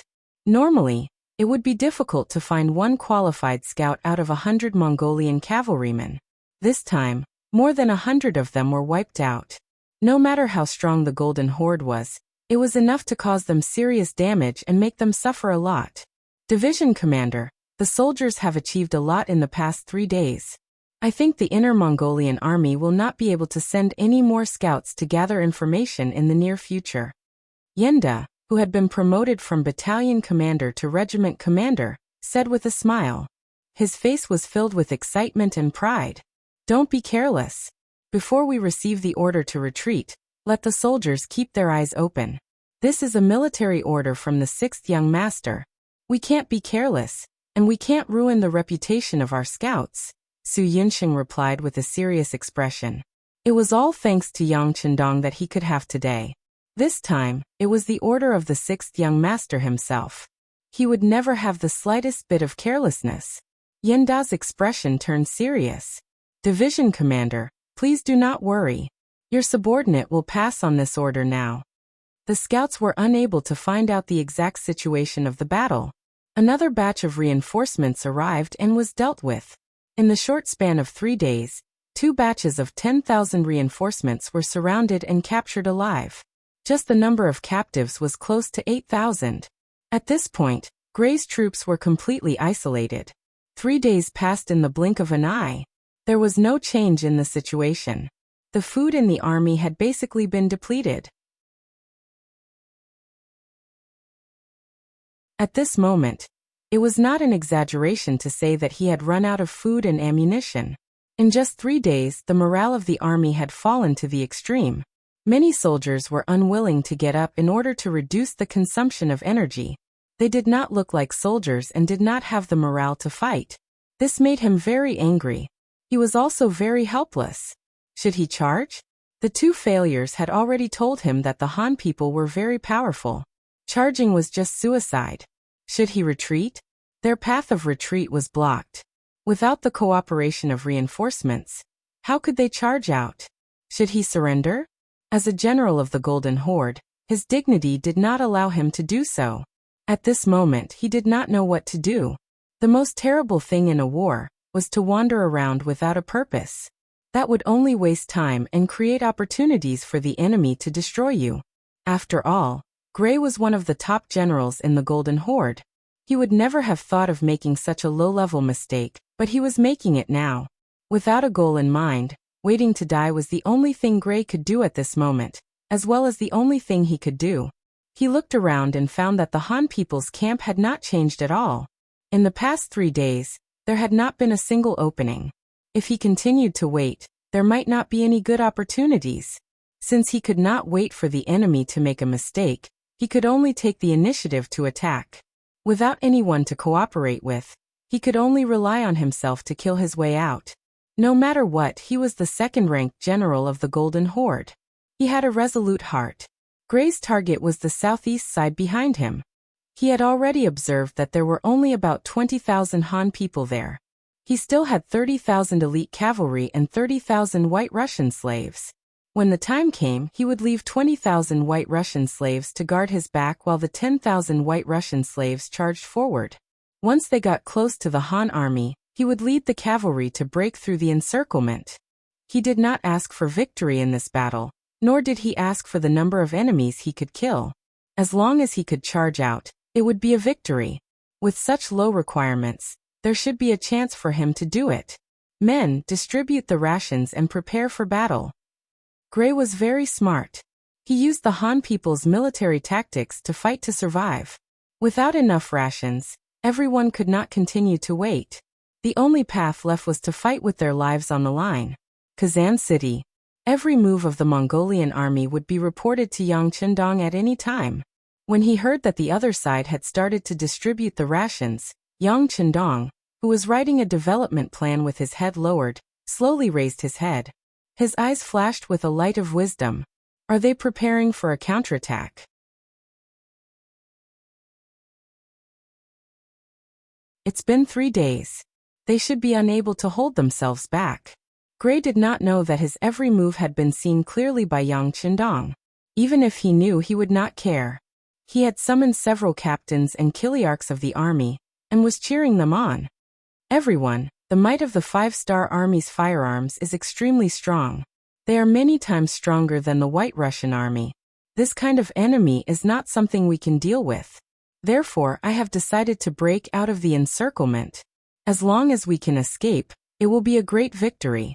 We can then report the situation of the 5-star army to the Khan.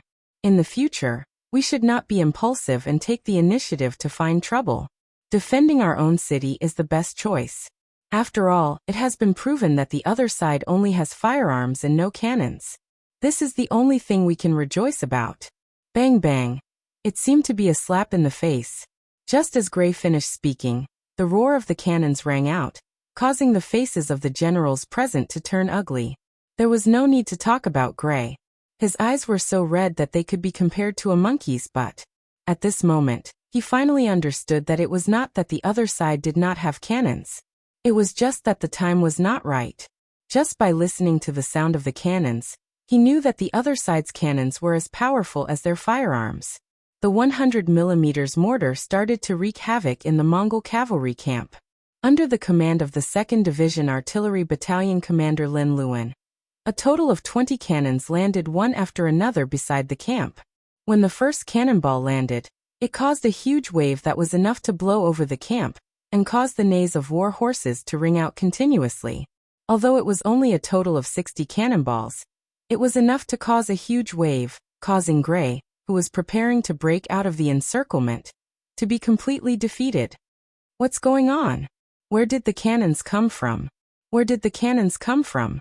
Gray walked out of the large tent and grabbed a Mongol soldier who was running around in panic. It's the cannons from Kazan City.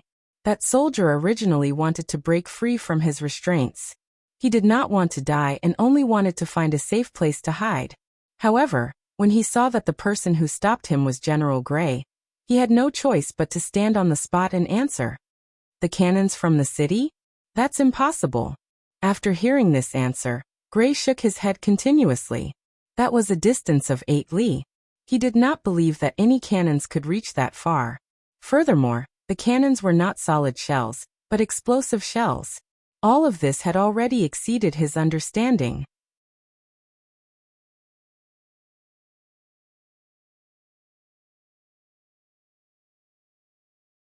Chapter 1427.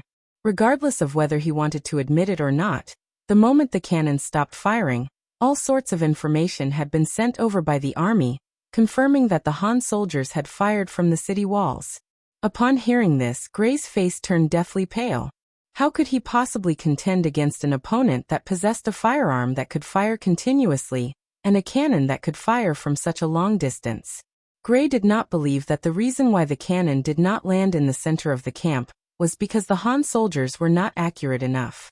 This was clearly an attempt by the other party to intimidate him. There was only one reason for doing so, and that was to subdue him. Surrender? That's impossible. Although Gray had already lost most of his fighting spirit, as a general of the Golden Horde, his pride would not allow him to easily lower his head. After the cannons fired, the morale of the Mongolian soldiers, who had just eaten their last rations, fell to the bottom once again.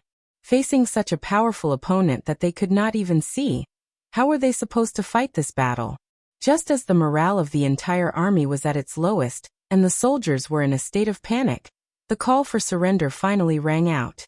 Loud voices rang out as the soldiers of the 5-star army surrounded the 50,000-strong Mongolian camp, shouting the slogan, "Surrender and live. Those who resist will die." These words were shouted out in Mandarin, Mongolian and Russian, ensuring that the surrounded enemies could hear them clearly. As the calls for surrender rang out, the entire camp seemed to have exploded with different reactions from the soldiers. After witnessing the powerful firepower of the 5-star army, many of the soldiers had already felt powerless. Furthermore, they had already run out of rations, so even if they wanted to persist, they did not have the confidence to do so. Thus, some of the soldiers had a bold idea of surrendering to the Han soldiers. As the saying goes, a bad life is better than a good death, right? Furthermore, the Han soldiers possessed such powerful firearms. Surrendering to them was not a shameful matter. Gray noticed the changes in the expressions of the soldiers, causing him to feel extremely anxious. He knew that the situation was developing towards the worst possible outcome. If he was unable to think of a solution in a short period of time, the 50,000-strong army might really have to surrender to the Han soldiers. Reinforcements? Where exactly are the reinforcements? Gray placed his last hope on the reinforcements. He didn't believe that the Khan would give up on him. Then why hadn't the army transporting the rations arrived yet? He arranged for his personal guards to keep an eye on the rear. As long as he saw a trace of chaos in the five-star army, he would have the confidence to charge out and meet up with the reinforcements.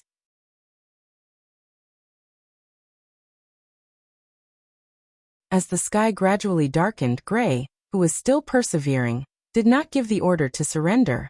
The soldiers below could only endure, hugging their weapons and curling up together. Since they had already confirmed that there was no dinner, they could only move less to reduce their energy consumption. However, he neglected one thing, and that was the hearts of the soldiers. During the day, due to the strict supervision, as well as the fact that Gray had sent out his personal guards to patrol the area, no one dared to escape in front of them. However, it was different when it was dark. The limited vision caused many gaps to appear in the barracks. This gave some soldiers who were ready to surrender a chance to survive. The sky had just turned dark, and a team of 100 people had already surrendered. When the news reached Gray's ears, he remained silent. After a while he replied, "Got it." With the situation as such, it wasn't something that could be changed by human strength. In the end, Gray was still soft-hearted. He didn't want to see all of his soldiers die here like him. Why not be merciful before they die and give them a chance to live? The general's disregard for everything sped up the process of the Mongol army surrendering. At the start, it was only 100 men surrendering. Under the threat of the powerful guns and cannons, it was 1,000 men surrendering one by one. No one even bothered to look after the White Russian slaves. In the end, during the chaos, the Mongol soldiers and White Russian slaves surrendered to the five-star army. Division Commander Xiaofeng's mission was to guard the rear of the Mongol cavalry. According to the plan, this was likely to be the place where the battle was the most intense. After all, once they discovered that the road ahead was blocked, the Mongol army that wanted to escape would definitely charge towards this place. The plan couldn't keep up with the changes. The Mongol army, which still had over 50,000 soldiers, had actually surrendered just like that. This caused all of Xiaofeng's preparations to be useless. He could only lead his soldiers to capture captives. For the entire night, no one was able to find a chance to rest. When the sun rose, the entire Mongol camp was already empty. When General Gray walked out of his tent, he saw less than 2,000 soldiers. It wasn't that these people didn't want to escape, but that they had killed too many people. They were afraid that even if they surrendered, they wouldn't be able to survive. Okay. Looking at the remaining 2,000 cavalrymen, Gray started to relax. He could finally go all out without any misgivings. Everyone. Centaurs. Outside the camp, Division Commander Xiaofeng didn't reveal any signs of exhaustion after a night of hard work. On the contrary, he was extremely excited. After his continuous requests, Yang Qindong finally handed over the task of dealing with the remaining 2,000 Mongol cavalry soldiers to him. Although their numbers were slightly less, they could still put up a good fight. Early in the morning, Xiaofeng had gathered a few thousand soldiers and surrounded the Mongol camp. Now all they had to do was wait for the enemy to charge out, so that they could deal with the problem in one go. After the formation was set up, the Mongol cavalry soldiers walked out of the camp as expected. Although there were less than 2,000 cavalry soldiers left, they were all prepared to die, causing them to appear exceptionally imposing. Immediately put down your weapons and surrender. If not, don't blame us for being impolite. Division Commander Xiaofeng finally had the chance to shout out. His shout wasn't soft, but there was another voice that resounded in Xiaofeng's heart. You must not surrender. You must not surrender. If not, with such a large formation, there won't be a battle to fight. Xiaofeng was worried that these 2,000 soldiers would still choose to surrender. However, his worries were clearly unnecessary. Since these people didn't choose to surrender last night, why would they do so now? Facing the ice-cold muzzles of the Mongol cavalry soldiers, all of them pulled out their cavalry swords. Under General Gray's furious roar, they started a suicidal charge. Iron hooves stomped on the ground, causing dust to rise. One after another, the Mongol cavalry soldiers shouted loudly, waving their cavalry swords as they charged forward. What welcomed them was Division Commander Xiaofeng's command, following which gunshots rang out. Bullets whizzed through the air, piercing through the bodies of the charging cavalry soldiers. Blood splattered everywhere. One after another, the Mongol cavalry soldiers fell on the path of the charge. The Mongol cavalry soldiers were already prepared. Almost every one of them was shot in the chest. Their cavalry swords fell from their hands, and their corpses fell from their horses like dumplings. Gray took the lead, carrying out the duties of a general as he charged at the very front. Although he didn't turn his head, his senses told him that soldiers were falling beside him. Very quickly, there were no other noises around him. When he was 50 meters away from the Mongol cavalry soldiers, his surroundings became extremely quiet. He finally couldn't help but turn his head around. All he saw was a ground full of corpses, and the warhorses that no one was commanding were whining on the spot. Reality told him that everyone had died in battle, except for himself. This was enough to prove that the Mongol cavalry soldiers' marksmanship had reached a level where they could hit wherever they wanted. If not, why was he the only one left alive? Why? When he saw that he was the only one left alive, Gray was on the verge of breaking down. This was the outcome he didn't want to see the most. He wanted to die like a brave warrior, but these Han people didn't give him such a chance. As Gray shouted, two sturdy horses appeared in front of him. One of them was holding a sharp divine saber, while the other was holding a rather heavy mace. They blocked Gray's path of advance, one on the left and one on the right. The people who had come were Beta Persei and Ahuli. The former had only been allowed to enter the battlefield after continuously begging Yang Chendong. As for Ahuli, Yang Chendong cherished talent. He had already found out from the captives that everyone had surrendered because Gray had tacitly agreed to it. This was enough to prove that Gray was still kind. He liked such people very much and was willing to recruit them. Ahuli's mission was to persuade Gray to work for him. When Gray saw the two warriors, he couldn't help but stop his horse. He wanted to see what the other party wanted to say to him. "You must be General Gray. My young master already knows what you've done.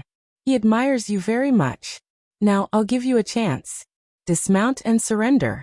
Not only will you not die, but if you perform well enough, you can also lead soldiers and become a general again. Of course, this so-called performance means that you have to defeat me. Do you dare?" Beta Persei stretched out his left hand and gently stroked the cavalry sword in his hand. An eager expression appeared on his face. He didn't ask if he could, but if he dared. This was originally a verbal trap. However, Gray was clearly infuriated by Yang Er's words. He had lost, but he had lost to the powerful guns and cannons, not because he was afraid of the two-legged Han people. Seeing that Beta Persei had challenged him on behalf of the Han people, Gray, who had long been suppressing his anger and wanted to prove himself, immediately shouted back, "Who's afraid is a coward? Just don't let others help you with guns." Beta Persei was afraid that Gray wouldn't agree. As long as he was given a chance to fight, why would he need the help of others? Did he really think that he was playing around with Yang Chendong these days? With a grandmaster by his side, his improvement was obvious. Although he could often fight with the Black Cavalry, it was not a life-and-death battle, so he couldn't completely let go. Now that the opportunity had appeared, he laughed and said, "Okay, it'll be a one-on-one fight between the two of us. Ahuli, you don't have to help." You're tuning in to the Limei's Wuxia Whispers YouTube channel. We're so grateful for your support, and don't forget to subscribe to join us on this incredible journey through captivating stories. Your generosity through donations truly makes a world of difference, as it's the primary source of revenue that allows me to expand and enhance this channel for you. Thank you from the bottom of my heart for being a part of this adventure.